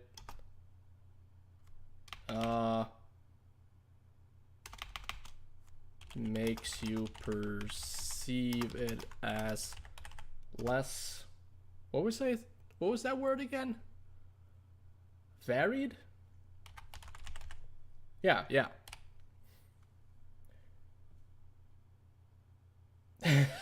See, the downside of watching Golden's video first is now my response to everything is, but the development cycle was rushed. just means progression happens a lot quicker. It's there to shoot dopamine to your brain and shower it with all those good, happy feelings. The only problem is that this weapon upgrade screen doesn't pop up sometimes, and it just displays a text box. It wasn't really special the first time my weapon upgraded, and I barely realized what happened. Speaking of barely noticing, everyone's favorite black market merchant, Slim Cognito, makes a reappearance, and he gives you the best weapons from Going Commando absolutely free. Hell yeah. If you have a You save got the file. lava gun and the mini turret glove, and those are the only 2 weapons he has for you, so I never thought to go back to him. After I beat the game and started doing Wait, research no, for this but video, he like I literally found out that tells he you, gives you more context than just those you. 2 weapons. Wait, you're telling me I could have been using the bouncer and the plasma coil this whole time? Why did The the game bouncer tell and me the about plasma this? coil. Why are we ignoring the best weapon, the shield charger? No, That's but the he part I was actually going to leave out of this contacts video, you later in the because game it's and already tells been you talked about the before, new but weapons. it So can't be you must have ignored. just missed that, The I guess. PS3 collection is riddled with bugs. Apparently, when you get to Quark's hideout, a message pops up from Slim saying he has the bouncer for sale. But my game never displayed that message. I had to watch someone's playthrough of that part to make sure I wasn't going insane, and the message did appear for them. I think a better That's idea for Slim Cognito weird. would have been to have him hiding out in the This Phoenix should somewhere. appear like between regardless the of which armor merchant or the version weapon you're merchant. playing. It would But have just been funny to see the thing that, is, because it'd be it probably you can dismiss it with the triangle button, which is the same as you used to switch weapons. So that's probably what it did. Like you say, you haven't played Rift Apart, but have you actually managed to avoid spoilers? Because I tried to avoid spoilers when it came out, but I got spoiled like 1 week in, and I got the PS5 2 months after. Yeah, I haven't. I mean, I know hiding out about in the plain female sight, Ratchet, right underneath the noses of the people whatever her looking name is, for 'em. but I haven't really looked even. Look at that, Clank. This ship is amazing. Welcome aboard the Phoenix, And gentlemen. that's like about as much I know. This is the first and game that I- introduced Ugh. a sort of hub world. that That's you about can what come I know back about to the and game. regroup after a mission. Here you can do holographic training. I don't even see know the general collectibles you plot. found, and play a new minigame starring Captain Quark himself. These vid comics are side objectives that I found to be really Oh entertaining. no, they're not. They're not side objectives. The vid comics are actually required to be played through. And well made for being a 2D side scroller inside a 3D platformer. But I can see why someone wouldn't like these sections. The female Ratchet, aka the only other Lombax in existence. Yep, there's no other Lombaxes in the entire universe. yeah, totally. Who else? We don't talk about that shrimp. Yeah, we don't. No, but see, no one recognizes her because she's wearing the thief disguise. That's why. Because they can be very difficult if you aren't used to 2D platforming. In the useless podcast episode, I'll spoil one thing for you, Hero. Watch out for a cliff racer sound effect early in the game. I saw a streamer play it and was like, where was it? Damn, I might not recover where from they that. talk then. about the vid comics, the 2 developers told us is about there how really- the focus testing went for Is these there really a levels. cliff racer in sound focus effect? tests, how do people react to, oh, all of a sudden I'm playing this sort of old school 2D platforming game? Oh, people were not very happy with that. For a game trying not to be called a platformer, the introduction of a difficult 2D section is kind of out of left field. I Damn, enjoy a dude. challenge, and I That's think the amazing. checkpoint system is actually fair, so I enjoyed these comics. But tying these to story progression No so you cap. have to beat them was a little much. I liked getting the backstory between Dr. Nefarious and Quark in these cutscenes, so it felt like you were getting a reward for beating such a challenge. Though these levels what a themselves challenge. probably would have worked better as an optional side mission. I didn't like how the ship combat missions in Going Commando were tied to story progression, so requiring the player to do these Quark levels is the same type of problem. Once you're done with the vid comic, you get to go do a training course, and this, it feels like it was pulled directly from the first game. They combined the dynamo and the swing shot, creating the hyper shot. This lets you activate platforms and swing around with only one gadget. You get this and the hacker, which is the only puzzle solving tool in the game, and you are set free to run through a gauntlet that introduces you to all these gadgets. I absolutely loved this section because it brought in the other aspects that make a Ratchet game special to me. The only downside to it was That's there an weren't interesting enough of these take. in this game. Actually The rest liking are this combat part. challenges, which are only fun for so long, because the entire rest of the game is heavily geared towards combat encounters. These challenges do give you bolts, even though they are required, but it helps alleviate the problem of not having enough money. No, like in the no, they're previous not game. required. These aren't required. They actually took a couple of steps in solving the currency issues of the previous game by adding in a new bolt multiplier crate. These give you twice the amount of bolts for a short period of time, and they are placed near areas that are going to have a lot of enemies in crates. This wasn't the only new crate introduced, because there was also an Inferno mode one, but that wasn't as helpful as the first. This grants you invincibility for about 30 seconds and gives you 2 flaming wrenches that take down any enemy in one hit. While it is a cool spectacle, it goes against the progression system. I'm put in so place. glad that no If you're one trying to likes level this up your crate. weapons, then it's not advantageous to use these power upgrades because it locks you it out feels from so using them for validating. those 30 seconds. These crates are used very sparingly though, so you don't come across them that often, Damn, that was which fast. prevents them from becoming a hindrance. This game also introduces a new gadget called the Warp Point. Wait a minute, what's the Warp Point? If you didn't remember this gadget, then you're just like me, because I totally forgot it was even in this game. You use it 2, maybe 3 times in the whole game, and all it does is send you from here to here. Damn! Whoa, that was That's kinda a cool. good edit. It was I the love last it. gadget added in, and the development team had a hard time making it work without breaking the entire game, so they severely limited its usage. Now what I wish they would have limited was some of the side characters' screen time. Years ago, I single-handedly defeated Dr. Nefarious. But like a rash on the galaxy's backside, he has flared up again. So the side characters are the standard comedy relief of this series. Maybe a but little bit. Not all of them work in this game. Skid McMarks, still the best. I mean, name look in at the look at that hair. Look at it. The golden locks. series. Helps you throughout the sewer, but he's afraid of everything. When you're on your way to the Obani Moons, Skid says he's also on his way to help you out. I would have been here sooner, but I encountered some heavy-duty resistance. Enemy troops? Well, not exactly. The drive-through at Galaxy Burger was wicked. Oh no slow. way, he's emulating this, right? He acts brave when there's no Maybe threat that's around, why it didn't show but up. As soon as one shows the, itself, he then thing. starts to freak out. It's the same thing with Captain Quark. He gets all the praise for everything, but after narrowly escaping death, he goes into hiding. After being humiliated in the first game, he is still put in charge to lead the fight against the main villain, Dr. Nefarious. Why not have the Lombax that saved 2 galaxies now as the leader, instead of the Zero that thought he was a monkey 2 minutes ago?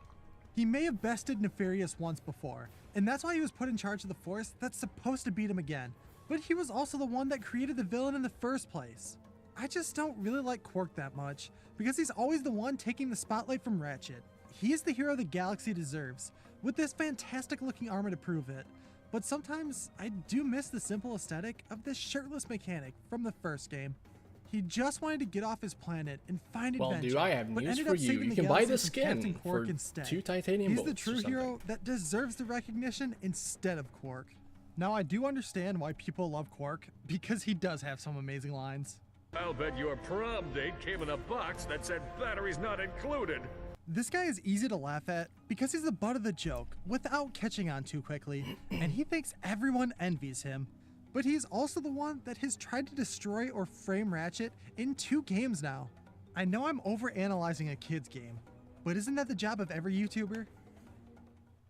He's got a point. All robots will bask in the liberty and equality of my benevolent, iron-fisted rule. This charming robot is Dr. Nefarious, and he is the best villain Ratchet and Clank has ever had. He's the perfect embodiment of what you think a scheming mad scientist would act like. He's a human turned robot after an altercation with Captain Quark destroyed his mortal body, but he was reborn anew thanks to his robot butler.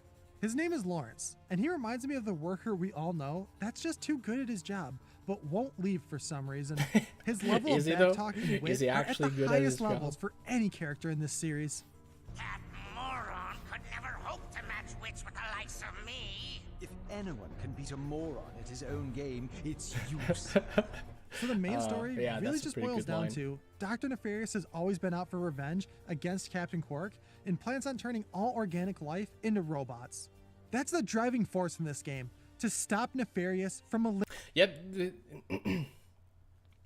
His goal and motivations doesn't exactly line very well up with his backstory. eliminating all organic life.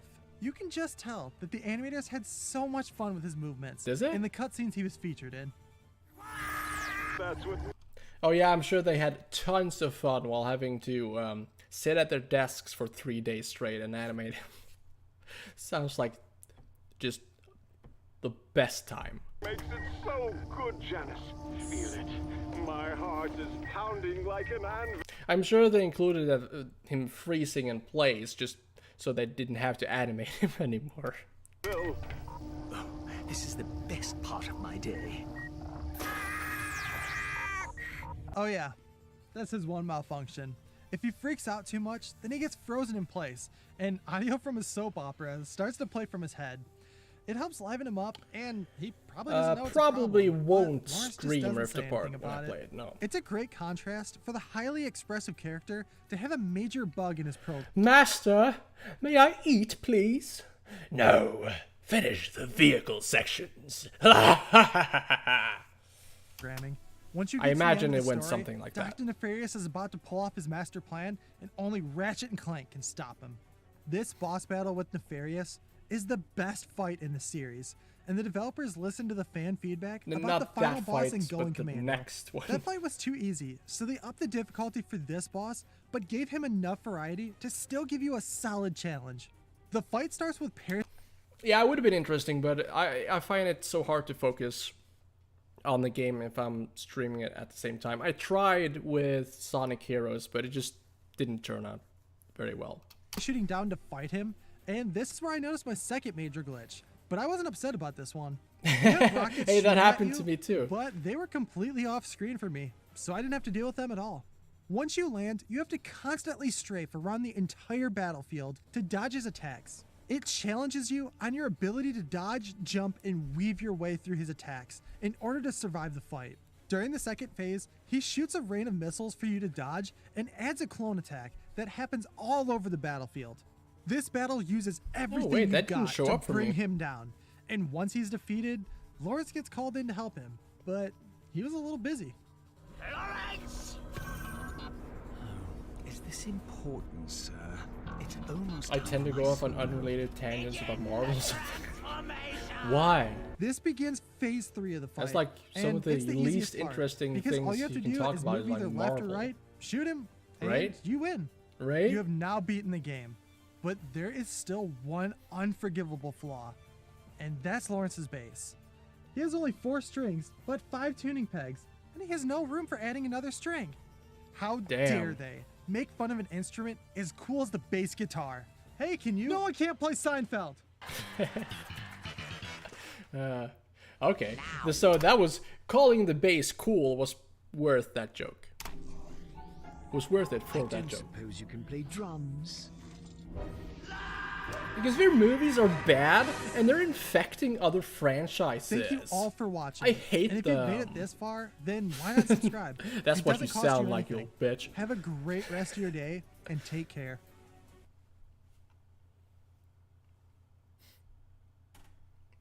As a bass player myself. You play bass, Salty? That's pretty cool. Can you play the Seinfeld team? Please? And upload it to YouTube? Play it on stream, actually. Alright. That was a fun enough video, right? I like having some jokes here and there. Makes it much more easily watchable.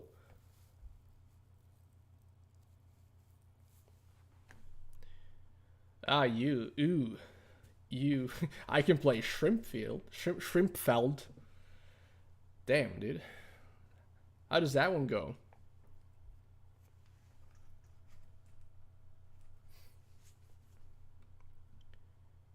Anyway, what was I saying? Oh yeah. I find it much more watchable when the video has a bit, at least some jokes that doesn't fall entirely flat. That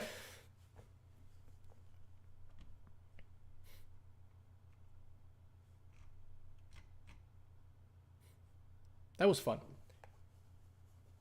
I'm a bass player, but a bass player. A trout pet. Wow. It took me too long to get that. Trout pet player. My ass.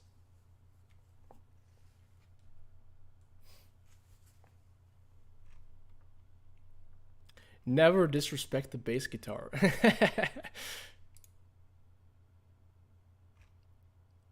Oh, hey, Wizawad even commented on this.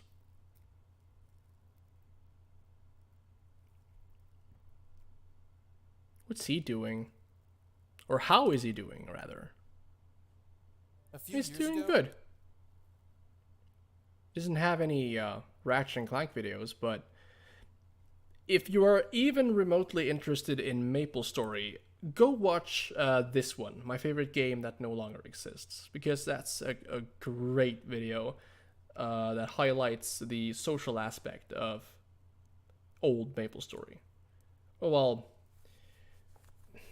yeah. Oh, who's that loser? Salty shrimp pasta. What? I don't know. Was there one of those? The biggest difference. Huh. Yeah, who the hell is that? It's kind of ironic how you had an issue with the game's level design because it wasn't open enough. And I'm struggling to enjoy Metro Exodus because it's too open.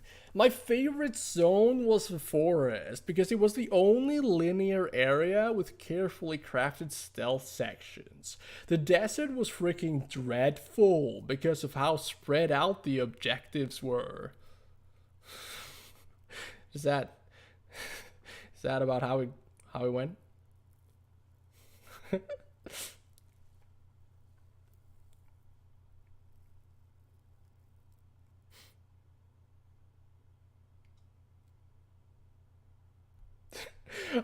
Yeah, I was about to say, this is really cringe. It's like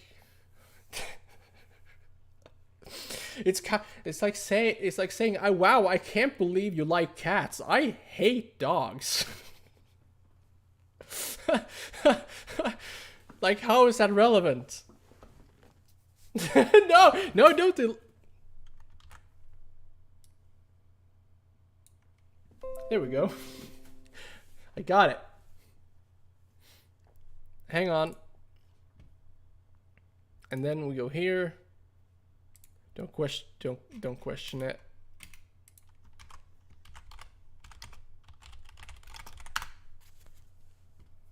There we go. Now it's saved for eternity. This is the best find I've ever had. Whew. Glad I saved that before it was deleted from the internet.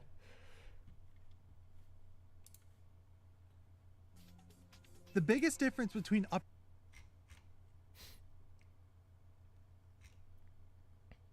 YouTube is really slow today. No, how could you? He needs every comment he can get. Come on. At least write a new one.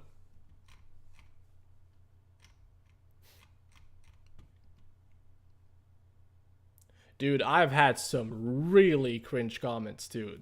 You're not alone.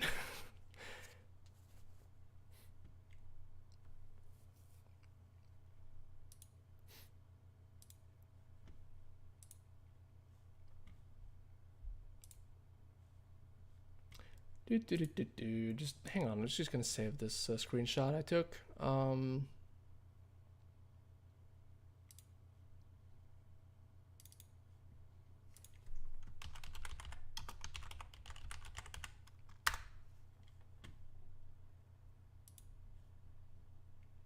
It's a thing where I'm like, hey, this is on my mind, and this thing you said reminded me of it. But it was so out of place. Yeah. How did you even end up on a Ratchet and Clank 3 video? That's what I'm I'm curious about. Dude, Kif, you're not alone. Everyone has those kinds of comments. Kind of makes me wish I wasn't around, or well, I was around when the internet wasn't a thing.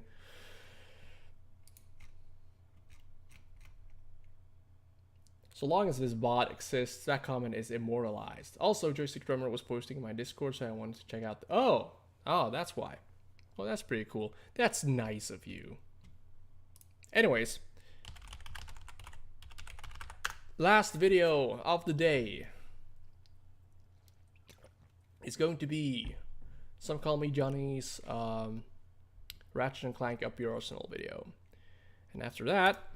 To your mainframe again. No. Use the VPN. Hang on. Is that the...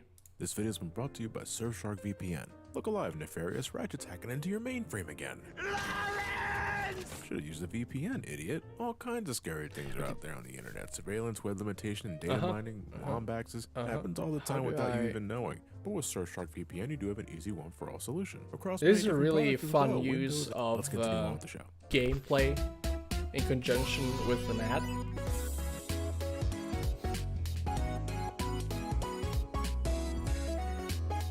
And I appreciate that, but I'm not gonna watch it.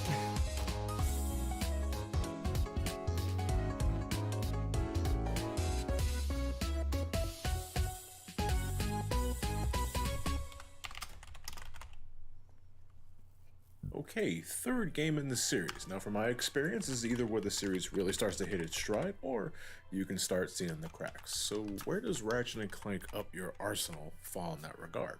Alright, with the success of both games, what started as a series that had up to 45 people involved in development was now sitting at over 120. This intro song slaps a bit to not as much as the Golden Age. Yeah, real good. I wish I had an intro song as good as those two. I'm curious to his take about this because he's a newbie. He's a newcomer to the series. He's only previously played 1 and 2.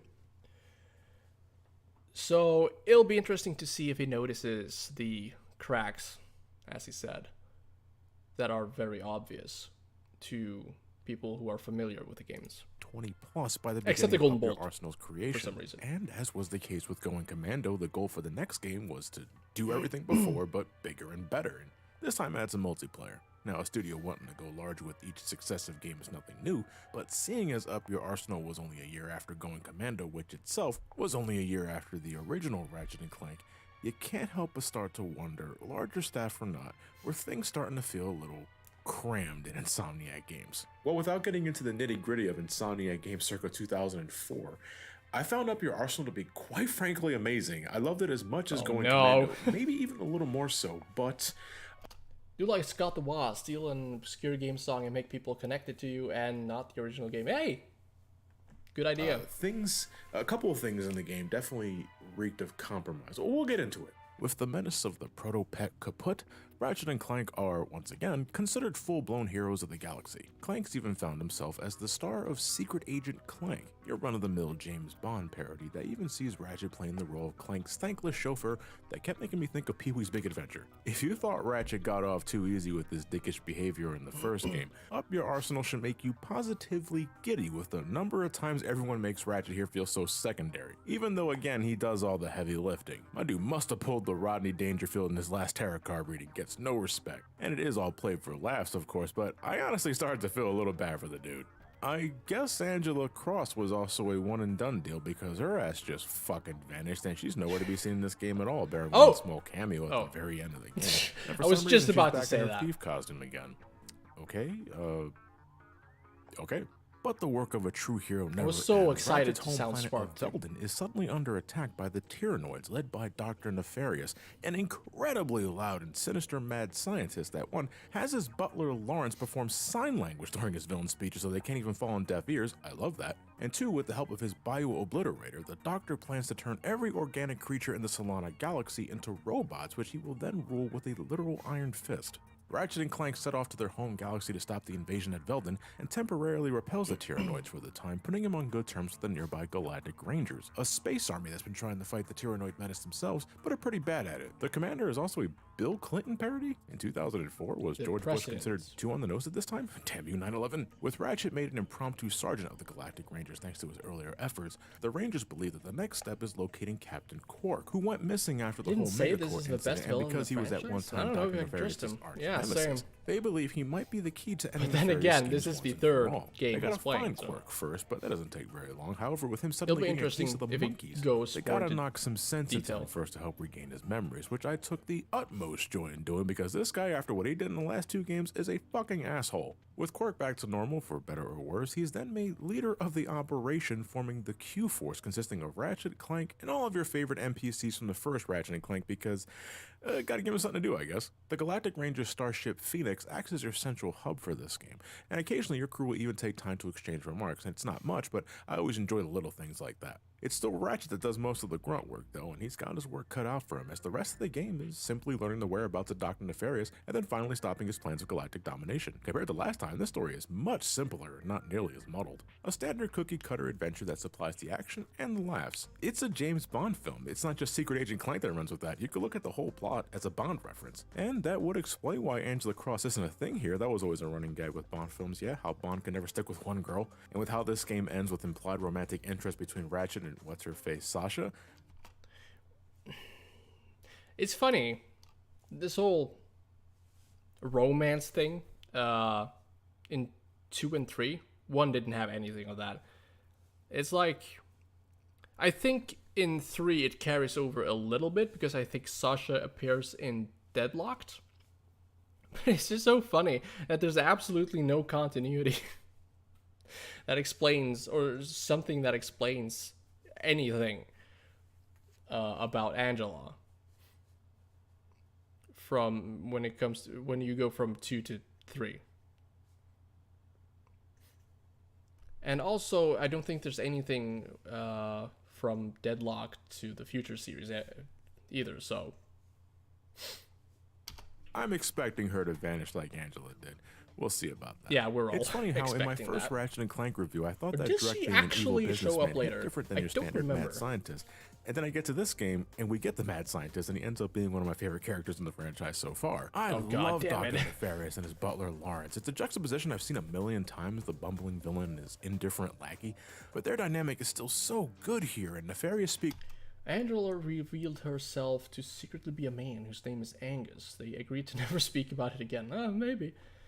If I remember right, the Phoenix main command crew is broken in the PS3 version, so they don't talk as much. I might be wrong, but it seemed like it when I was younger. Maybe. I don't remember any of the PS3 games. Speaking mostly in screams just made me laugh more than anything the series has provided me so far. Say, maybe they'll change your show to Secret Agent Clank. Did you hear that, Lawrence? You put the wit in twit, sir. A part of me even wanted him to succeed because a part of why he became evil was because in his youth, Quark was such a dickhead to this dude. I'm gonna say right now, Quark gets off too easily in this franchise so far. Yeah, you beat him up, he gets humbled. I was talking about Rack 3 on the PS. Oh.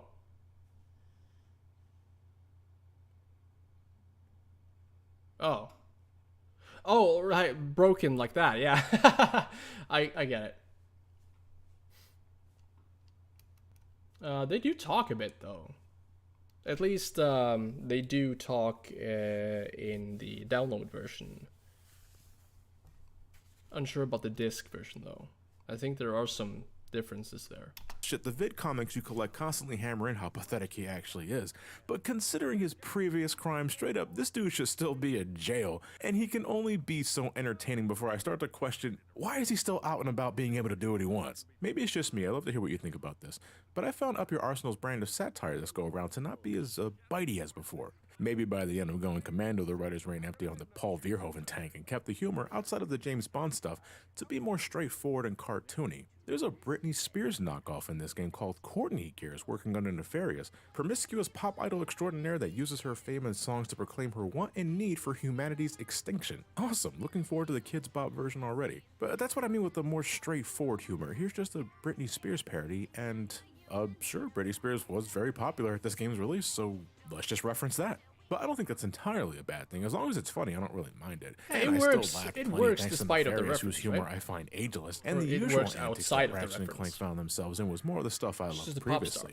Was not ready for Ratchet doing whatever the fuck this was, though. She always seems so sweet and innocent in her videos. Well, except for that one with the, you know. So to get this out of the way first, Up Your Arsenal added multiplayer, but I didn't get to really experience this for myself seeing as this is 2022, and the online servers for both the PS2 original and the HD version on the PlayStation 3 have long since shut down. Local play is still an option, but I only had one additional buddy for this, and it quickly devolved into Rock'em Sock'em robots with guns. We didn't find this very engaging. If we had 4 players, it could have been better. And I can see how this could have been a lot of fun online back in its day. I think Ratchet and Clank's gameplay style could easily translate well into a chaotic multiplayer shoot fest like Halo, but with clowns and robotic chicks. Alas, it's just not possible nowadays, unless you know someone with a private server, fuck, maybe? that's right, the Single server player is shut what down. you got Wasn't to look there a forward way to, to but get around that ain't that? so bad because Up Your Arsenal might be the best of the bunch so far. Like, I'm still weighing between what I think is the better Maybe game, this with one or emulating? Going Commando. If we're talking just consistency, then People are Up Your forgetting that Arsenal the wins base by a PS2 didn't country have Wi-Fi mile. Firstly, it does away with paywalls, which I will state again Yeah. was never that big of a deal for me considering I always had enough bolts to pay up, but I was still not Got down with private the server. idea of it, so to see Yeah, them completely probably, removed yeah. is a step in the right direction, and my god, the amount of bolts I saved up Might by have the to end look game was into that. frankly ridiculous, so next time I definitely won't be so conservative. But that's another thing, in this game you can now test out weapons in VR before you make a dedicated purchase, and it was because of this that I knew that my money was good for the investment right then and there,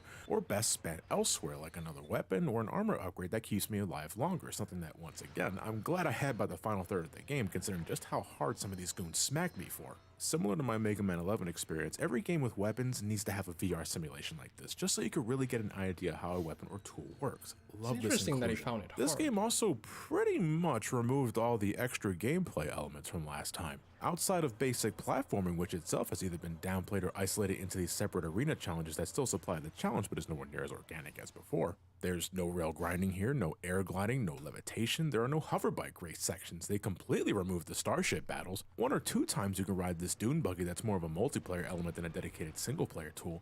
And then there's this hovercraft that's also used sparingly in the game's single player. I don't consider these frequent enough to be considered full out replacements. And I'm frankly torn on this because yeah, while I did have my issues with some of these elements beforehand, I still considered them to be as part of the core gameplay as much as the run and gun stuff. I don't think the best solution would be to outright remove them, unless it was unanimously despised. You're right, so- that's what my thoughts on it were. Like the vehicle sections in the previous game, like the maybe even the hoverboard stuff. It's like more of a mini game, right? Or a side thing.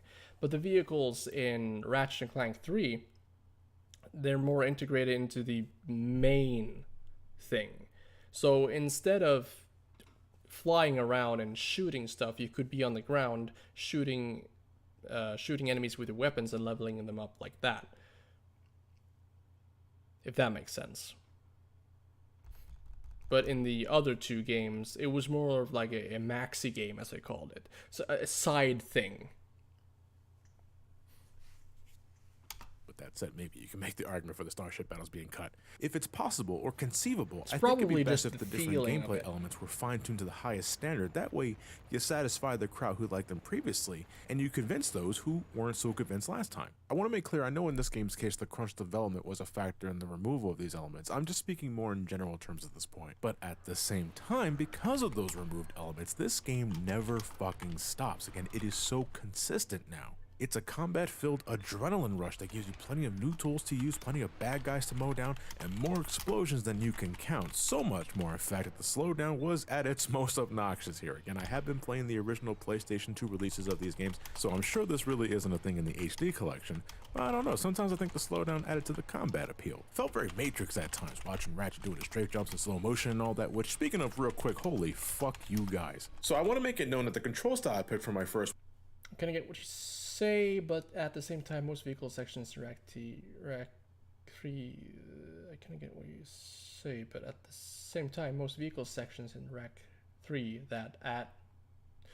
Is this something I'm not seeing? No. Your comment was just weird. Yeah. I was wondering if it was, like, disappearing. playthrough of Up Your Arsenal was the new Lock Strafe mode. Essentially a third-person mode with twin-stick shooter controls. It worked like a dream, combat never felt so smooth. This is how I'm going to play Ratchet and Clank games from now on, assuming they wow. He's the only person I've ever heard who's actually using the lock strafe. apart from Mike and Tony, who says that it's the optimal way to play the game, but I don't believe them.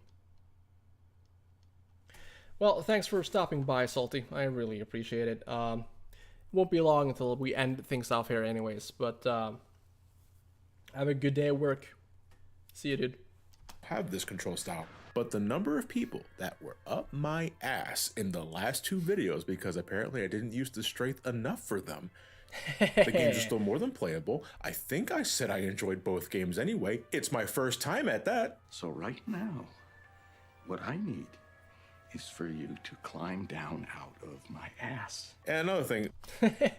I think the Rack 3 vehicle feel more mass-produced in a way. Like, it feels like any other game more than the first 3. Yeah, that's also Why would I something, know about the Insomniac Museum and Going Commando? I don't watch long plays makes before it playing the feel games for off. myself, guys. I go in them blind. Jesus Christ. If I don't talk It about honestly, it honestly just feels like an answer to Halo or something, right? it ain't the end of Like, just the entire Battleground segments in general feels like an answer to Halo.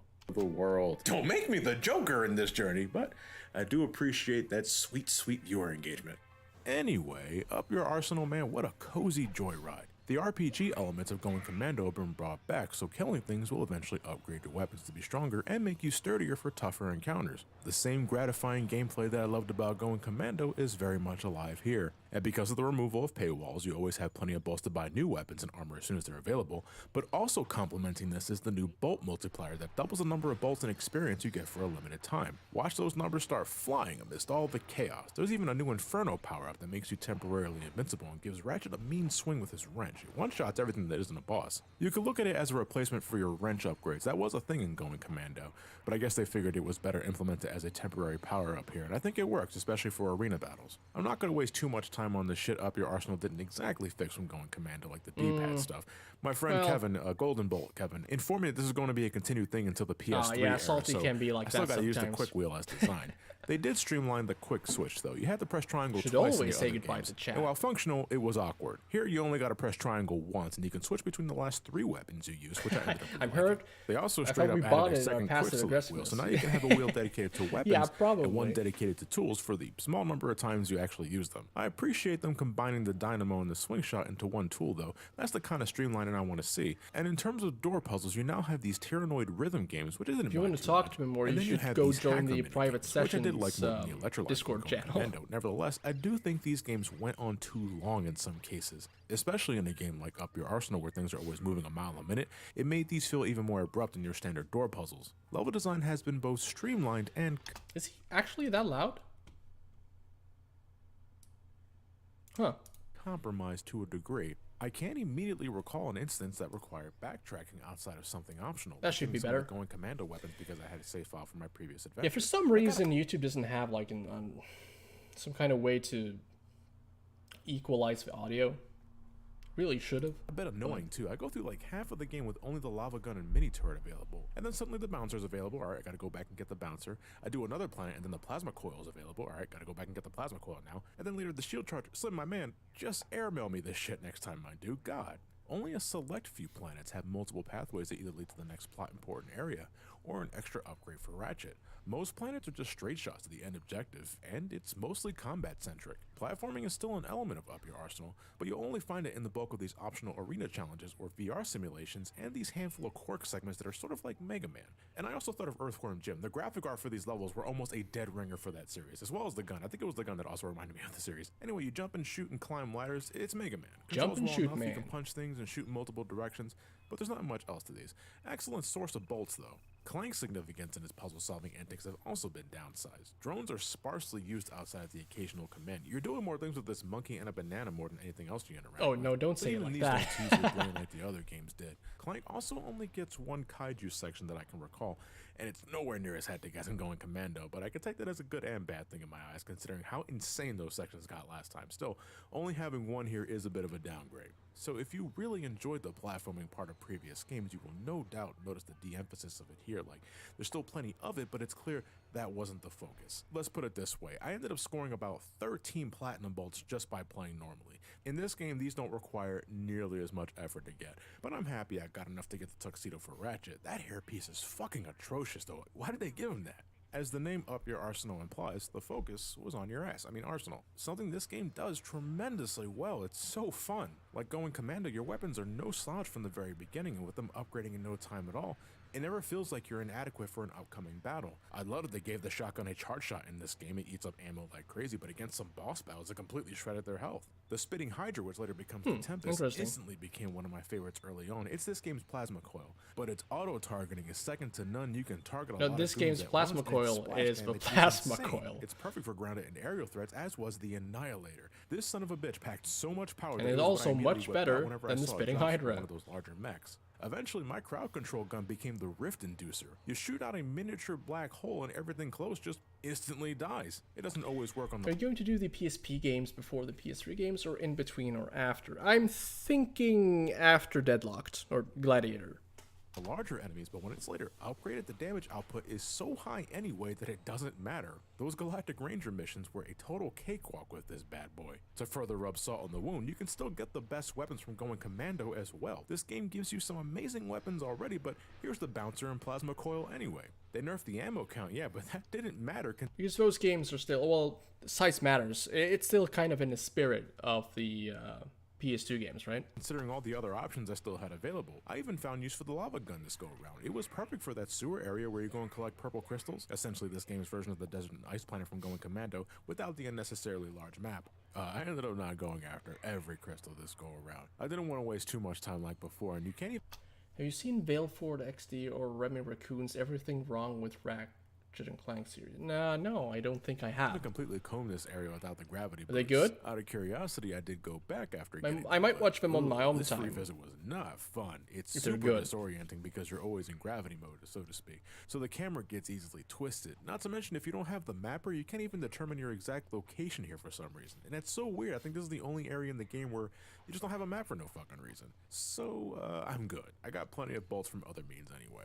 Frankly, what I find so damn impressive about all of this is that the game still managed to be a ton of fun despite its crunch developmental period. I don't condone that practice at all. I'd rather developers have the time needed to make the game they really want without succumbing to deadlines whenever possible. But if it means anything, especially as someone playing this for the first time nearly 20 years after the fact, this game is fantastic. It's lost a bit of identity from Going Commando, and it's clear in hindsight where corners were cut to save on development time. I mean, the arena battles are practically ripped wholesale from Going Commando. I am still amazed this game turned out as good as it did despite the circumstances. Once again, I didn't get bored, I didn't get frustrated, the weapons were great, the combat was smooth, the boss yes, the fights were Pens is stellar. a bit of a No obnoxious HP spawners this time, and no Yetis. That could be enough self-deprecating to put humor, up your like arsenal me, so I'm above Going biased. Commando. I That have argument self-deprecating could be humor made. as well. It has an entertaining story with a supremely So that's perfect. Sequence initiated. Prepare to die. Lawrence, teleport us out of here. Of course, sir. Lawrence? Watch the first two vids and go from there. This Alright, isn't I will. funny, Lawrence! I see now why this is considered one of the best. Yeah, it's damn good. But I still highly recommend Going Commando as well. You can play both, no sweat, it ain't a competition, guys. But have we finally reached the peak? Now, I'm not really sure myself, but Oh, it starts compared to the with other Rack two 3. games, I never Interesting. really hear anyone talk about the All last right, of the PS2 then I'm games, definitely Dead gonna Alone. watch Now, it. was it because it was a step down compared to Up Your Arsenal and Going Commando, or was it because it was a late PlayStation 2 title? I'm very curious to step in and see for myself. However, since we're getting close to the end of this marathon, I figured I'd get started on the second marathon I had planned for the summer. And for those that attended this year's And that's pretty much what he has to say. I don't know. I don't think I got very much out of that video, to be honest. It was fine. Entertaining enough, I guess. But I think that's going to be it for today. Thank you, everyone who's been watching, commenting. I really appreciate it. Feel like that with 50% of reviews. Yeah, I mostly watch them for the entertainment, really. So I tend to be drawn more towards the Some Call Me Johnny and Joystick Drummers kind of videos. And then maybe if it's a game I'm especially interested in, I'll watch the kinds of videos that the Golden Bolt makes, right? or maybe even Pat. I mean, Pat's Morrowind and Oblivion videos are pretty great. But other than that, it's more for the entertainment value. Anyways, as I was saying, I think that's it. I'm gonna go nurse my corona sickness. Thank you, Kif, for staying until the end. Unlike the others. I really appreciated it. Yeah, this is the final work stream for Ratchet and Clank 3. So there won't be another until, or a work stream at least, until I find another game to do it with. Yeah. Thank you, Kif. And yeah, you're not a traitor. And Salty and Champion, they were weak, weren't they? They really were. Anyways, thank you so much for watching, and see you later.